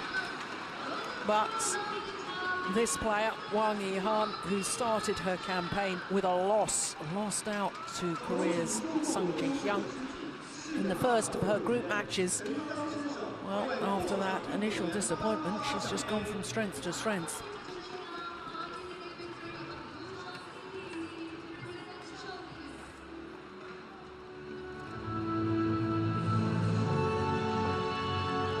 Nine finals in 1 year. 7 titles for Wang Yihan.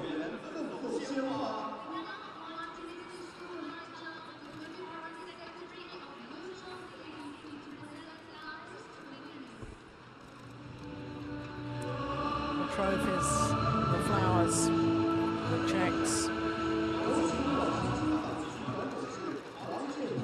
and of course mementos from our title sponsors, OSIM.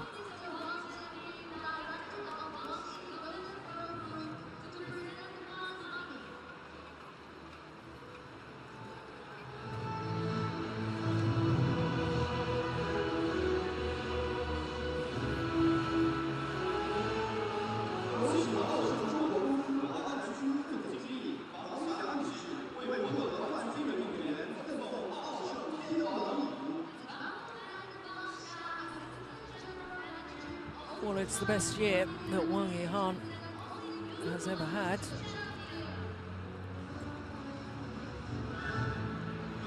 Nine finals, 7 titles. In 2009, she also won 7 titles, but only 8 finals. So a wonderful achievement for the world champion, Wang Yihan.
the number 2 seed, Chen Long of China, who disposed of the world number 1, Li Chongwei of Malaysia, in yesterday's semi-final. Makes his way onto courts. Lin Dan, the reigning world and Olympic champion. All Chinese men's singles final.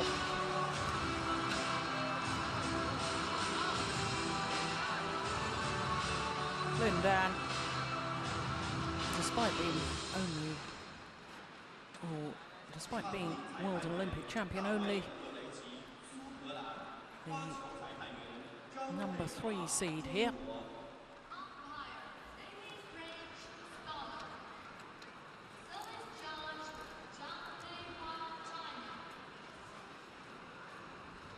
And the reason he's only the number 3 seed is because that's where he finished the 12 Super Series events on the Super Series ranking.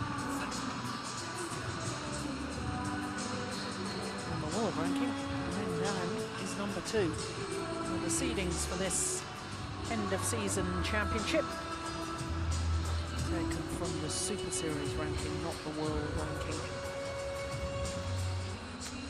So Chen Long, who on day 1 of competition had to play his opponent of today. Both in the same group, both in Group B.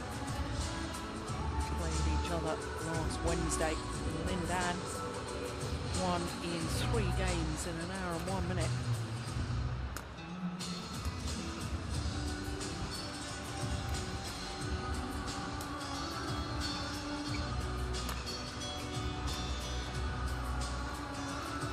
Well, he's achieved just about everything there is to achieve in the game. As Lin Dan, reigning world champion, 4 times world champion, 4 times All England champion, gold medalist at the Asian Games, gold medalist at the Olympics. And this year, he's already won 6 titles. This is 9th final of the year. For Chen Long, well, he has been as high as 2 in the world rankings, but now down at number 3, 44-11, his win-loss record for the year, and that means that this is his 6th final of 2011. He's won 4 titles, including 3 Super Series events. In fact, 3 back-to-back Super Series events.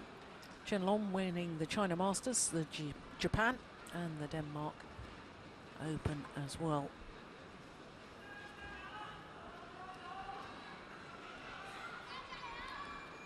Well, Lin Dan has remained unbeaten all week, won all 3 of his group matches, and then in the semi-final disposed of the veteran Dane Peter Gader in 2 straight games. David Craig is our umpire, Zhang Peihua. There she is, our service judge. On my right, Lin Dan, China.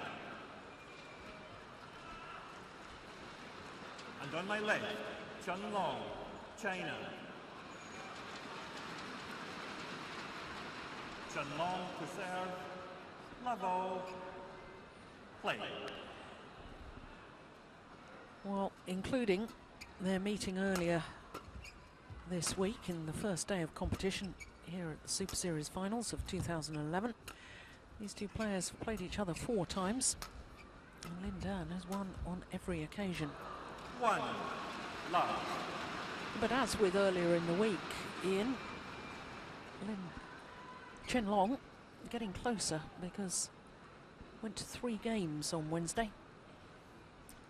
Well, I think he's definitely getting closer. He's had a great year. He's the player in the top of the men's singles game at the moment that's improving the quickest. And you have to say, with over half a year left to go to the Olympics, he's becoming a real danger for both Lin Dan and Li Chongwei.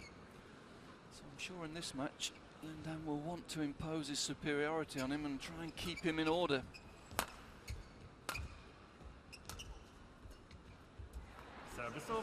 It's impressive this year how much Chen Long's improved. His defensive play is so much better, but Probably the most impressive thing is the agility that he's bringing to the game now. His footwork's improved much, his court coverage is fantastic.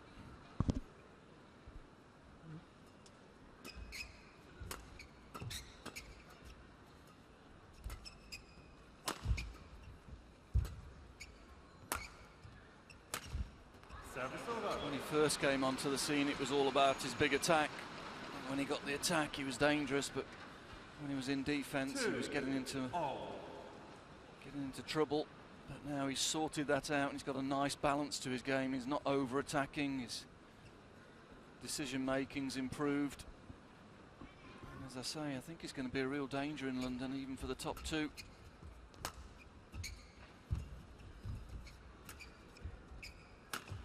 Fault 3, 2.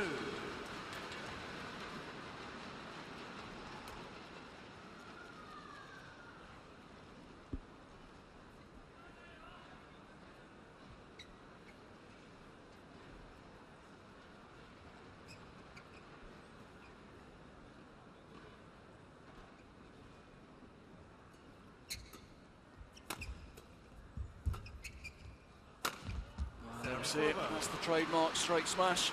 Very little preparation, he's a very strong man. Yeah, very tall man too.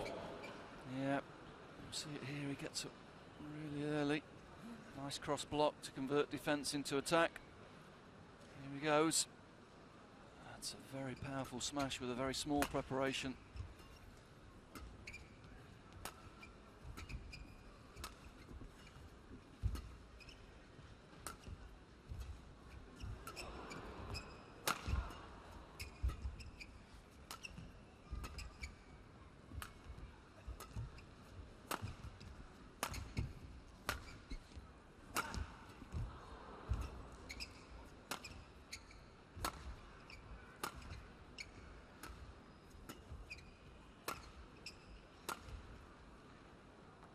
Oh, that's right in the corner. He couldn't have walked across the court and placed it any better than that.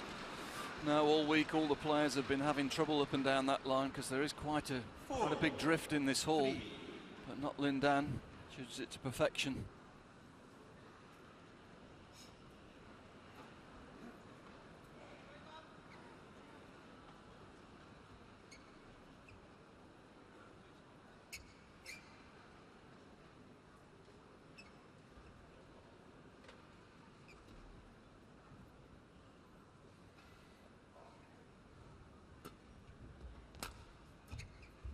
Service over. 4 all. Well, both players playing quite conservatively at the start of this match, feeling each other out, not taking any big risks.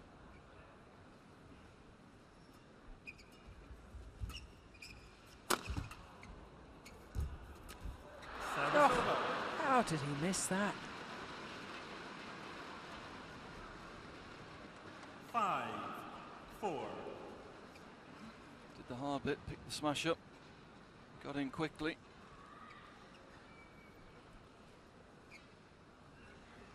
Maybe it was too easy.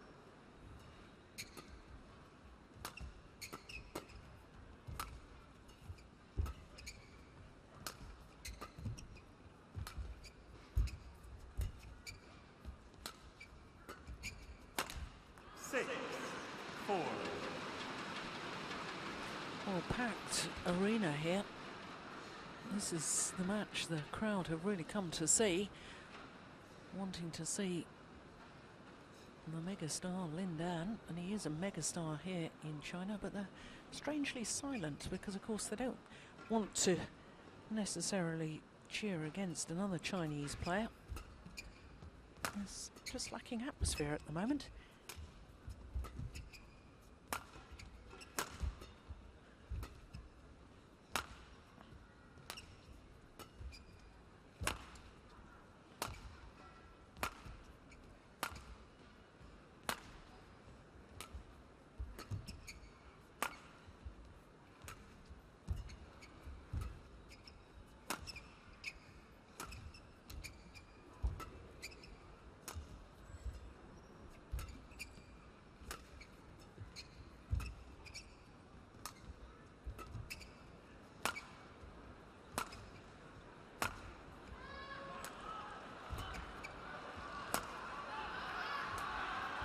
Neither player really willing to take the initiative. There we go. At long last. Yeah, Lindan playing a really conservative game at the moment. I think that's what's frustrating the crowd, as they want to see those fireworks. They want to see him jumping and attacking and playing his quick game, but at the moment he's just feeling his way into this match. 165 miles per hour, that smash.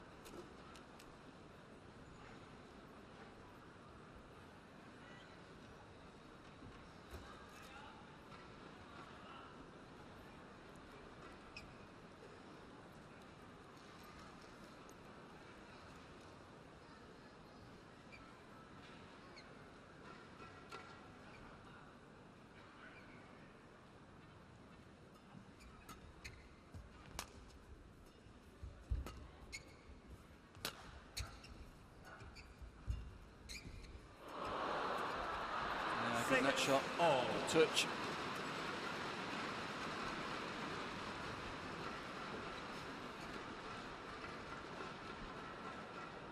Yeah, easy put away.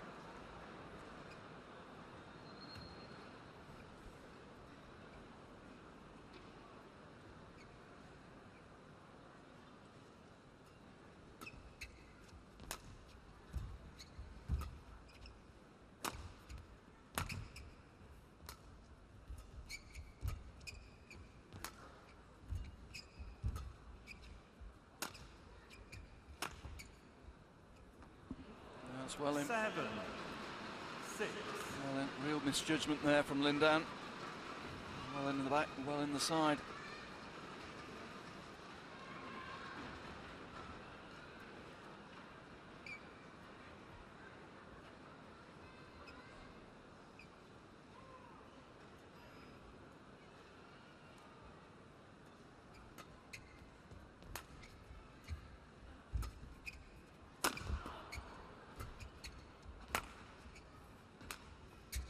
Well, feels like a sparring match at the moment, doesn't it, Jill? Yeah.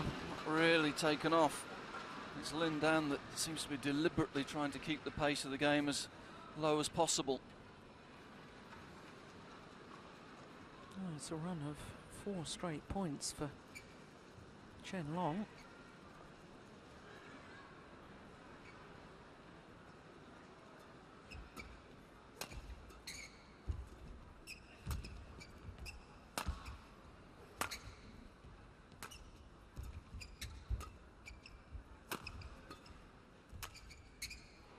Push that wide. 9. Another error. 6. 5 straight points. Don't really understand Lindan's tactics here. Well, there are no tactics really, are there? He's just putting the shuttle into play at the moment. No structure to the game. Yeah, that's what the crowd's come to see. Shots like that. 7-9.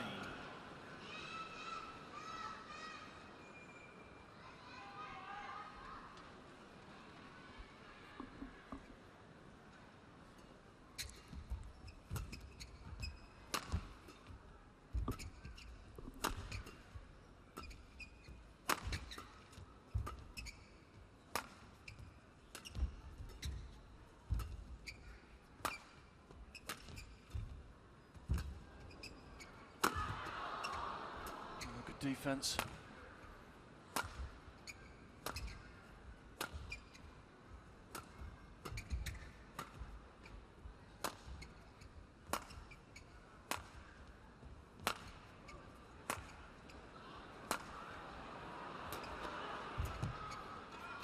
You can hear the crowd getting frustrated with the rally.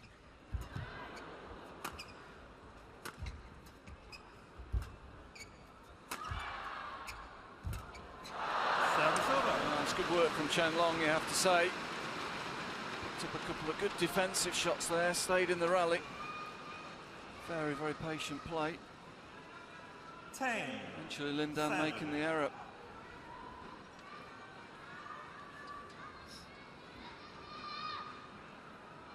Josh Wangzhe, men's singles coach. He probably likes this. It's Yeah. more his style of play, isn't it? Very much so.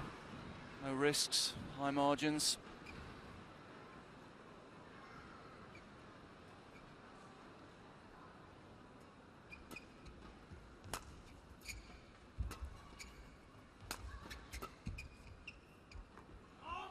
Service over.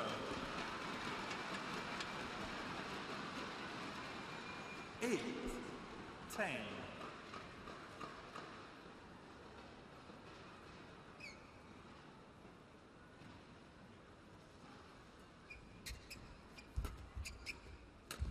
Nine, 10.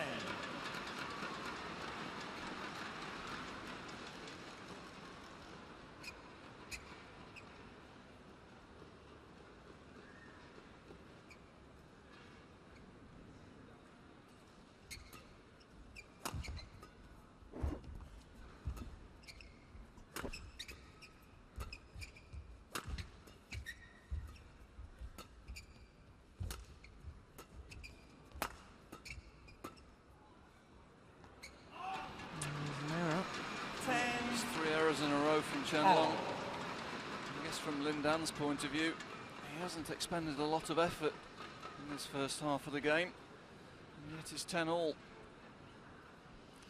Yes, and he hasn't, apart from going to 3 games on day 1 against Chen Long, hasn't really been extended in any of his other matches. Whereas Chen Long 3 times has gone the full distance.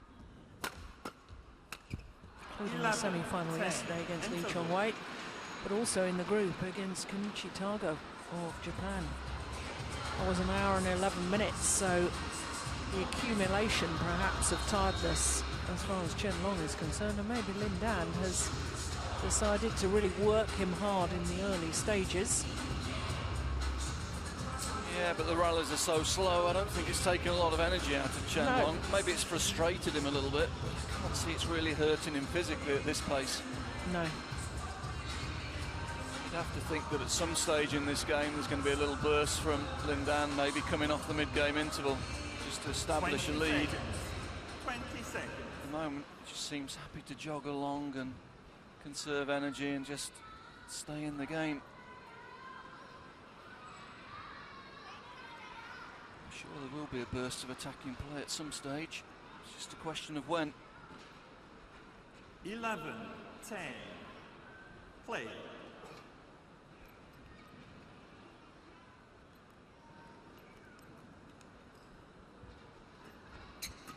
Looks like he needs a new grip on that.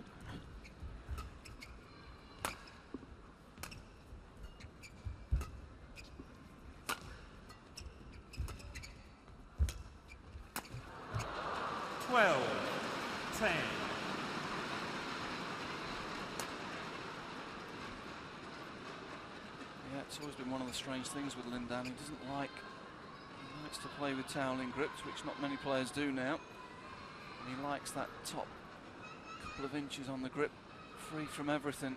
Doesn't put the grips right up to the top of the barrel of the frame.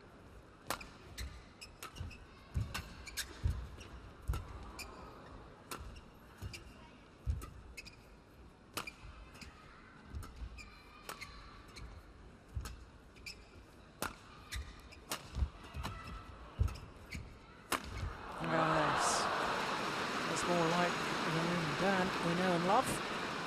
Yeah, here we go. 13-10. 6 straight points now. Gets up early, switches the angle and the direction of play. That's what he's famous for. Thank you.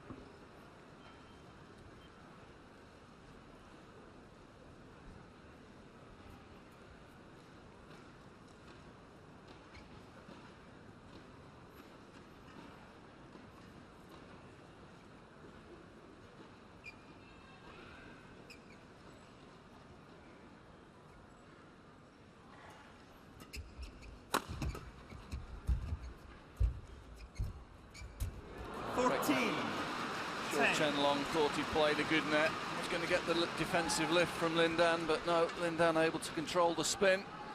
Here we'll see it, that shuttle's really spinning, but he controls it It's even more spin on it.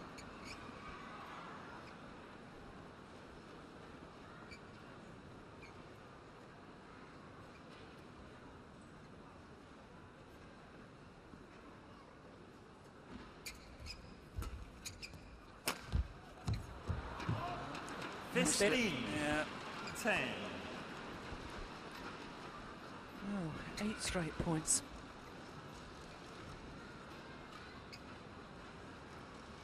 Totally different complexion now on this opening game.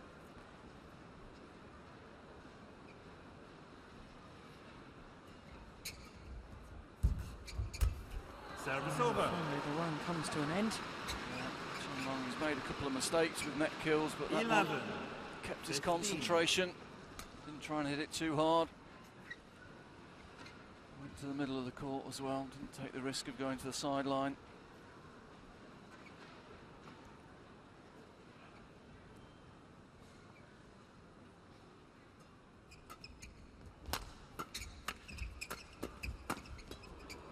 Service over.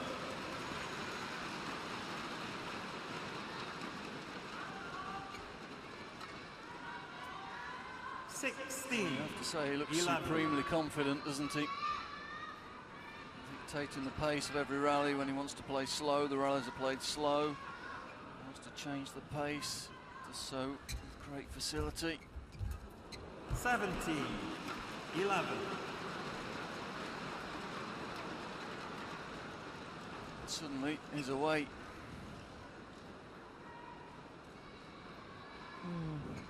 10 or 11 points going his way.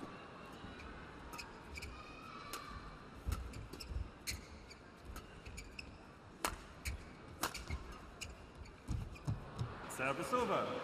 It's landed in. Yeah, didn't quite get the angle he wanted, did he? 12. The quick 17. change, he got the change of direction, but it was a little bit too flat.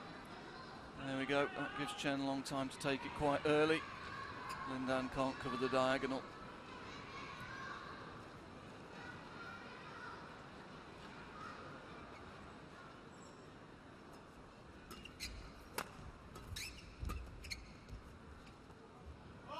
Service Just over. wide.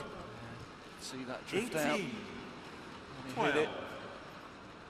He's probably going well in. Drift just caught it, took it out the side.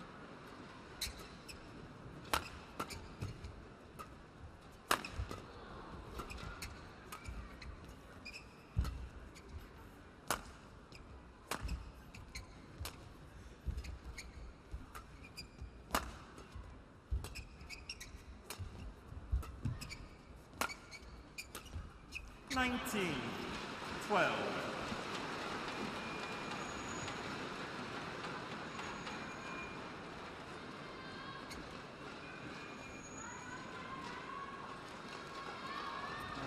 Chen Long still just really responding to whatever pace Lin Dan wants to play.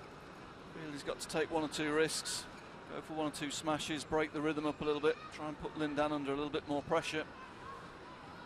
Because at the moment he's coasting along.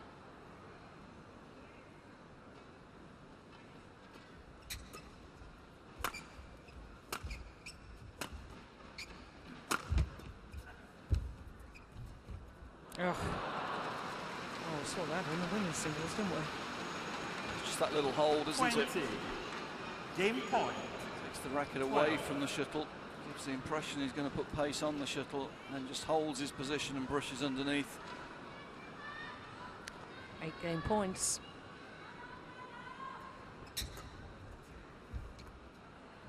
Game. Yeah. Error on the return of serve from First game won number by 2 Lin seed Dan. Chen Long. 21-12. And having been 10-7 up, well,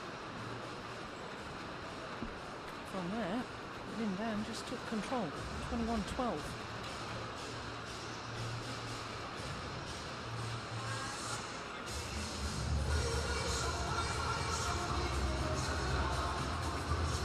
Yeah, Lin Dan started the game, keeping all of the tempo out of it. Very slow exchanges, big court. Chen Long just seemed to get sucked into that game, and it took all the speed out of his legs by the look of it. And when Lindan just injected a little bit of pace, Qianlong started to make a lot of errors. As you said earlier, Jill, I just wonder whether those 3-3 setters have just taken the edge off his pace a little bit. Doesn't seem willing to really take any risks and try and increase the tempo, does he? No.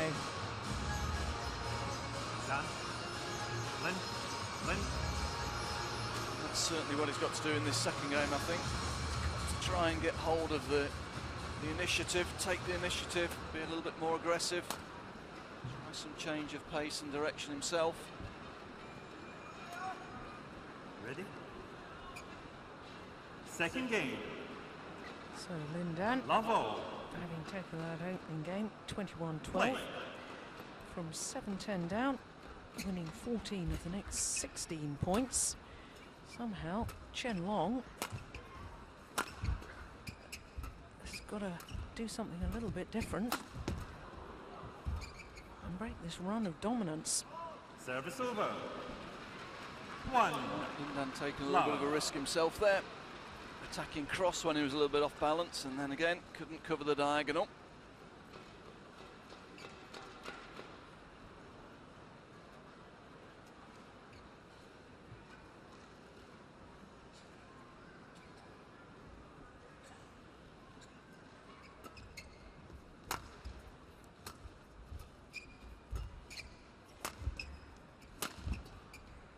Service over. Took a little bit of pace off that. Oh. For more angle rather than pace. And that's what drew the mistake from Qianlong. Had to take the shuttle from very low down in front of him. Flash.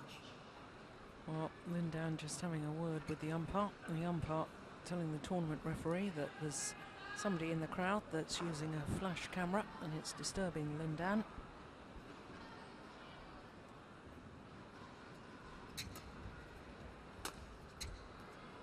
Service over. 2.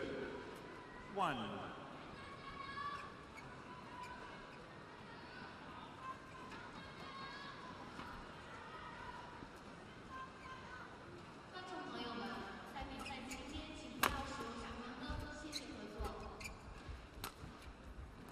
Service over. 2. All.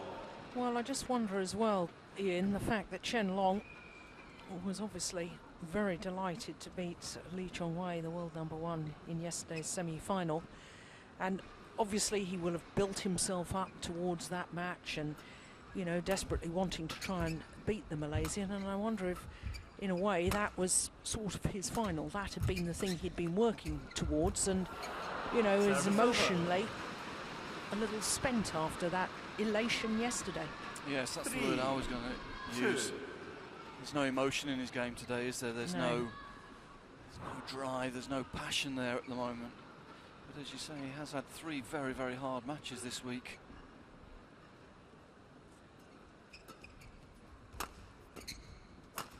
Service over. Because you see, to me, that was a tired-looking Qianlong. Yeah, he normally loves that, thrives on that sort of situation, that interception around the head. One of his favourite strokes. There, never got into position really.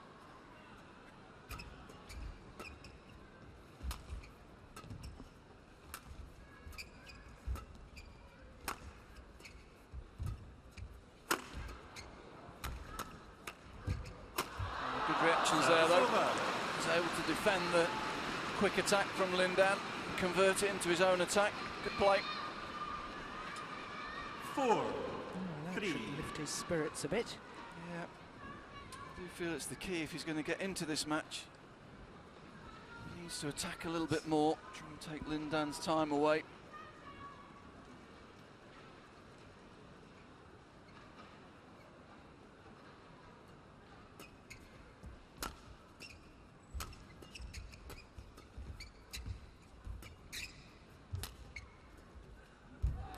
Service over. Well, raises his hand in apology. 4. All. But he seems to find an awful lot of net cords, and I suspect it's skill rather than luck. I'd call that a good shot. 3 or 4 lovely blocks in that rally, taking the pace out of the situation. And then the deft touch to the net to finish.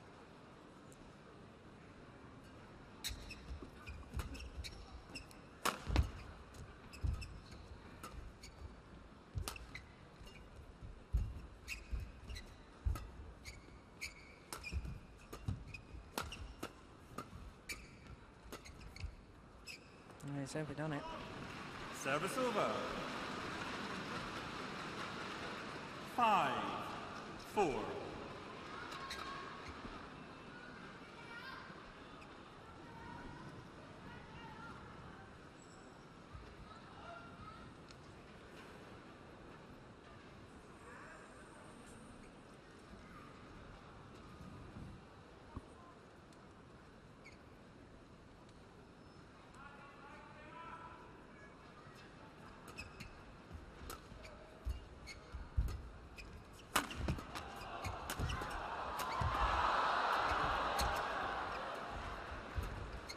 Oh, he's pushed it wide, having defended so well. Fantastic defence there from Chen Long. And then when he had the chance to put Lin Dan under pressure, just rather meekly pushed it out the side of the court.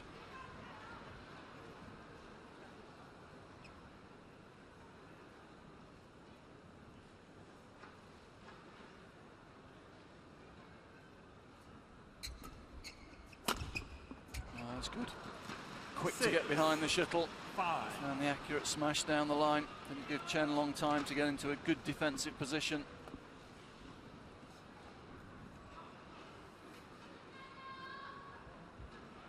First time in this second game, either player has won 2 straight points.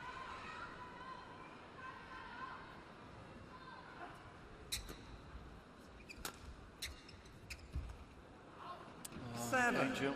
I tend to agree with that. Was a tired looking shot, wasn't it? Yeah. Had the chance to really step up, take that early, put Lin Dan under pressure, but let the shuttle come to him and just pushed it out the side.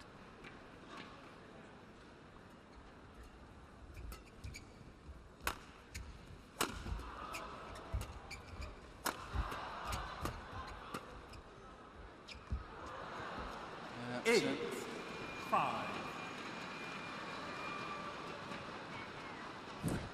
Quite strange, the line's just there, almost apologising to Chen Long. Yep, sorry, it's in. And it was. It's a good call.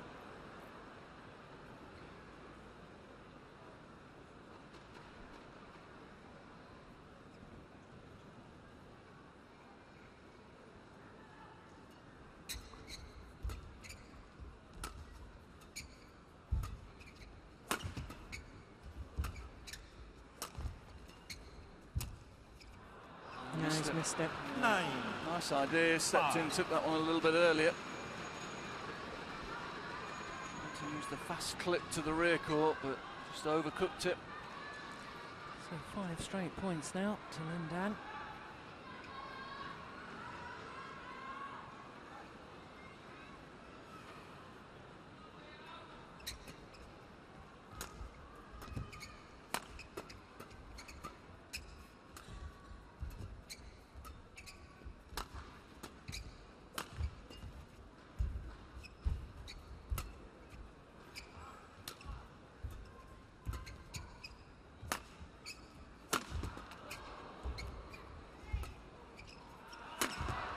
Oh, that's Service unbelievable. over. Oh, Oh, it's been called out. We were right on that line, and that was very 6. close. 9. oh, I'm surprised at that. Yeah, looked as though Lin Dan had found the line again to me. Let's have a look.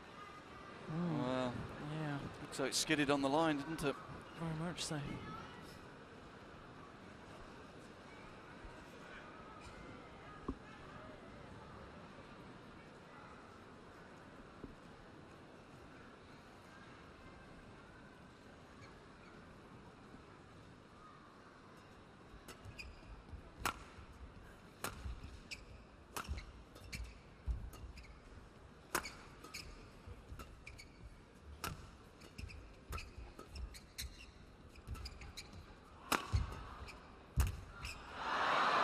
More aggressive, took the risk. It was marginal whether it was possible to attack that, but he went for it wholeheartedly and got the reward.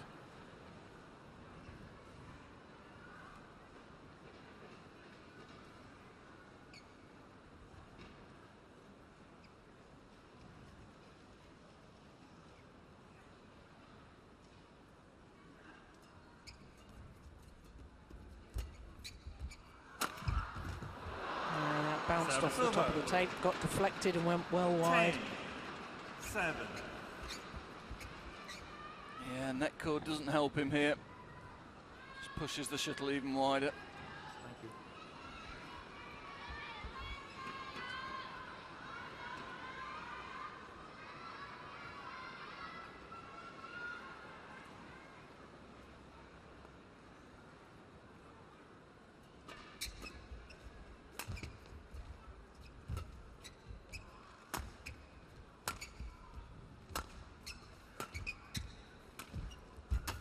That's a nice drop shot from Chen Long, good angle. Yeah, we haven't seen enough of that, have we? Really made a big effort to get up and cut that shuttle off early. Brought it down nice and steeply. They've been too few and far between.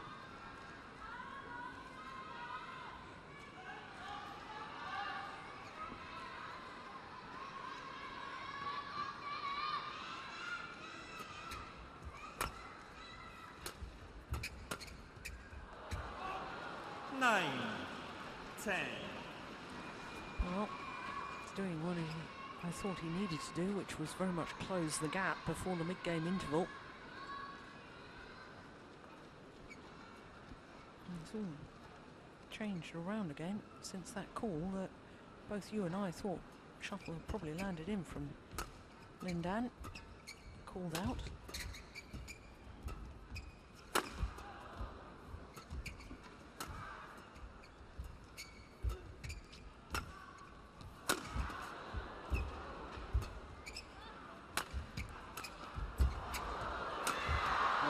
Defence to start the row from Chen Long. Twice he dug out great smashes from Lindan.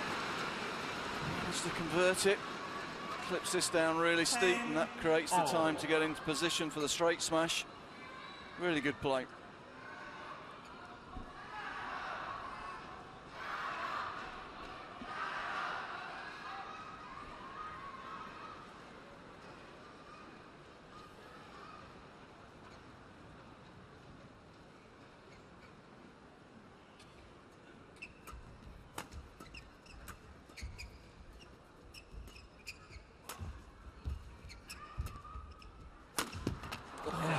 Brilliant smash from Lindan. So he has the advantage at the mid-game interval, but it's only 1 point.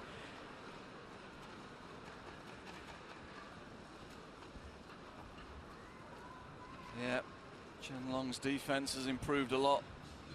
There's no defending this one. He's not happy with himself, Chen Long. No, cross-court lift when you're late, not a great option. Makes it very difficult to defend your own court.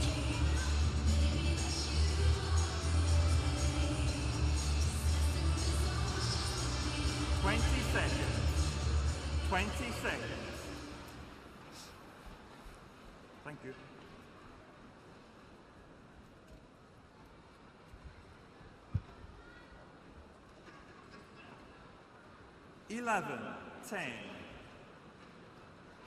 So with the narrowest possible margins at the mid-game interval.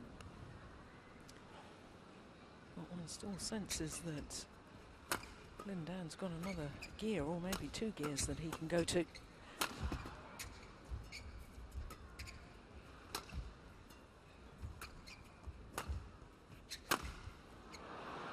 Service over. Step. 11-all.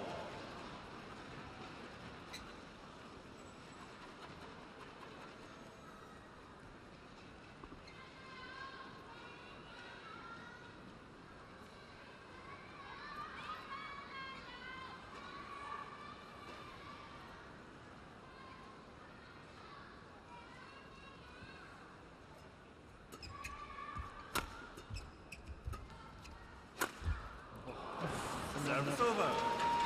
Great angle. 12-11.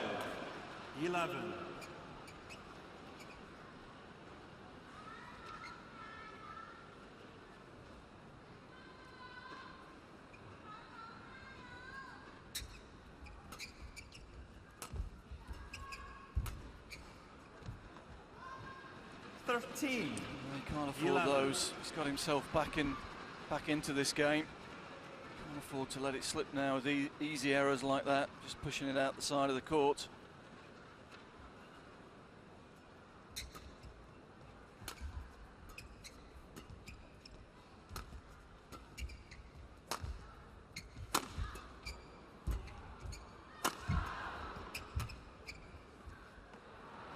And again. 14-11.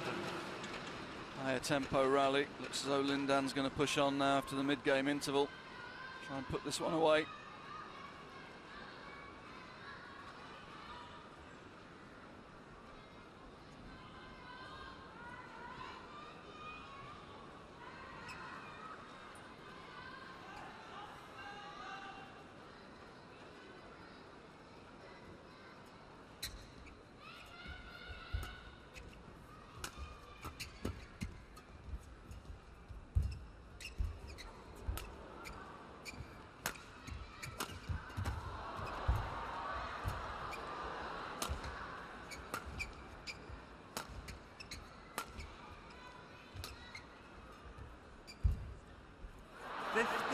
Lindan early on in that rally. With his spinning net shot off a spinning net shot from his opponent, that was absolutely extraordinary.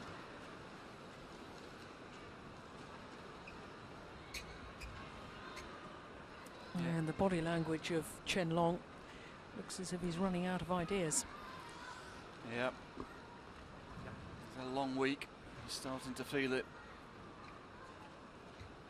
This is a different Lindan to 6 months ago, isn't it? He looks full of confidence. Can play slow, quick, attack, defence. All the options are there for him. And his net touch, as you say, has been fantastic again today.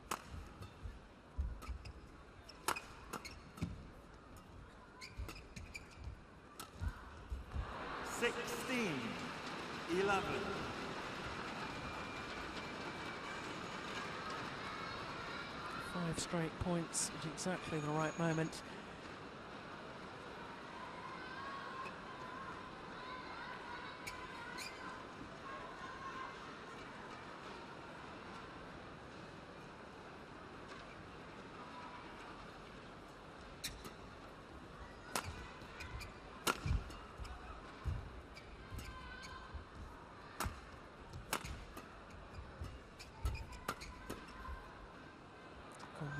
Well along with the back line. 17-11. Yeah, looks as though it's just a matter of time now. Lindan completely in control. Chen Long, as you say, he's run out of ideas and energy, I feel.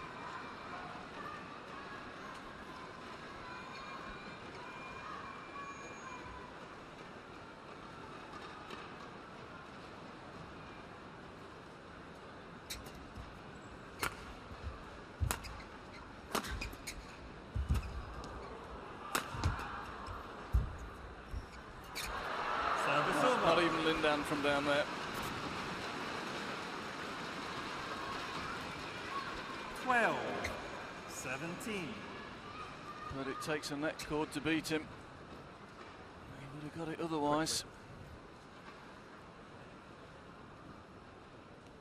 Wasn't that far away from getting it back anyway. No.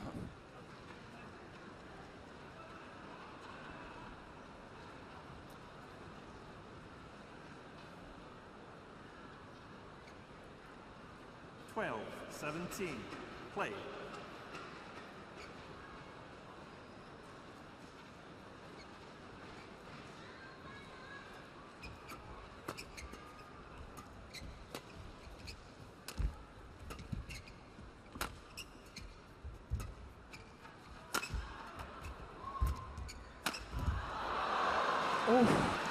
Well, initially the line judge indicated in. Really not sure about that 18. one. No. 12.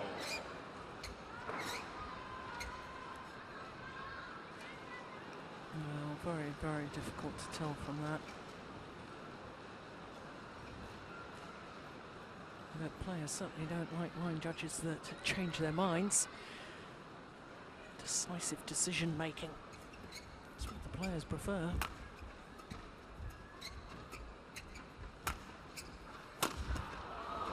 Yeah, could have gone straight, could have gone cross. Chen Long completely rooted to the spot. 19. Thought about 12. trying to anticipate cross, but in the end it was straight. Great disguise. 2 points away from the title in his first ever appearance at Super Series Finals.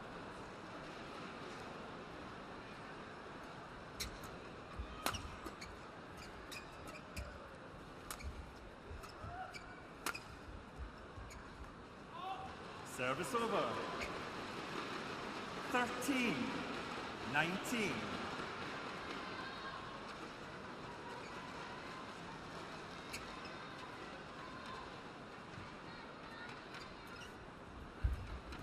Oh, beautiful. 14. 19. Lovely shot. He'll enjoy that one. He's been on the receiving end of a lot today.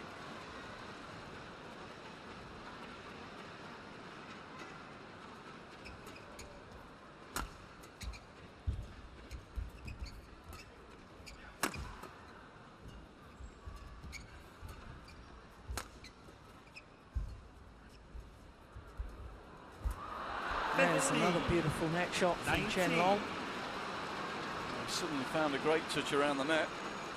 He said it takes net chords to beat Lin Dan. Here he is, he does it again. Lovely touch.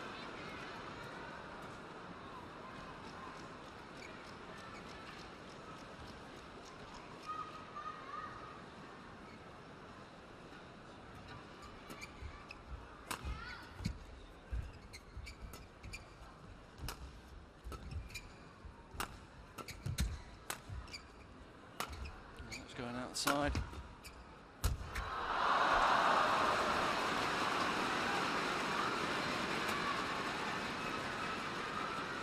He's suddenly relaxed a little bit and started to play, hasn't he? He's found a good touch around the net. A bit more precision with his play from the rear court.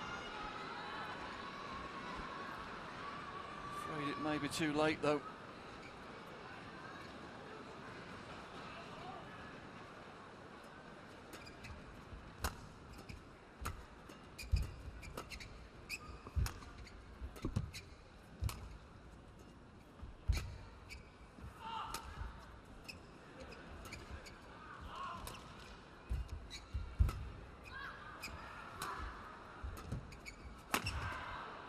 Service over. Yeah. 20. Worked well. Match point. And 16. 4 match points. Well, it's calling for the court to be mopped. But Lin Dan, well, the early stages, we wondered what on earth he was doing. Long, drawn-out rallies seemed to be very negative, just keeping the shuttle in play, but it's had the desired effect. As Chen Long, in all honesty, has looked more and more tired as the match has progressed. Match point.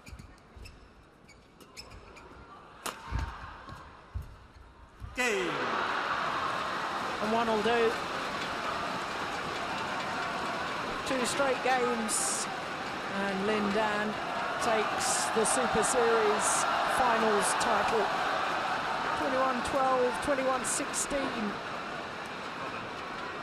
And the crowd, Match won by Lin Dan. well, delighted to see 21-16. the World and Olympic champions. Going to throw some shoes to the crowd. Well,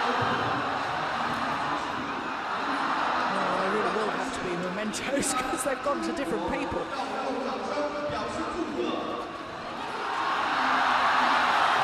Now his rackets. Oh no, just thanking the crowd. So he was going to do a Danish thing and throw his rackets to the crowd as well.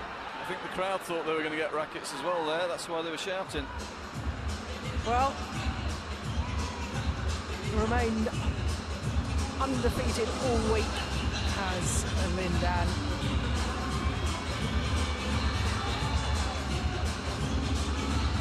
Chen Long looked a little tired in today's final.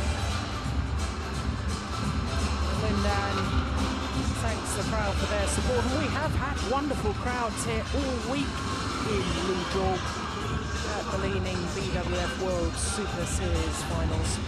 Confirmation of the score of the men's singles. Lindan is the champion, 21-12, 21-16 in 45 minutes.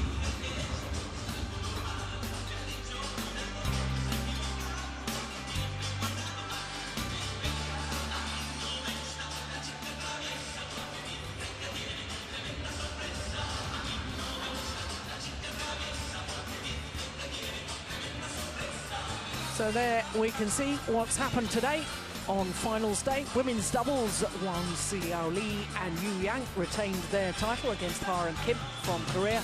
Then it was mixed doubles, and again the champions from 2010 retained their title. The world champions, Zhang Nan and Zhao Yunlei. Men's doubles, the same thing happened. The former champions defended their title. Bo and Mogensen of Denmark, the only non-Chinese winners here on finals day at the Super Series Finals. Wang Yihan had to battle so hard against Sine and Awol, and as we've just seen, Lindan has defeated his teammate Chen Long in 2 straight games. So only the women's singles going the full distance.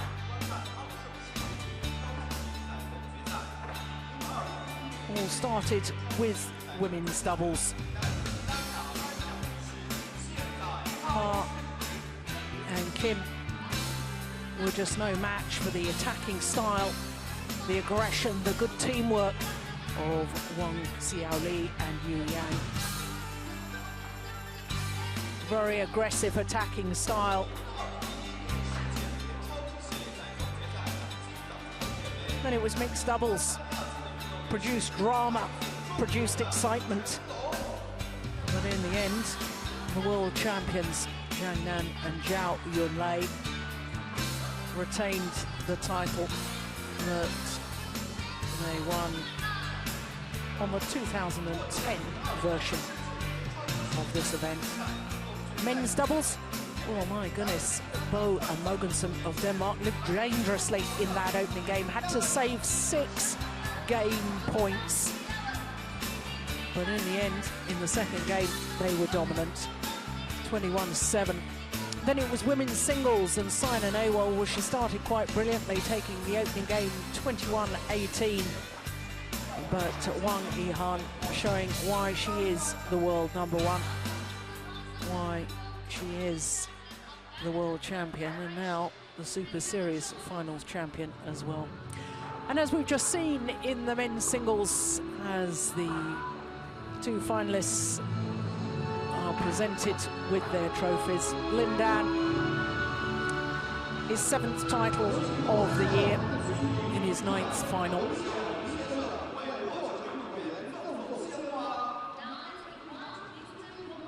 Chen Long, well, he's had a wonderful time since his early defeat in the World Championships earlier this year when he lost in the first round.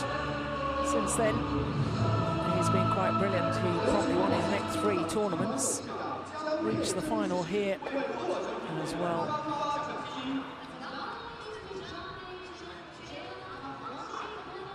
So as the players receive their prize money, flowers, trophies, mementos, Ian, it has been a wonderful Super Series Finals. It's been a wonderful year all told, hasn't it? It has. Fitting culmination to a year of really top play. I feel that Premier Super Series have really added something, ensuring the top players play each other on a more regular basis.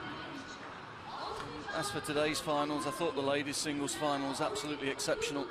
Yes, it certainly was. And the other thing we should mention, of course, for the first time ever, we've had a title sponsor, OSIM, which has also added status and continuity to the 12 tournament Super Series.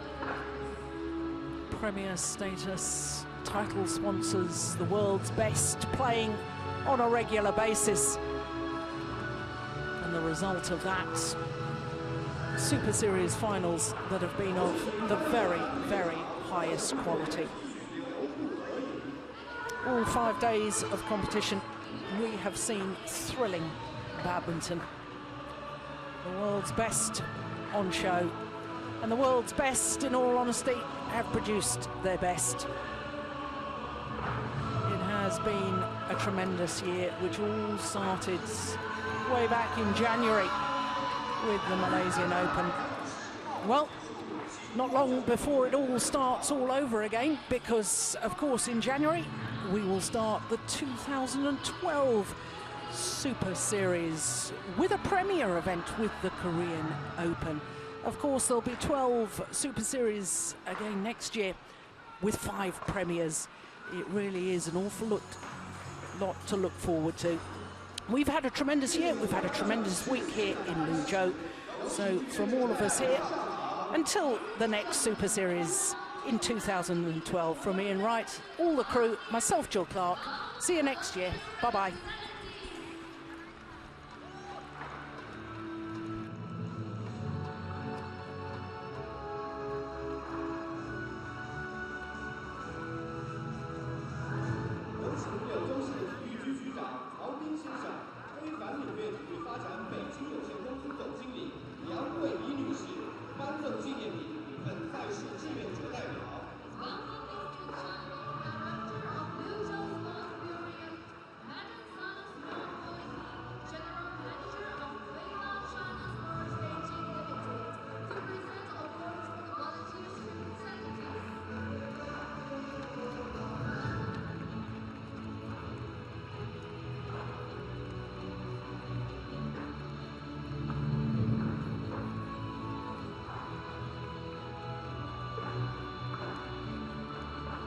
OSIM